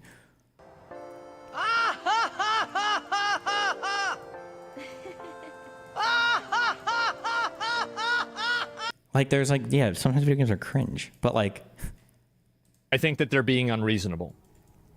But I acknowledge that they exist, and there are a lot of them. The problem is that you take an already established franchise and change it. My friend, what established franchise is not constantly being changed with every new reboot and every new remake and every new sequel and like, bro, everything is changing constantly always. Like, that's just the nature of all media. You don't have to agree with something in order to know that it is real. Destiny, the problem is that the left keep putting their politics in a cringe way. Yeah, if I believed this to be true, and I think that people were like tired of politics being involved in stuff, then the right would be making apolitical stuff, but they're not. They're making even more political stuff. It's just on their side. So I don't think the issue is we don't like politics in our stuff. It's we want politics that we agree with. Like that Sound of Freedom movie was a big fucking jerk off to combating illegal immigrant human traffickers or Lady Ballers or any of the Daily Wire movies. It's not like these guys are like, oh, well, we should make our own apolitical content. It's we're going to make political stuff on our end, okay? That's fucking swallows Trump loads. Let's go. Real. There is this massive problem that these people have that they think that if they don't talk about the problem, eventually it will go away. That never works. It never works. It never, like, you can't just ignore the elephant in the room and eventually it turns into an ant. That's not what happens. They pretend it doesn't exist. Yes, exactly. And so, they just signed that new bill? Yeah, teeth all, well, yeah, there we go. And that's why they lost the election. We're tired. Well, I think so. I think that a lot of people are tired of being gaslighted. That's exactly what happened. Where thought games are made to escape reality? Yeah. Isn't the problem with woke politics in games that they're not subtle enough? Cyberpunk is arguably woke since there are body modifications, but the game is widely accepted. Yeah, but it's not just politics, it's just everything. Sometimes people have like really heavy-handed messages for their media, and it's just cringe. Like, it's too heavy-handed. Like, okay, we get it. But other times, like, people can be more subtle with the messaging, and it's nicer. But that's not just a political thing. It can apply to literally, it can apply to all writing, you know? Like, it doesn't have to just be political messaging. It could be anything. Bro, give up to fan on Elon, what he did. You call him out for being a face gamer, call him out for doing a Nazi salute. Look, bro, I'm not talking about that. You're not going to convince me about it. I don't want to argue about it. It's just an example that I'm using. If you're getting caught up with this idea and you're going to turn this into a fucking, like an argument, oh no, I'm not going to accept your reality because I think it's fucking retarded. Sorry. Yeah, there's not evidence for it. It's not very good. Here's what my...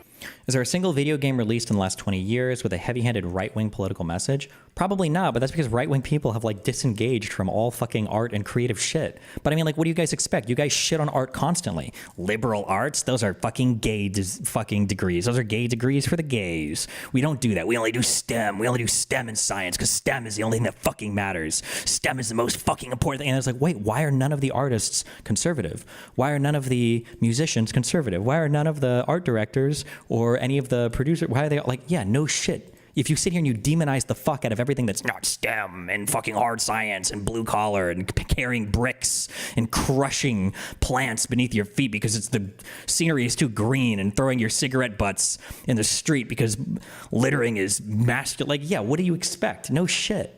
My point is that I understand that there are a lot of people that disagree with me on this.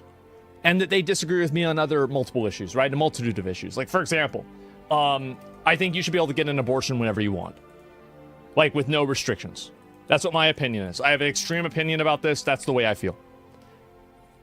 I understand that my opinion is extreme because I have self-awareness. The problem that these people have is that they live in an echo chamber and they never confront anything else that disagrees with them. I know that people disagree with me, and I know that I have a minority opinion. Same with gambling, by the way. The cringe and heavy-handedness is the difference between progressive and woke, Destiny. Sure, but like things are cringe and heavy-handed in media. They just are. Bro, how many old movies can you go back and watch with like so many of these like classic tropes of like the damsel in distress, and it's like, oh wow, here's this dude who's gonna save her at the perfect time and she loves him now and it's all happily ever after, and oh wow, here's like this guy beating 300 criminals because they're not like American enough and they're fucking, you know, they're stupid, like look at all the Rambos past like Rambo 1. Like it's like it's cringe but it's just, it's heavy-handed, it's not subtle. I mean, different people watching, I'm just saying sometimes stuff sucks. Okay? Sometimes stuff sucks, and it's fair to say when it sucks. But when stuff sucks, and it's also stuff that you disagree with politically, that doesn't mean that it's just because of all those politics. It's just shitty writing. Like, are there any old movies as heavy-handed as Barbie or Don't Look Up? I'm sure that there are, but you don't know those movies because they faded away and nobody talks about them anymore. That's why in 20 years, nobody's going to be mentioning the Barbie movie or Don't Look Up. They're just going to be mentioning great movies, like all the movies that I like Everything Everywhere All at Once. If it was up to me, there would be no lottery, no... Oh, actually, unironically, that's a really good movie. I think Everywhere Everywhere All at Once is arguably a super political movie. The daughter is fucking a girl, because she's a lesbian. And then it's about like an Asian immigrant family.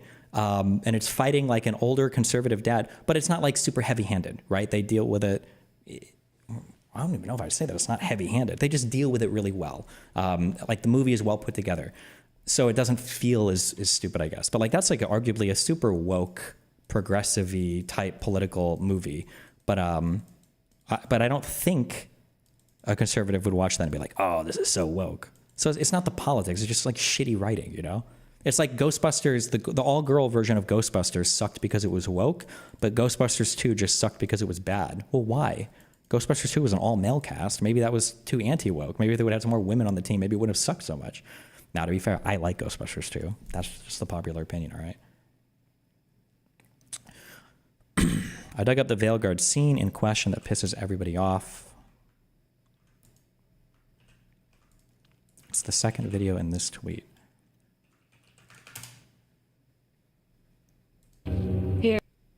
Here, vegetables.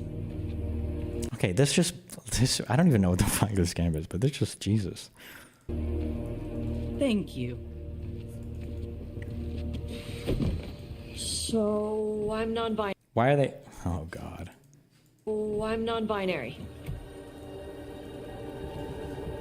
What does that mean? Is he supposed to be like half the size as these two people? I feel like this is the Breaking Bad scene with Jesse in the middle. It means I don't feel like a man or a woman.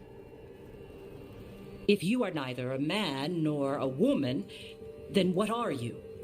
Non-binary. I just said, and I'm going to use they instead of she from now on. Jesus Christ. Okay, but here's my question. If I were to play through this entire video game, would I find that like the rest of the would I find that like the rest of this game is written incredibly well and it's like so good and these scenes are just like standout horrible scenes, or is the writing in all of this game just kind of dog shit?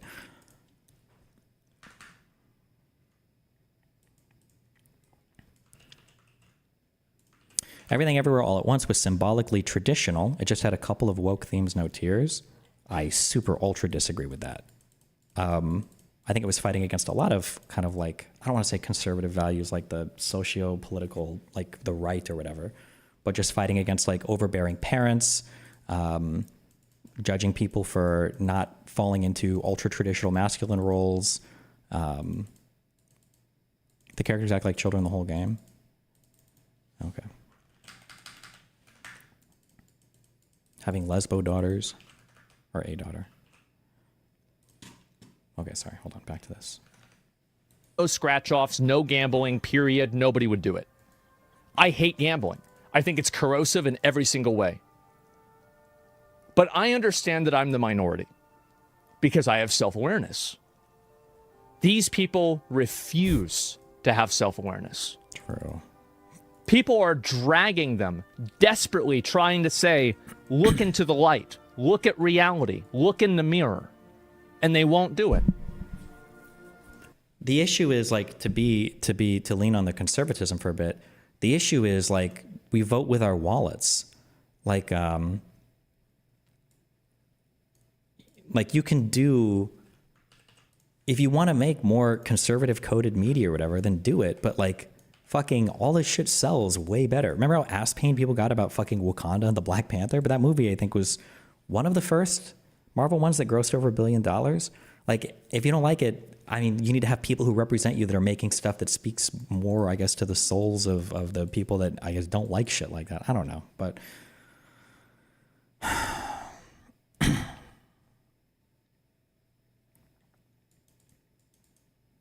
do you think the Dems would have better odds in future elections if the left just stopped this shit entirely? I don't know. Republicans would just find something else to hyperfixate on. Because I don't think anybody cares about this stuff that much. If conservatives weren't talking about this, I seriously doubt there would be this like conglomeration of people like, God, fuck, you remember that fucking scene where she fucking gives her fucking pronouns and she says she was fucking non-binary? What's happening to this goddamn country? Fucking non-binary? Are you serious? She was an elf Zord and non-binary. What the, like, nobody would give a fuck. They would just be like, you remember the fucking cringe writing in that game? And that would be it. And you would move on. Because sometimes things in life are fucking cringe. Fuck, I scared Honey.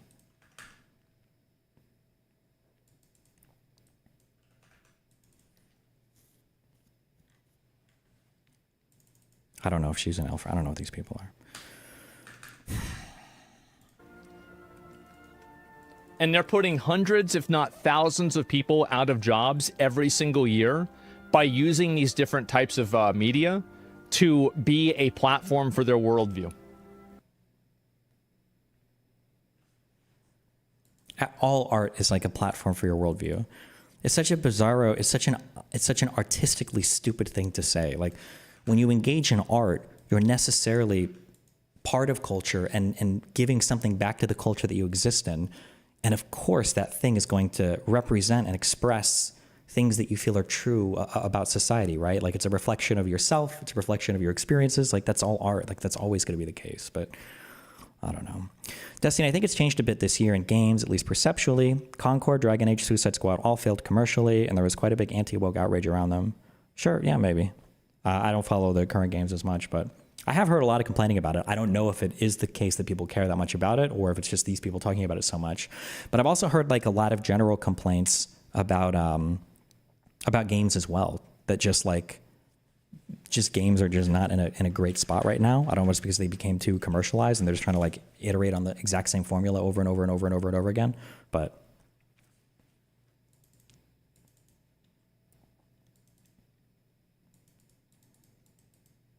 holy shit, somebody just said something and I'd never actually thought about this before. Holy fuck.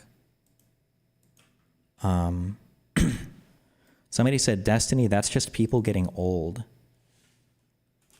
I wonder if video games were like a millennial thing. And that I wonder, does Gen Z play as many video games? Like, I'm going to do what we used to do to women. Now I'm going to do to Gen Z. Like real games? Does Gen Z play real games as much anymore? Or when they say like, oh, Gen Z is the most heavily gamed like market, are they including like people that play mobile games in that? Like that, I don't even know the names of the fucking, or just like people that play Roblox and Fortnite. Actually, you know what? I would bet money on this. I wonder if anybody's ever done this survey before. I bet Gen X even. I bet Gen X, individual on their own, and millennials, individual on their own. I bet both those generations played 5 times as many unique video games as Gen Z if you remove bullshit mobile games. I bet they did. How many, if you go to Gen Z and you were to ask them, what have you played besides Fortnite, Minecraft, and Roblox? I'm sure that like you'd have like a lot of FIFA kids and Call of Duty kids. But if you remove like sequels, how many different games do these people even play?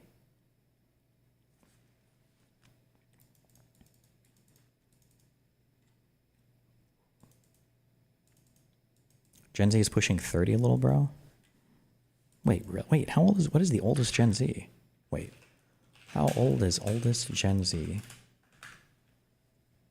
Oh, Jesus fucking Christ. Wait, how old are we? Aren't we like 27 still? Okay, maybe I'm thinking Gen Alpha. Gen Alpha.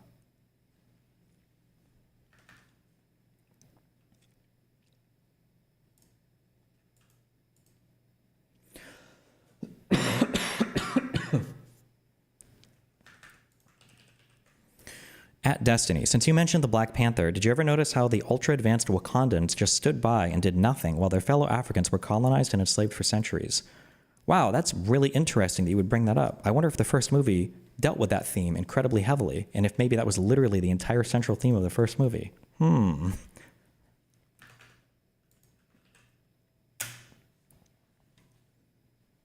Ranked most popular gaming genres by generation.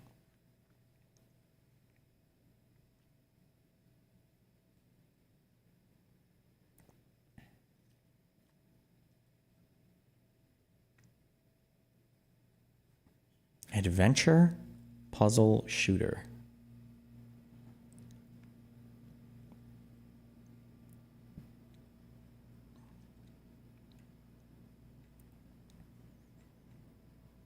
Does Minecraft count as adventure? Or Roblox count as adventure?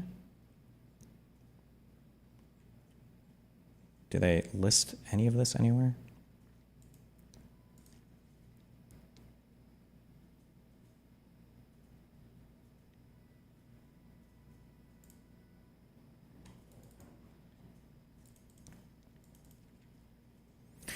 Remember, Destiny, nostalgia has rose-tinted beer goggles. Gen Z grew up with DRM, DLC, FOMO, platform-specific packages, and microtransactions out the ass. They like games, but they know it as an expensive hobby. Excuse me, you are reverse FOMOing, or unFOMOing. You're doing something really the opposite there. Like, Gen Z or Gen Alpha, or you guys will complain today about like platform-specific fucking packages. In my day, games were platform specific. If you wanted to play a Final Fantasy, you had to buy a PlayStation. If you wanted to play like a lot of shooters, Gears of War, Halo, you had to buy an Xbox. You had to buy a whole ass fucking system. Also, those systems were hella expensive. Holy fuck. Those systems were like $300, $400, $500, $600 sometimes, okay? Nominal. That's not adjusted for inflation. Adjusted for inflation, it was like $1,000 for some of these systems. And you didn't get any fucking, they still are? Yeah, welcome to the real world. Welcome to inflation, my friend.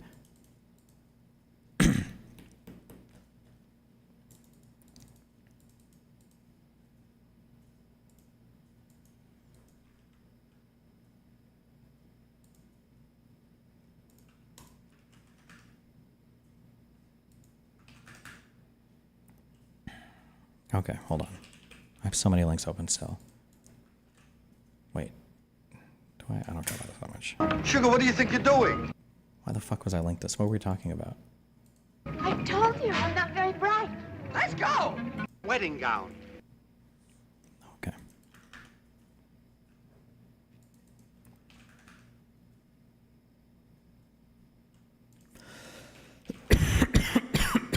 Sorry, Jesus. I'm dying. Pay attention, Gen Z.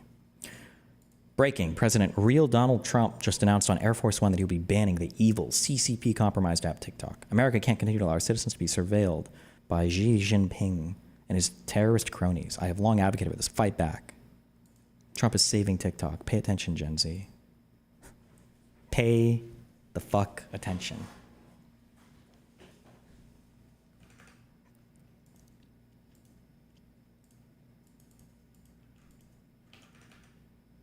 Oh, okay, there was a second link of this, because this guy's tweeted so much about TikTok. Ban TikTok, ban TikTok, ban TikTok. The US should partner with India and ban the Chinese data collection and surveillance tool called TikTok. TikTok is a Chinese pseudo-military operation used to spy on our kids and harvest their data. Emulation is the Gen Y specific hobby, Destiny, you know this. Can't buy the old stuff, so Raspberry Pis plus emulation advancement keeps the old stuff alive for the new kids to play.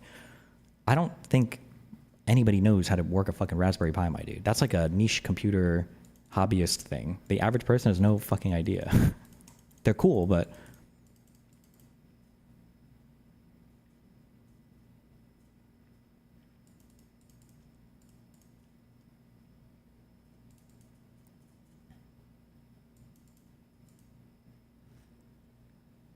TikTok has suspended a fan account of The Charlie Kirk Show again. This is the 20th time the account has been suspended for hate speech. It's way past time to ban TikTok. It is a cancer in America. We want to accelerate gains. Let's send more kids to trade schools, encourage family formation and home buying earlier. These are conservatizing life events? Why this obsession with like de-educating our population? Listen, if you don't have the mind for college or whatever, I don't even mean that. That's not a negative. But like because let's be real, fuck college, okay? College sucks sometimes. You don't want to go to college or you feel like you wouldn't excel there. Like trade school is infinitely better than just doing high school stuff. But like the obsession with trade school, like you still have to go into debt to go to trade school. Like you still borrow money for this shit. Like it's better than just high school, but it's not like if you can make it through college and get a degree, you're better off doing that almost every time. Also, none of these fuckers are sending their kids to trade school. If you don't take my word for it, just take their words for it. None of these conservatives that suck off trade schools, none of them are sending their kids to trade school, fucking ever. And none of them went to trade school. So always remember that. These fuckers all came from fucking Yale and Harvard or some other like decent or good state school or private college, and their kids are going to the same fucking places, okay? Get some water, hold on.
Look at how perfect. Look how perfect this place would be for you to sit. Look, it's got a built-in kitty shelf. Honey. Look. Yeah, look. Come back, honey. Honey.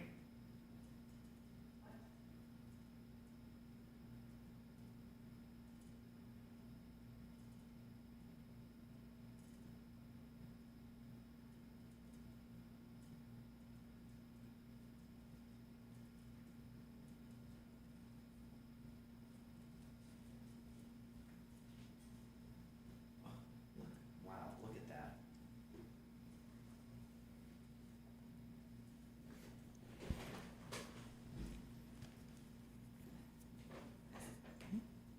Why can't you just lay on the blanket? You have an actual cat blanket that's specifically made for you.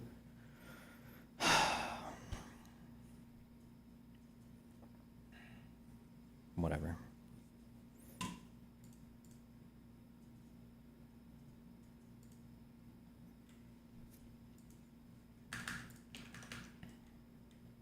Fuck you.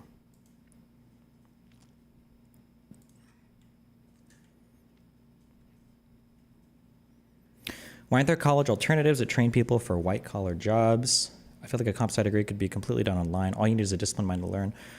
You know, I talked about that with Evil Mike 4 or 5 days ago. August just needs to release the interview.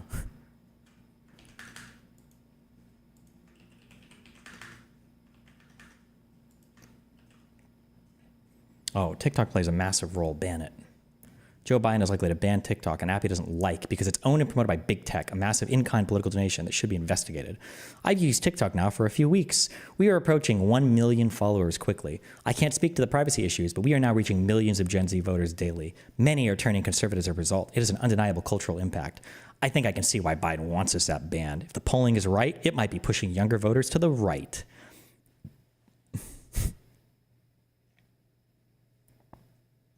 So cringe.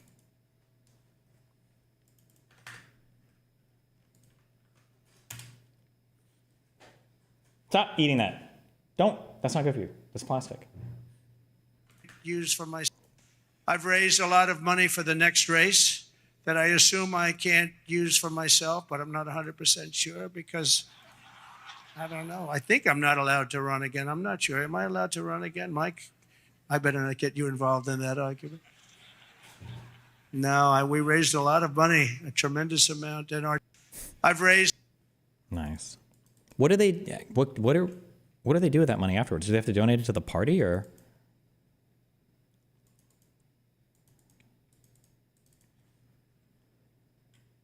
Have you considered the brand appeal of having a cat cam? I've thought about it, but it seems kind of expensive. If I had to have a whole ass fucking camera set up just for a cat, I don't know.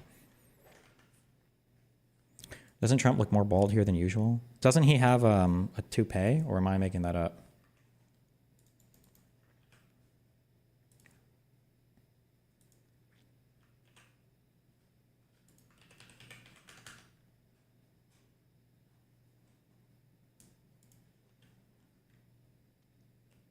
Do you think he could realistically run again? He's way too old by then, no? I mean, I'd say so, but fucking who knows, bro? Honey, stop.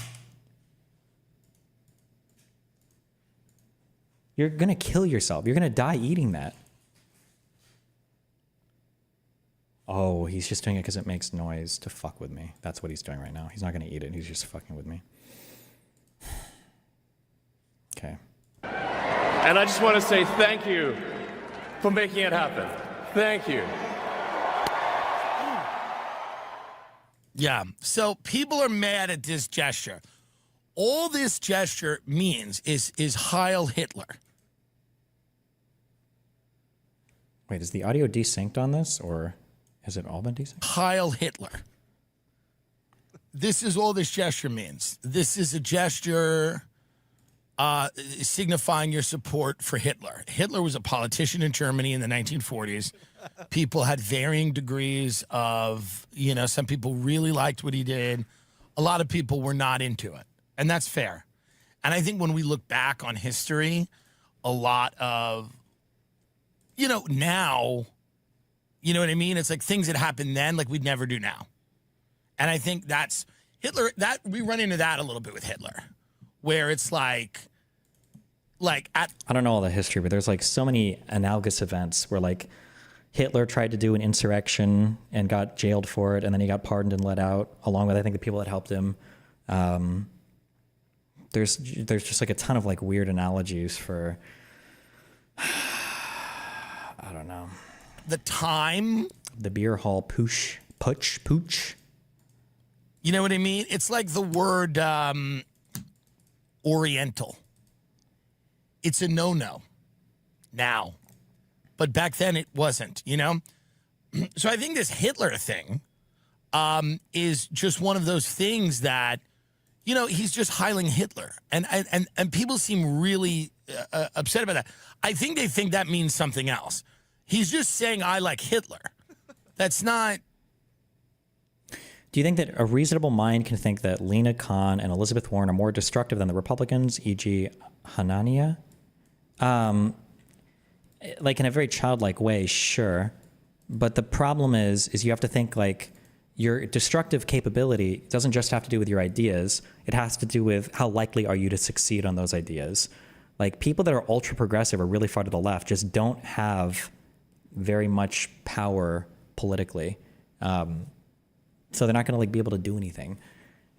Whereas Trump can do whatever the fuck he wants because people will do anything Trump wants. The MAGA will never stop him. They will never check him on anything. Sorry, hold on. Apparently I fucked with his comedic timing. My bad. Really mattered. And I just want to say thank you for making it happen. Thank you. Yeah, so people are mad at this gesture. All this gesture means is Heil Hitler.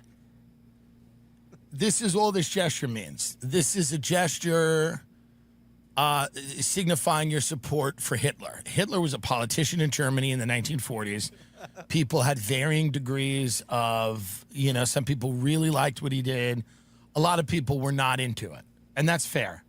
And I think when we look back on history, a lot of, now, you know what I mean? It's like things that happened then, like we'd never do now. And I think that's Hitler, that we run into that a little bit with Hitler, where it's like like at the time, you know what I mean? It's like the word Oriental. It's a no-no now. But back then it wasn't, you know? So I think this Hitler thing is just one of those things that, you know, he's just Heiling Hitler. And people seem really upset about that. I think they think that means something else. He's just saying, I like Hitler. That's not... Wait, I don't understand what did I miss, or what am I supposed to take from this, or what did I miss?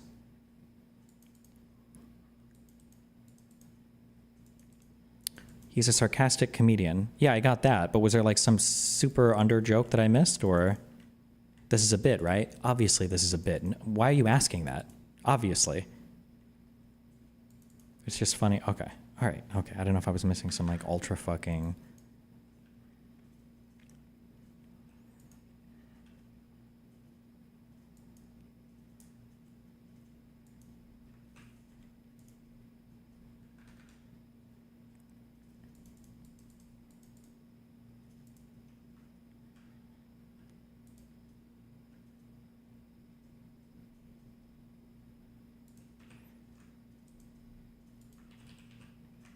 Fuck, I clicked these links at the beginning of my stream. Hold on, what is this?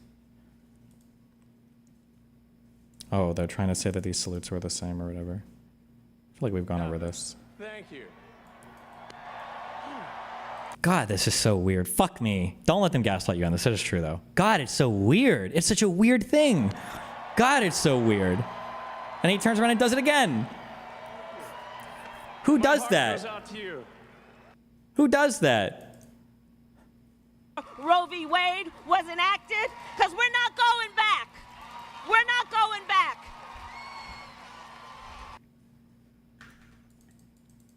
Thank you, Massachusetts, for the great honor of serving as your senator. Thank you, guys.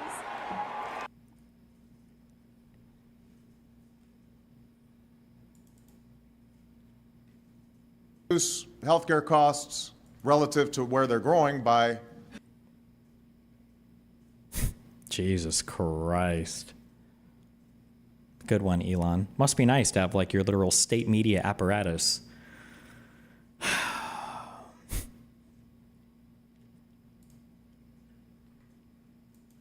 Happen.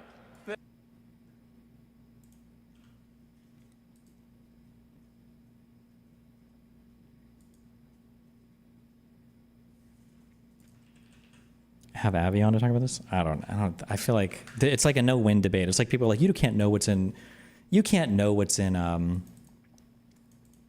somebody else's mind. I think that like there's just a really easy counter for this. Honestly, those who are saying that Elon was intentionally dog whistling a Nazi salute that happened to have the right amount of historical inaccuracy for plausible deniability, giving him way too much credit. The dude is just comically awkward and is completely lacking in the self-awareness department. That's really all this is. Okay, then just find one example ever of this happening, ever. Just one example ever of this ever happening. Like, it should be a relatively common thing then, if so many autistic, awkward people are having this happen, right? Just find like one example ever. Okay, this guy's not a politician, so it doesn't count.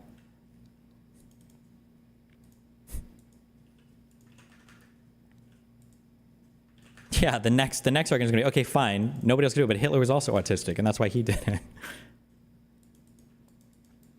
Yeah, also that's true too. How is it that every single time Biden fucking stumbled through a sentence, Biden is like a senile retard who can't be trusted to run the government? But when these guys are oopsies, Nazi saluting, that's just like a cute little quirky autistic thing. Like, would I want Elon attending some fucking German diplomacy mission with Trump if this fucking retard might accidentally let go some fucking Nazi salutes in the middle of a conversation? Like, if you're that autistic, maybe you shouldn't be anywhere on stage or anywhere representing the United States or talking in any capacity ever. Get a VTuber, an avatar, go into the metaverse or whatever, right? Like if that's how little control you have over your body, you might accidentally, start Hitler saluting multiple times on stage. Maybe you don't need to be on stage representing the United States of America. Maybe, I don't know,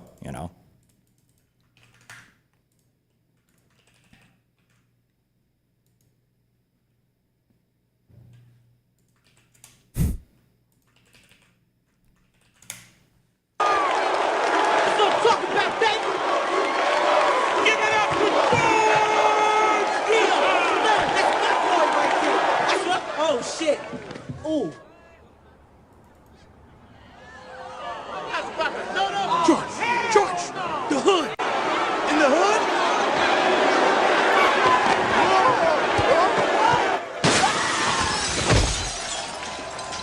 That's it. I'm done. Oh, man, you can't give up.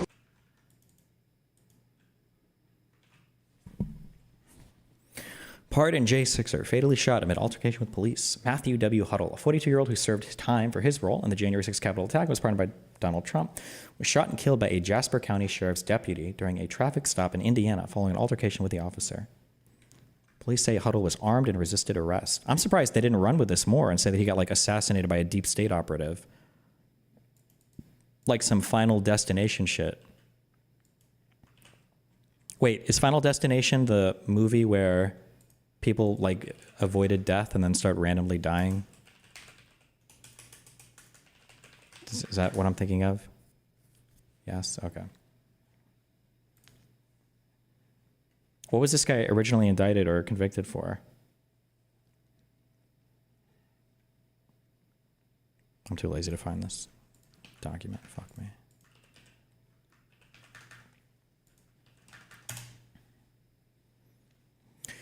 Here's a video of the gesture Elon Musk actually uses when he wants to signify that he's sending his heart out to his fans. What Musk did at the Trump victory rally after months and months of racist and anti-Semitic posts were 2 Nazi salutes, period. Oh. Crazy.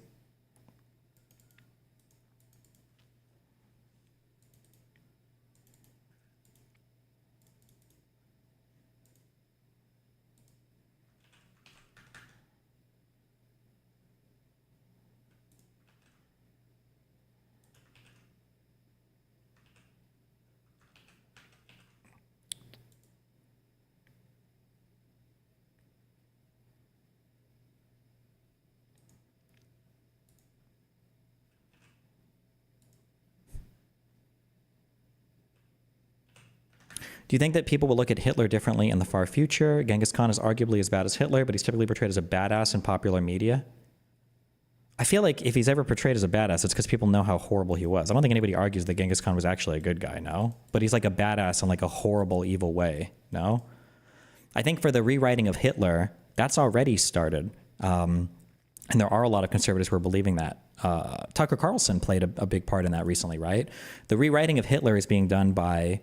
Remember, it's not about like driving positives on people. It's about driving negatives driving negatives down on other people, right? Or driving negatives up. So that whole Churchill was the actual bad guy in World War II and not Hitler. That's part of the sanitizing Hitler's image. That's what that was part of. And Tucker Carlson did that whole interview with that faux historian doing that shit.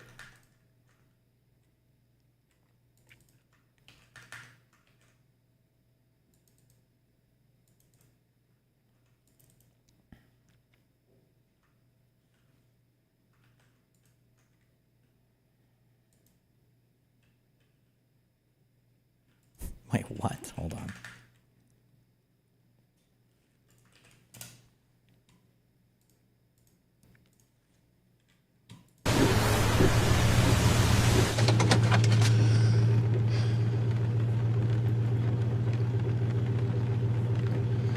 I saw what you've been posting.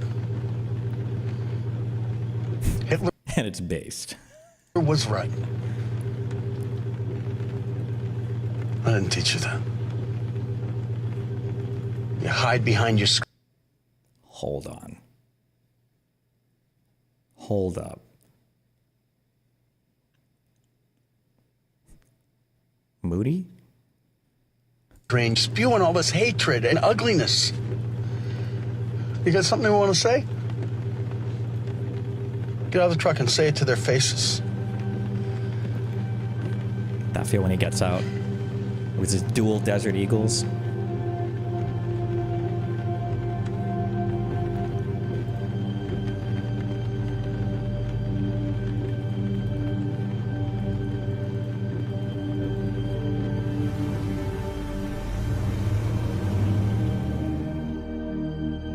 Okay, that's a bullshit number. Hitler was right was posted over 70,000 times. I think it's like 70,000 times in a single day on X sometimes. There's no way. That number is way, way, way, way fucking higher. Don't let Asmongold make you think he wants current day politics out of video games. He laughed his way through the Alex Jones game on stream, where you take down Hillary Clinton on the radical left base. I thought the biggest time conservatives told on themselves, or whatever the far right online people are, I don't know if you call them conservatives or not, are when they got mad about Wolfenstein. And they were like, why do they have to make this so cringe, like obsessively killing Nazis and shit? It was like, why do you feel personally offended? What? Are you okay?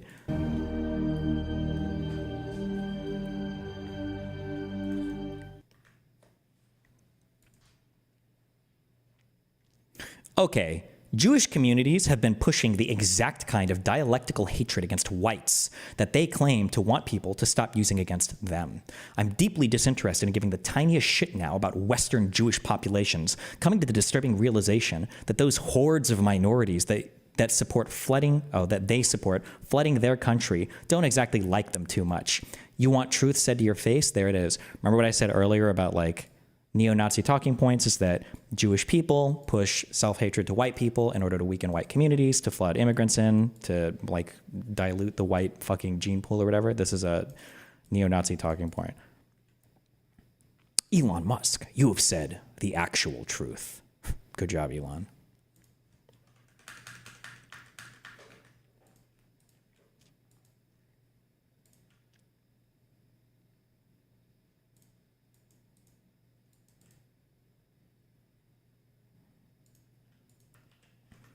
Did you ever think you would hear this from a Republican? I never thought I'd have Republicans in my DMs talking about how, oh, what, you don't trust Mark Zuckerberg? He's the owner of the largest social media thing. Like, okay, geez, I see where we're at now. Essentially would be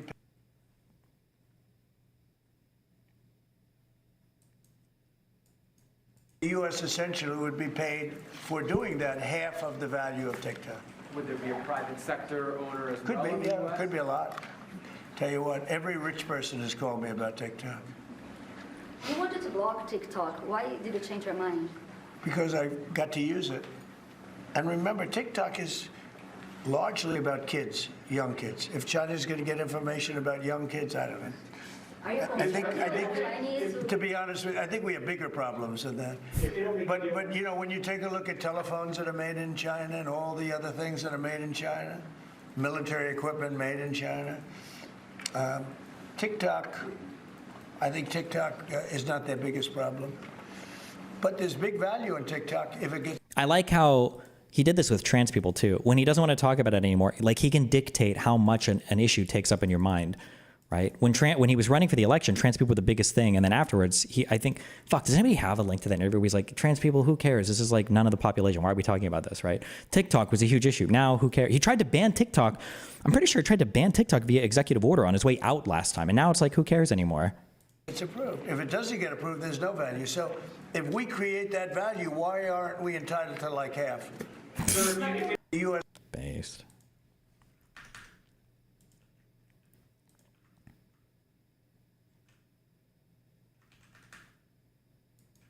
People are linking this Philip Lowe, longtime friend and peer of Elon Musk, post open letter calling him out for what he is. I don't know. I never believe this shit where it's like, oh, I was this guy's friend forever and here's my expose. I don't know. Maybe it's true. I'm not saying whether it's true or not. I just don't know. I just never... I don't know if I trust that stuff. But I also haven't dug into it at all either, so...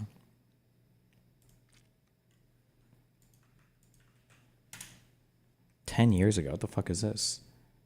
What's up, Why? It's me, it's your boy Asmongold, and today I'm going to be doing something that I've been working on for a really, really long time, and that is a full level 90 to 100 Wards of Draenor questing walkthrough leveling guide, and you know, whatever you want to call it, this is the video, and we're going to be going through every quest you need to be, Okay.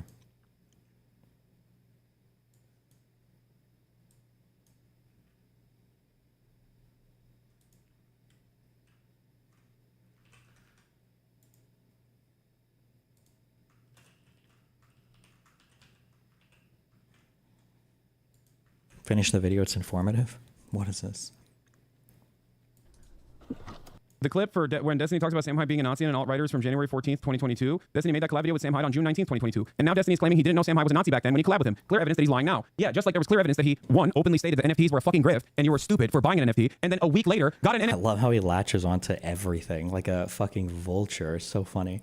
sponsorship and farmed his fucking fan base. And that's what's so crazy about it, because like there's so much hypocrisy in this community that supposedly loves hypocrisy baiting, and yet they just can't comprehend that they're being gaslit over and over and over again. Base crazy making. Like, again, all my shit is public. I've gone back and forth on Sam Hyde being a Nazi for quite a while. Ever since he was, like, you can literally, like, all of this is public. Never hid any of this. The only difference is I'm not a Nazi, whereas Hassan is a terrorist supporter / terrorist when he brings on terrorists that he likes to simp for, but.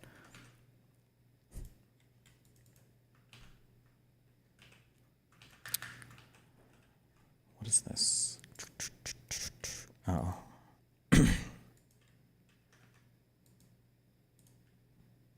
Wait.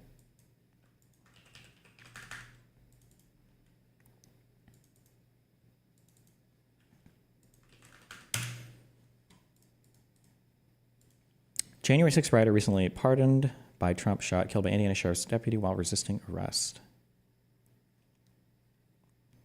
Shot and killed during a traffic stop. Did he have a warrant? Jesus. How do you die during a traffic stop?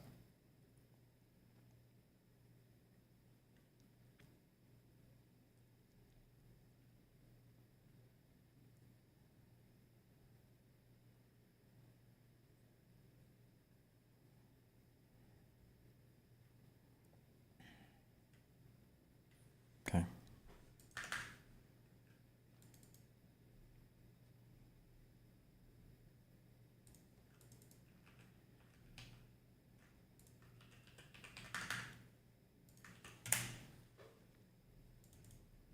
That you are saying you. Tim Pool flipped out and called me evil just because I disagreed with him. That you are saying you accept a certain degree of mass. I like how everything is a crash out these days. Suicide so that your graph go up. That is not what I'm saying. So you think we should maybe we trade should with countries? sanction trade with Foxconn. Maybe we should restrict trade in that industry. Maybe that specific region of China you suspend. It's horrible. It's evil. China's evil. I don't know what you're trying to make me say about. We should not do trade with anything with China. Okay, you explain that to Americans when every single thing they rely on and buy gets more expensive after years of inflation under Biden. I will. You come in. MAGA comes in and says, "All right, you know what? You guys elected us." Also, keep in mind, unless somebody has a link to how this is possible otherwise, I'm pretty sure targeted tariffs on countries do not work because they will always just come through another country. You have no way to validate that supply chain in a way that you can enforce that tariff in any reasonable way. That's why you have to tariff the entire sector, well, unless you're trying to sanction somebody. You're not necessarily trying to tariff. They're trying to like just target and fuck over one country. Although I don't even know if the country would be fucked over. They're still like distributing it through other countries. Because you just end up paying more for it. Inflation under Biden. I will. You come in. MAGA comes in. Oh, also, wait. I haven't finished this video yet. Tim might do it here, but I just want to get ahead just in case. And if he doesn't, it will be coming, and it is true. Eventually, conservatives will be saying that paying more for things is good. It's actually okay. It's good to be paying more for. It's good to be paying more for goods and services. Even though they said the tariffs wouldn't make stuff more expensive, even though they said it'd be good for the economy, they're going to say actually it is going to cost more, but that's okay. That's a good thing that it's costing more. It says, all right, you know what? You guys elected us because everything's so unaffordable.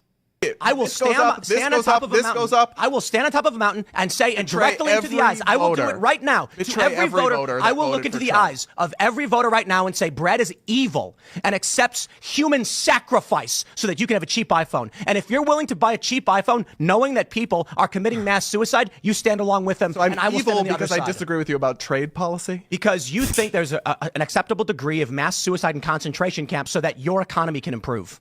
I don't think that. You're shadow boxing with a caricature. Like the Uyghur stuff was already happening in Trump term 1, no? When did the Uyghur stuff start?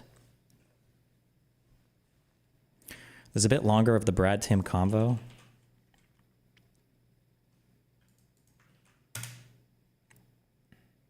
Oh my God. That's I will look into the eyes of every voter right now and say, Brad is evil. I'll be honest, I think Tim Pool has some anger issues. Take a listen to this clip where I try to explain why I think tariffs do more. I talked to Brad before. I don't remember on whose show it was, but he seemed like a real-life human being. Very few people in this industry are like real-life human beings, but he seems like a real-life human being that has like real-life conversations, whereas Tim is like an actor. More harm than good, and Tim literally just says he doesn't care about facts or data. Take a listen. You cannot put the genie back in the bottle when it comes to trade. Steel is a great example. President Trump tried to in his first term. He put tariffs on steel imports from our allies and from other countries in order to try to increase domestic steel production, and it worked a little bit, right? You had a little bit of an increase in U.S. steel production, but actual, and research on this is overwhelming, actual employment in U.S. manufacturing overall suffered. Multiple times more jobs were destroyed than created because the cost went up in all the other industries that have steel as an input cost. So other manufacturing industries lost jobs, so steel could be protected a little bit. Massive more people lost jobs and lost income. So like Brad is running into an issue here because he's trying to debate like econ, but the other guy is just like a populist rhetorician, basically. So Tim is never responding with substance to any of these points. It's just going to be, okay, well, how can I maneuver this into tariff good? And that's it. Like tariff good. The tariff is good because Trump wants it, so we have to defend the tariff. Oh, I guess that's probably why he starts sewing the fuck out and screaming. In all the industries that rely on steel as an input cost. It's a huge net negative to American society. And it protected some people who are well-connected. And so what you're describing is what I call the heroin addiction economy, where it's let's continually gut and destroy the root of labor in this country for short-term gains in other areas. I don't care. Short-term gains? Is that how you would describe the United States as all short-term gains? What do you mean? If a top-level company is going to decrease a little bit, if it's going to restore the base and foundation of jobs in this country. So you don't care about policies that destroy hundreds of thousands of jobs. I don't care about the fruits of the poisonous tree. And saying now that... Well, I do. The fruits of the poisonous tree? What the fuck are you talking about? Great, and that will lead to destruction of this country. I mean, the hyperbole at the end there is just quite something. Opposing steel tariffs will lead to the destruction of this country? I don't think so, Tim. I actually think we'll be okay either way. Now, my point here, just to explain if you couldn't get it from the brief clip, because I, again, wasn't allowed very much time to speak, is that Trump tried tariffs when he was president, and he put tariffs on steel imports coming into the country in hopes of protecting steel jobs in the steel industry here in the U.S. And it did do that to some extent. About 1,000 jobs in the steel industry increased after those tariffs. But as many as 75,000 other jobs were lost in other manufacturing sectors where they rely on steel as an input and their costs went up. So you protected some jobs, but overall more jobs were lost. That was my... How does Trump misinform the public on foreign entities paying for a tariff? I'm 25 and people have gone their whole lives without knowing what the difference between import tax and tariffs. Yeah, well, most people never deal with that as an American. But the important thing to remember is, and you have to remember this, and it's already coming if it hasn't already, MAGA doesn't care. MAGA, it's kind of part of the, I don't want to associate this with the neo-Nazi talking point, because it's really not, but it's the economics talking point. A lot of these people are getting suckered into, they don't care about economics because the economics of the United States are pretty good. They never cared about the economics. They care about the intangibles, the culture, and they're willing to take economic hits to have what they consider to be a better culture. Now, Trump will talk about economics, but it's just like that's like a virtue signal for think tanks or something. The important thing is the culture. So if it ever comes down to a point to where we can fuck our economy over a little bit to have big culture gains, MAGA will always be in favor of that. MAGA will be in favor of that. Not just Trump, but MAGA will follow Trump there. So just remember that because it could be coming, or maybe it's already coming, but yeah. My point that these things do more harm than good, and there's lots of data and facts and research to back that idea up. Now, you could disagree. Am I missing something? Isn't the argument about tariffs is that we want to protect domestic industry by making our industry more competitively priced relative to foreign competitive? No. What are you talking about? No. What do you mean? We are competitive. We have the largest GDP in the world. We've got a big GDP per capita. We're the foundation of a ton of innovation, from pharmaceuticals to tech to software to fucking spaceships. Like, no, what do you mean? What are you talking about? What do you think America's missing? Like, only Trumples have gotten, like, hoodwinked into thinking that, like, but do we have enough coal miners? We don't need coal miners. We're ahead of that. We're advanced beyond that level of economy. We don't need people going into mines to extract coal with pickaxes. And the fact that we're somehow sad that we don't have those jobs doesn't make any sense. Our economy is almost at full employment. We don't have a ton of people who are lacking jobs. Economically, compared to the G7, we're doing great. But I'll just say we're doing okay because that triggers some people to say that. You're not when you protect your basic industries, like your raw extraction or refining, you're doing that at the cost of every customer in the United States who now has to pay more for everything, and at the cost of your greater industries that are working further on down the supply chain. You don't want people mining lithium out of the ground. You want people being computer programmers. You don't want people who are, you know, digging for fucking oil or natural gas. You want people creating rocket ships. That's what we do in our economy. We're highly specialized, and we create these like final stage goods and services that are really amazing that only the United States can create because we have the specialized knowledge to do so. We don't need to do the raw level, base level stuff. That's a waste of our time.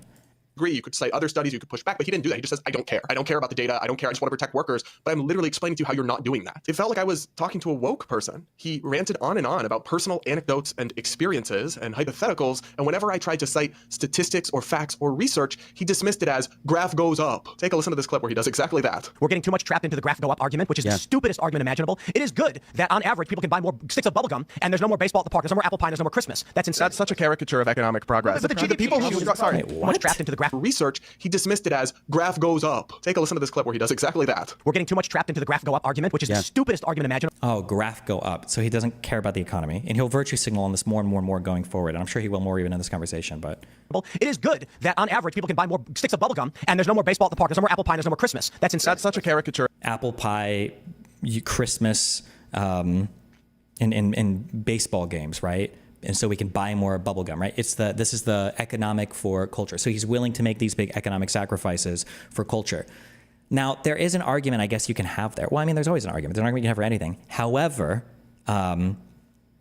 However, remember, these were the people who said they wanted to run on like kitchen table issues and on the economy and on you know, like building a stronger economic foundation. But this is not an economic argument. This is a culture argument. Ironically enough, I guess Brad kind of said it like what the progressives used to argue for culture over economy. Fuck the economy. We need to focus on DEI, affirmative action, culture shit, I guess. Of economic progress. But to the people who, sorry, for 1 second, to the people who have struggled to afford everything over the last couple of years, and for people on your side of the political spectrum have railed against that and how unaffordable life has been, you are now coming on and championing policies that would make things go up and then dismissing the cost of living going up as. What are the cultural gains they're trying to make? They'll never specify. They will never specify that. The reality is people feel kind of like lost and aimless. Probably, I've said this a million times, but it's not sexy to talk about somebody gives a fuck. Probably because of technology and technological proliferation, meaning like the fact that you're connected to the internet all the time, you've got a phone, it makes you fucking miserable because everything you read is horrible and evil and terrible. And instead of going outside and evaluating how you feel like the world is based on what you see, you're evaluating the world based on what your phone tells you to think about the world, which is horrible because that's where all the money is to be made, that's where all the algorithms are directing you, that's where all these people are manipulating your mind to be. So of course you feel horrible. So if somebody says they can protect your culture better, you don't know what the fuck that means, but it must be better than this. So then you go in that direction. That's it. Oh, bubblegum more expensive, graph go down. No, actually, for people who don't have, well, you know, comfortable media jobs, like I think most of us do, it's actually a big deal when things get more expensive. When the price they pay at the store goes up. Yeah, so like I say in this clip, it was just such a caricature of an argument. First, apple pie, baseball, and Christmas have not gone away. I don't know what he's talking about. I eat apple pie every year, and most Americans still celebrate Christmas. Some traditions have changed and waned, and baseball's a lot. What's the healthiest solution to people that feel that way? I don't know. We have to do something to connect to each other again. I don't know if that just means going outside more or finding events or things that, I don't know, we have to feel that something is probably not good about the massive amount of tech that's like fucking flooding people's lives constantly. A lot less popular than it used to be, and I'm sure there are many reasons for that. What it really has to do with free trade or why it's necessarily a bad thing, I'm not sure. There's still baseball leagues for anybody who wants their kid to play baseball. There's still baseball on TV for anybody who wants to watch it. It hasn't gone away. It's just become less popular, and I'm not sure why I should care. But again, the idea that that has anything to do with free trade or that free trade has taken away apple pie or Christmas from America, it just comes off as delusional. And then he's dismissing increased costs for American families because of tariffs as bubblegum. Real GDP gains only come from technological implementation. By offloading all manufacturing to China, you're giving up the ability to improve through advancements. How do you figure? First of all, history betrays you. That's absolutely not fucking true. Do you think America stopped innovating when we let other people refine metal for us? What are you talking about? You just want cheap bubblegum. And no, it's about the price of clothes, the price of food, the price of housing. Like, these are the things that struggling Americans have struggled to afford in recent years. And protectionist trade policies, my argument is that they make those things more expensive. You can disagree with that argument if you want, but to just dismiss those concerns as you just want cheap bubblegum, it seems just completely dismissive and reductionist. He seemed to just blame everything under the sun on free trade, including the fact that kids don't play outside anymore. Kids don't go outside anymore. And, because of and free trade? Well, No, yes. because of technology. Okay, no, but wait, it's like, Oh, seriously? he said it. Who said it? Somebody said it. Technology. But technology is just not, that's just not very sexy. Nobody cares. Also, these guys make all their money on their technology, right? And I make money on technology. I make money in a way having you guys be, I guess, miserable or at least addicted to technology, right? That's so talking against that is kind of talking against your own interest. But it's just not a very fun thing to talk about. Are Americans actually struggling with basic necessities? No, but like if you say that, everybody gets super ass pained about it. So, but not really, no. I think kids don't go outside because they play Fortnite on the Xbox or they're addicted to their iPads or because they live in less neighborhoods. Like there's so many reasons for that, but it's not because we have too much free trade with Canada. And then at one point, the notion that young Americans these days are ignorant came up and don't understand our history and our culture and civics. And I agree with that to some extent. He suggested that too was because of free trade. The people who don't live here and aren't from here don't know or care. Who don't live here or are not from here? Does he mean immigrants there, or is he just talking about people manufacturing from other countries for us? I haven't watched this whole thing. So. And he suggested that too was because of free trade. The people who don't live here and aren't from here don't know or care. I think an increasingly large share of native-born people don't know history or value traditions. Which is exactly my point. It is being diluted and dissolved. It's being diluted and dissolved. But not because of immigration, because of their own ignorance and lack of education. And I think a large. This is a neocon, Brad. Well, that's like a bad word. That's like the N-word. You don't call people neocons. That's supposed to be an insult. But like Brad is like a traditional like conservative. I think he just has like conservative values. These people are like a dying breed. Like the real conservatives who don't just buy into all of the MAGA populist brain rot. Which is exactly my point. It is being diluted and dissolved. But not because of immigration, because of their own ignorance and lack of education. And I think a large component is free trade, which is why I brought the issue up. Like, no, Tim, I actually think that's probably to do with the education system and with parenting, not with import levels and tariff prices. I mean, he just seemed to blame literally every single thing that's bad in America today on free trade. So he's like, I don't know if he'll get there, but remember, it's like, don't respond with substance to anything Brad says. Blame import, tariff good, blame import, tariff good. Blame import, tariff good. Blame import and tariff good. Did you just call a libertarian a neocon?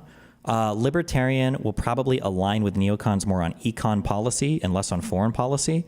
And a libertarian might align maybe more with a populist on foreign policy, but not at all on econ policy. Because populists like MAGA, there's a concept called third positionism, but these guys will be socialists.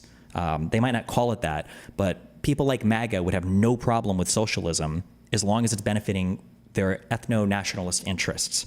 That was a mouthful, but the best recent example of this is, remember how much we hated Obama and net neutrality and Obama controlling the internet and net neutrality, this is the worst thing ever. But when Trump says maybe America should own 50% of TikTok, that's okay because it's serving the ethno-nationalist interests of the MAGA movement.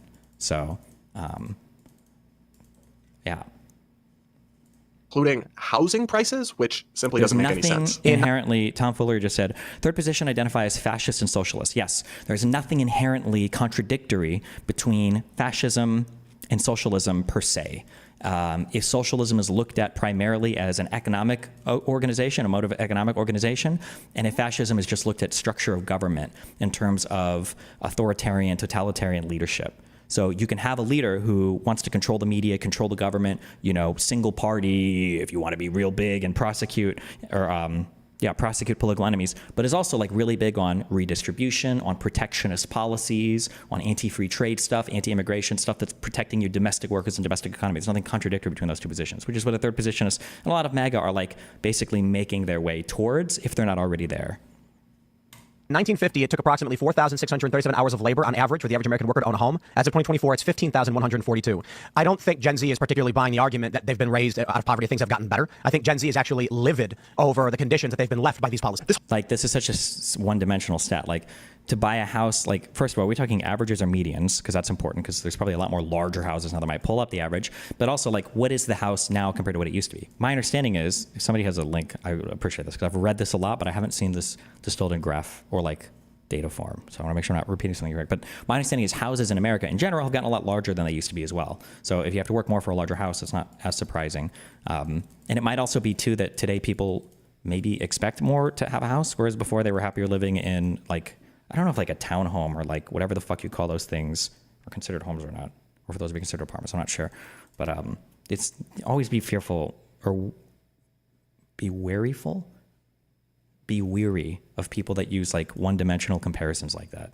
This whole framing is incorrect. Housing is not unaffordable today because of free trade. It's because governments across this country have made it impossible to build housing. That's why we have a housing shortage and housing is so expensive. And in fact, the kind of protectionist policies you're talking about would make housing more expensive. You put tariffs on the imports that go into building homes, you're only making it even more expensive. I mean, like I say in that clip, if you put tariffs on Canadian lumber or imports of construction materials that we bring in currently from all around the world, housing will get more expensive, not less. Like, I just don't understand this point. But at least there we were trying to have a civil conversation, which, as we'll see, didn't last that long. But anyway, like I said on the show, I felt like we lived in different realities. At one point, the other guest suggested, and Tim Pool agreed with the notion that young American women today have no other options in terms of career prospects or income other than OnlyFans, which is, in case you don't know, like a subscription website where people can sell pornography of themselves. I'm pretty sure women are being more represented across like more, at least when I checked this like 5 years ago, across more disciplines like than they ever were in the past, but okay.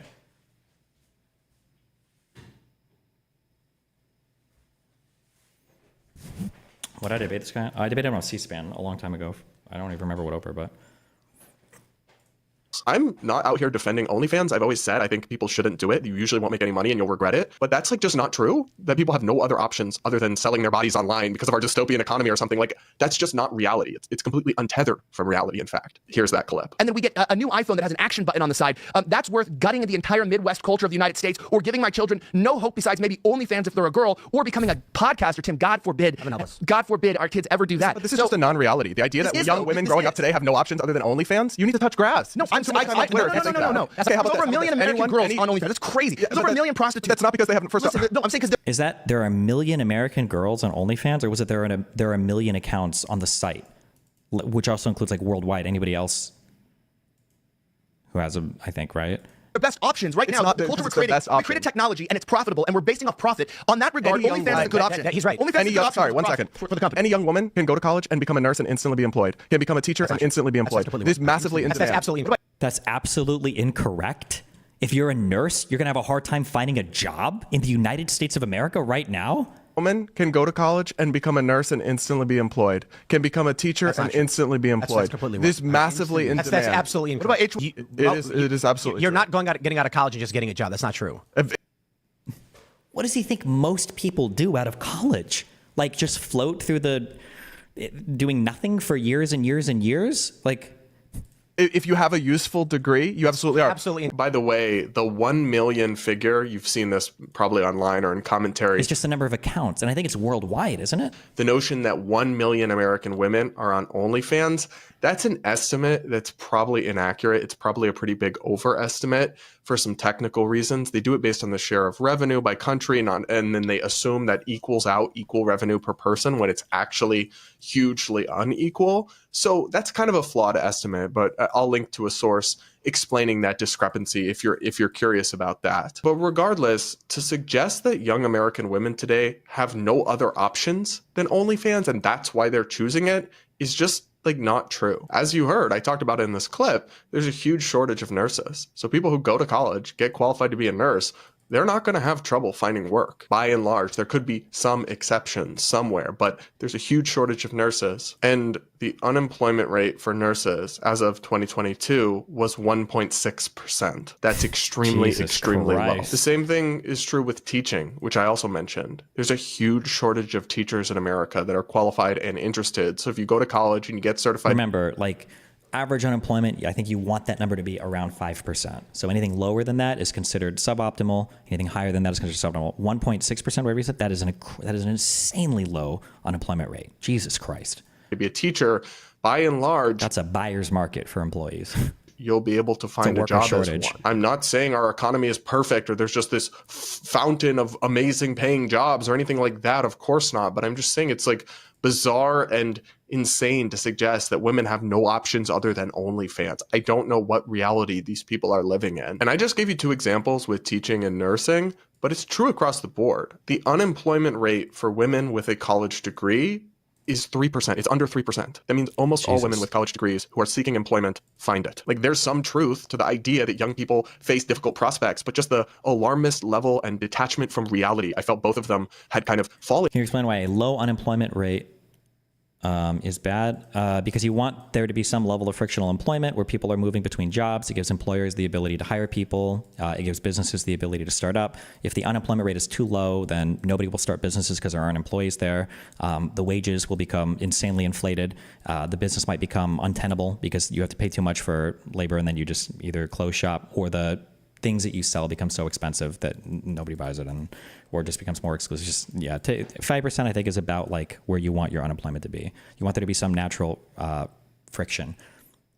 And 4 struck me as really, really quite something. But now let's get into the part of the podcast where things got nasty and kind of unhinged. We talked a lot about China, which we do insane amounts of trade with China, and we rely on them and their production systems for basically everything Americans consume, from clothing to materials to food and electronics and so many other things. But Tim basically wanted to cut off all trade with China, seemed to not care what any of the economic consequences of that would be, based on moral outrage over some anecdotal, horrific, and truly terrible things that happen in China, which is, of course, an oppressive and horrific country in terms of their government in many ways. Take a listen to this clip where he talks about a Foxconn facility in China in a story from 2010. Should we suspend trade with any country that has something like this happen? 150 Chinese workers at Foxconn threatened to commit suicide by leap. Oh my God. Like, Tim gives a fuck about Chinese people. The moralizing. Give me a break, dude. I would have brought a fucking pacifier and a baby bottle just for this set. Give me a break. From the factory in protest of their working conditions. Foxconn installs anti-jumping nets. Here's a photo of the anti-suicide nets. Is this okay for free trade? I mean, graph, go up. I remember this. Hang on. Let me answer this question. So you just showed one terrible story from a country with billions of people and asked me if we should shut down trade with a whole country based on one anecdotal story from 2010 about one company in horrific conditions. By that logic, No. I'm going to talk over you if you try to reframe the argument. I said, from this story, should we have shut down trade with China over, at this time, this specific incident occurring? A whole country. Yes. Over one it's company. It's a simple yes or no question. No, we shouldn't. Okay. You can see there how he went on and on for minutes. I like how he just says it too. No. In the build up to this, but as soon as I started speaking, he had to just interrupt me and shout over me for reframing it when I'm literally addressing his exact point. But anyway, my point is this little clip I just showed you, this exchange kind of reveals the demagoguery behind a lot of Tim's rhetoric. Also, the net is an improvement. You don't want these people jumping and dying, right? I'm just kidding. I'm sorry. This conversation. He cited one horrific, emotionally compelling example from quite a long time ago, and then wanted to argue that because of that, we should shut down trade with an entire country of billions of people. And the point I tried to make before he shouted me down was that if we were going to do that, one horrific thing happening in a country means we can't trade with them. We couldn't trade with very many countries, and basically no one could trade with America. They just have to find one horrible.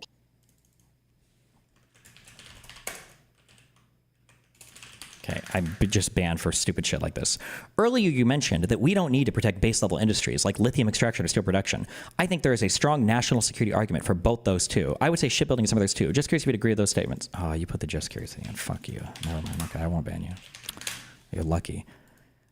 You can make arguments for tariffs, okay, beyond economic arguments. So when you look at like the CHIPS Act, or if you say like we should manufacture microprocessors in the United States or have some level of steel manufacturing, because if we get into a war with a foreign country, then maybe we want to be able to manufacture these things at home.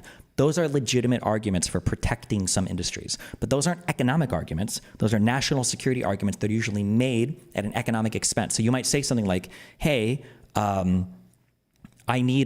we are going to pay more for steel. That's just a cost that we have to bear because the national security purpose, it makes it worthwhile. Or we are going to pay more for processors or for graphics cards or for, Intel bullshit, whatever, because it's worth it to have the national security interest there shored up domestically. Those are legitimate arguments for tariffs, but they're going to cost more. That's a cost that you pay for that. That's fine. Place where illegal immigrants are being abused in labor conditions or something in our country, and then, America, terrible, don't trade with them. Now, to be clear, China has some very problematic practices and terrible labor conditions and horrific human rights abuses, and it's not just one place, but that argument he was using was literally just one example that's... And if you want to go further, trading with these countries gives you more control over those industries because... one, those people are working worse jobs than factory jobs. And two, you can actually force companies or force other countries to change the way that they treat their laborers through trade agreements. That's how you do it. But actually really flawed as an example, if you look at, again, any sort of statistics or data, rather than just an emotional story from 15 years ago. Foxconn, the company he's talking about that produces electronics in China, had this big controversy in the 2010s over the suicide nets and terrible working conditions. And I'm not defending their working conditions. I'm sure they were very bad. And I think they did improve in part in response to this controversy. But the notion of these mass suicides doesn't exist. It's not real. If you just look at the data, you'll see that. In 2010, when the Foxconn suicides gained significant media attention, the company employed approximately 930,000 people. During that year, there were 14 confirmed suicides at Foxconn facilities. That translates to a suicide rate of 1.5 per 100,000 employees. Meanwhile, the overall suicide rate in China that year was somewhere between 14 to 30 per 100,000 people. So the Foxconn employees were killing themselves at much lower rates than Chinese people in general or Chinese people that work at other companies. It's not a representative example at all. It's just an emotionally charged, horrifying story to try to reach broad-based conclusions about billions of people based on one anecdote that tugs at the heartstrings. That's how woke people make arguments. And apparently, MAGA leaders like Tim Pool. And he talked a lot about forced labor and modern-day slavery in China and these terrible things and kept trying to suggest that I somehow support that, though I obviously don't. And I looked into it even more after our conversation, and what I found was that about 0.4% of China's population is living in modern slavery, happening with a relatively small percentage of their population and workforce. Now, you might disagree with my opinion there, but does that make me evil? Because for just saying that, I was screamed at and literally called evil by Tim Pool. Take a listen. If but one person is living as a slave, I have a problem with that and don't see why graph go up, why we should make money. One person living as a slave? Is he against like he might be actually, the prison worker slavery stuff in the US or? In any way off of a foreign country that is doing something like this. So one person living as a slave in a country of billions of people, what you just said, we should write out trade with the whole country. It's really simple actually. When Donald Trump calls him on the phone and says, you will right now get that man freed and declare it. Otherwise we'll put a 30% tariff on all your goods. Guess what that country does? It frees that slave. You are saying you accept a certain degree of mass suicide so that your graph go up. That is not what I'm saying. So you think we should? No, maybe we should sanction trade with Foxconn. Maybe we should restrict trade in that industry. Maybe that specific region of China. It's horrible. It's evil. China's evil. I don't know what you're trying to make me say about. We should not do trade with anything with China. Okay, you explain that to Americans when every single thing they rely on and buy gets more expensive after years of inflation under Biden. I will. You come in. MAGA comes in and says, "All right, you know what? You guys elected us because everything's so unaffordable. Fuck it. I will stand on top of a mountain. I will stand on top of a mountain and say, and directly into the eyes. I will do it right now. To every voter, I will look into the eyes of every voter right now and say, Brad is evil and accepts human sacrifice so that you can have a cheap iPhone. Jesus and if you're willing to buy a Christ. cheap iPhone, knowing that people are committing mass suicide, you stand along with them. So I'm evil because I disagree with you about trade policy? Because you think there's an acceptable degree of mass suicide and concentration camps so that your economy can improve. I don't think that. You're shadowboxing with a caricature. Well, that clip was quite something, and it was something to be there. And have somebody tell you you're evil because you disagree with them about what the most appropriate trade policy is. Like, wow, I honestly wasn't expecting that. It caught me off guard. And of course, I already went over how some of what he's saying is just not true. There was no mass suicide at Foxconn. The suicide rate for Foxconn employees was much, much lower than the overall Chinese population. But of course, it is true that horrific human rights abuses occur in China at the hands of the Chinese government. Okay.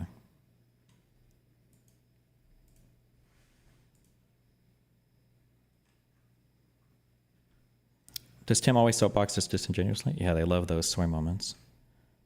Elon Musk says AFD is Germany's best hope. I don't care about the fucking Elon Musk shit. Bro, that guy is fucking crazy. Oh, somebody had a Hassan take.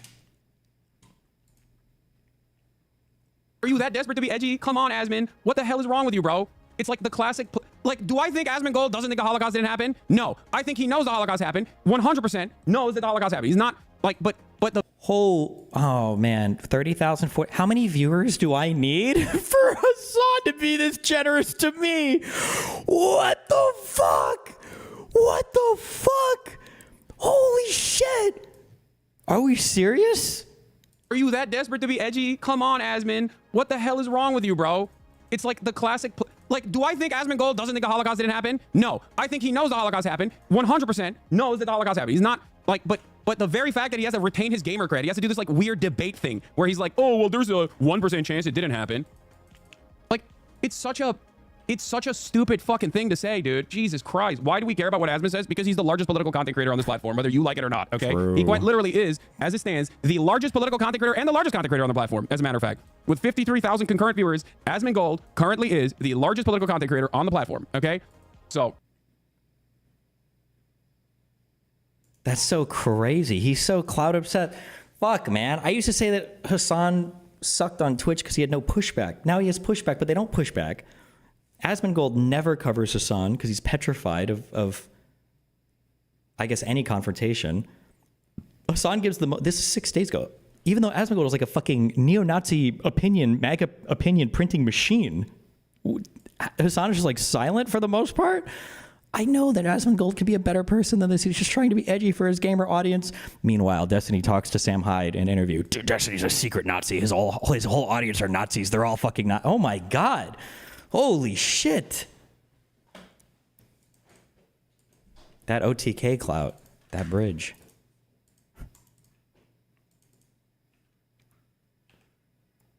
Okay, we'll do the Zelensky thing tomorrow, okay?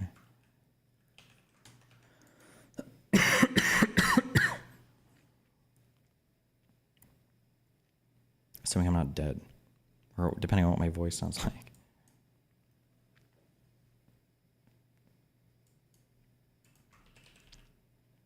Oh, this will be the opinion.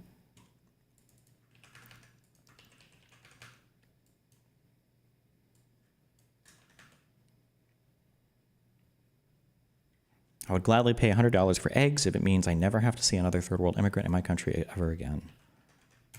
It was never about the eggs, guys. Jacksonville officer fired for accidentally shooting man with his own gun. Like shooting the other guy with his gun, or shooting the guy with his own gun is to specify whose gun he shot him with. Why not just say accidentally shot the man?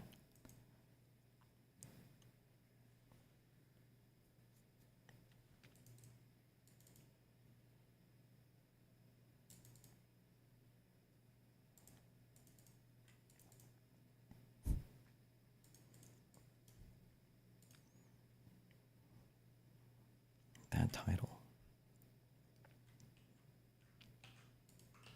I got 2 of these for soundproofing. I have no idea what it'll end up being like. I'm hoping for the best, though. It's made by the same company that makes my stuff downstairs. These things, if you put your face to them and you speak, there's like silence. It's like a magical, well, it's just soundproof material, I guess, but you like speak into them and they're like, whoosh, it disappears. So I'll probably put one in the front and one in the back, and then a carpet, hopefully. So I think for the studio downstairs, I want to, I think I want to just switch to chairs. I think it's better. I don't like the table. I think it's too awkward. And it'd be more comfy for anything else, and I think it would just be better for the ordinary podcast stuff. That's what I want to say. I want to redo the aesthetic of the studio downstairs. I think just ditching the table and just having like big lazy boys or something. I think it's good. How can you spice up the left side of your camera if there's a door there? I don't know yet. Open, it doesn't look as bad, but there's still that big white. I don't know. I bought a thing for my guns. I don't know how I'm going to feel about this, though, when it gets here. It's called Gallotech. They have, like, modular wall mounting systems. I think I got a stand for this so you can mount stuff on. We'll see how this looks. We'll see.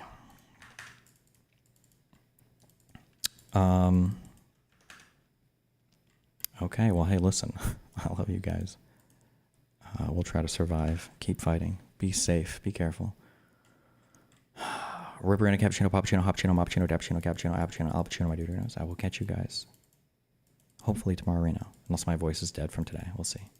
Be careful.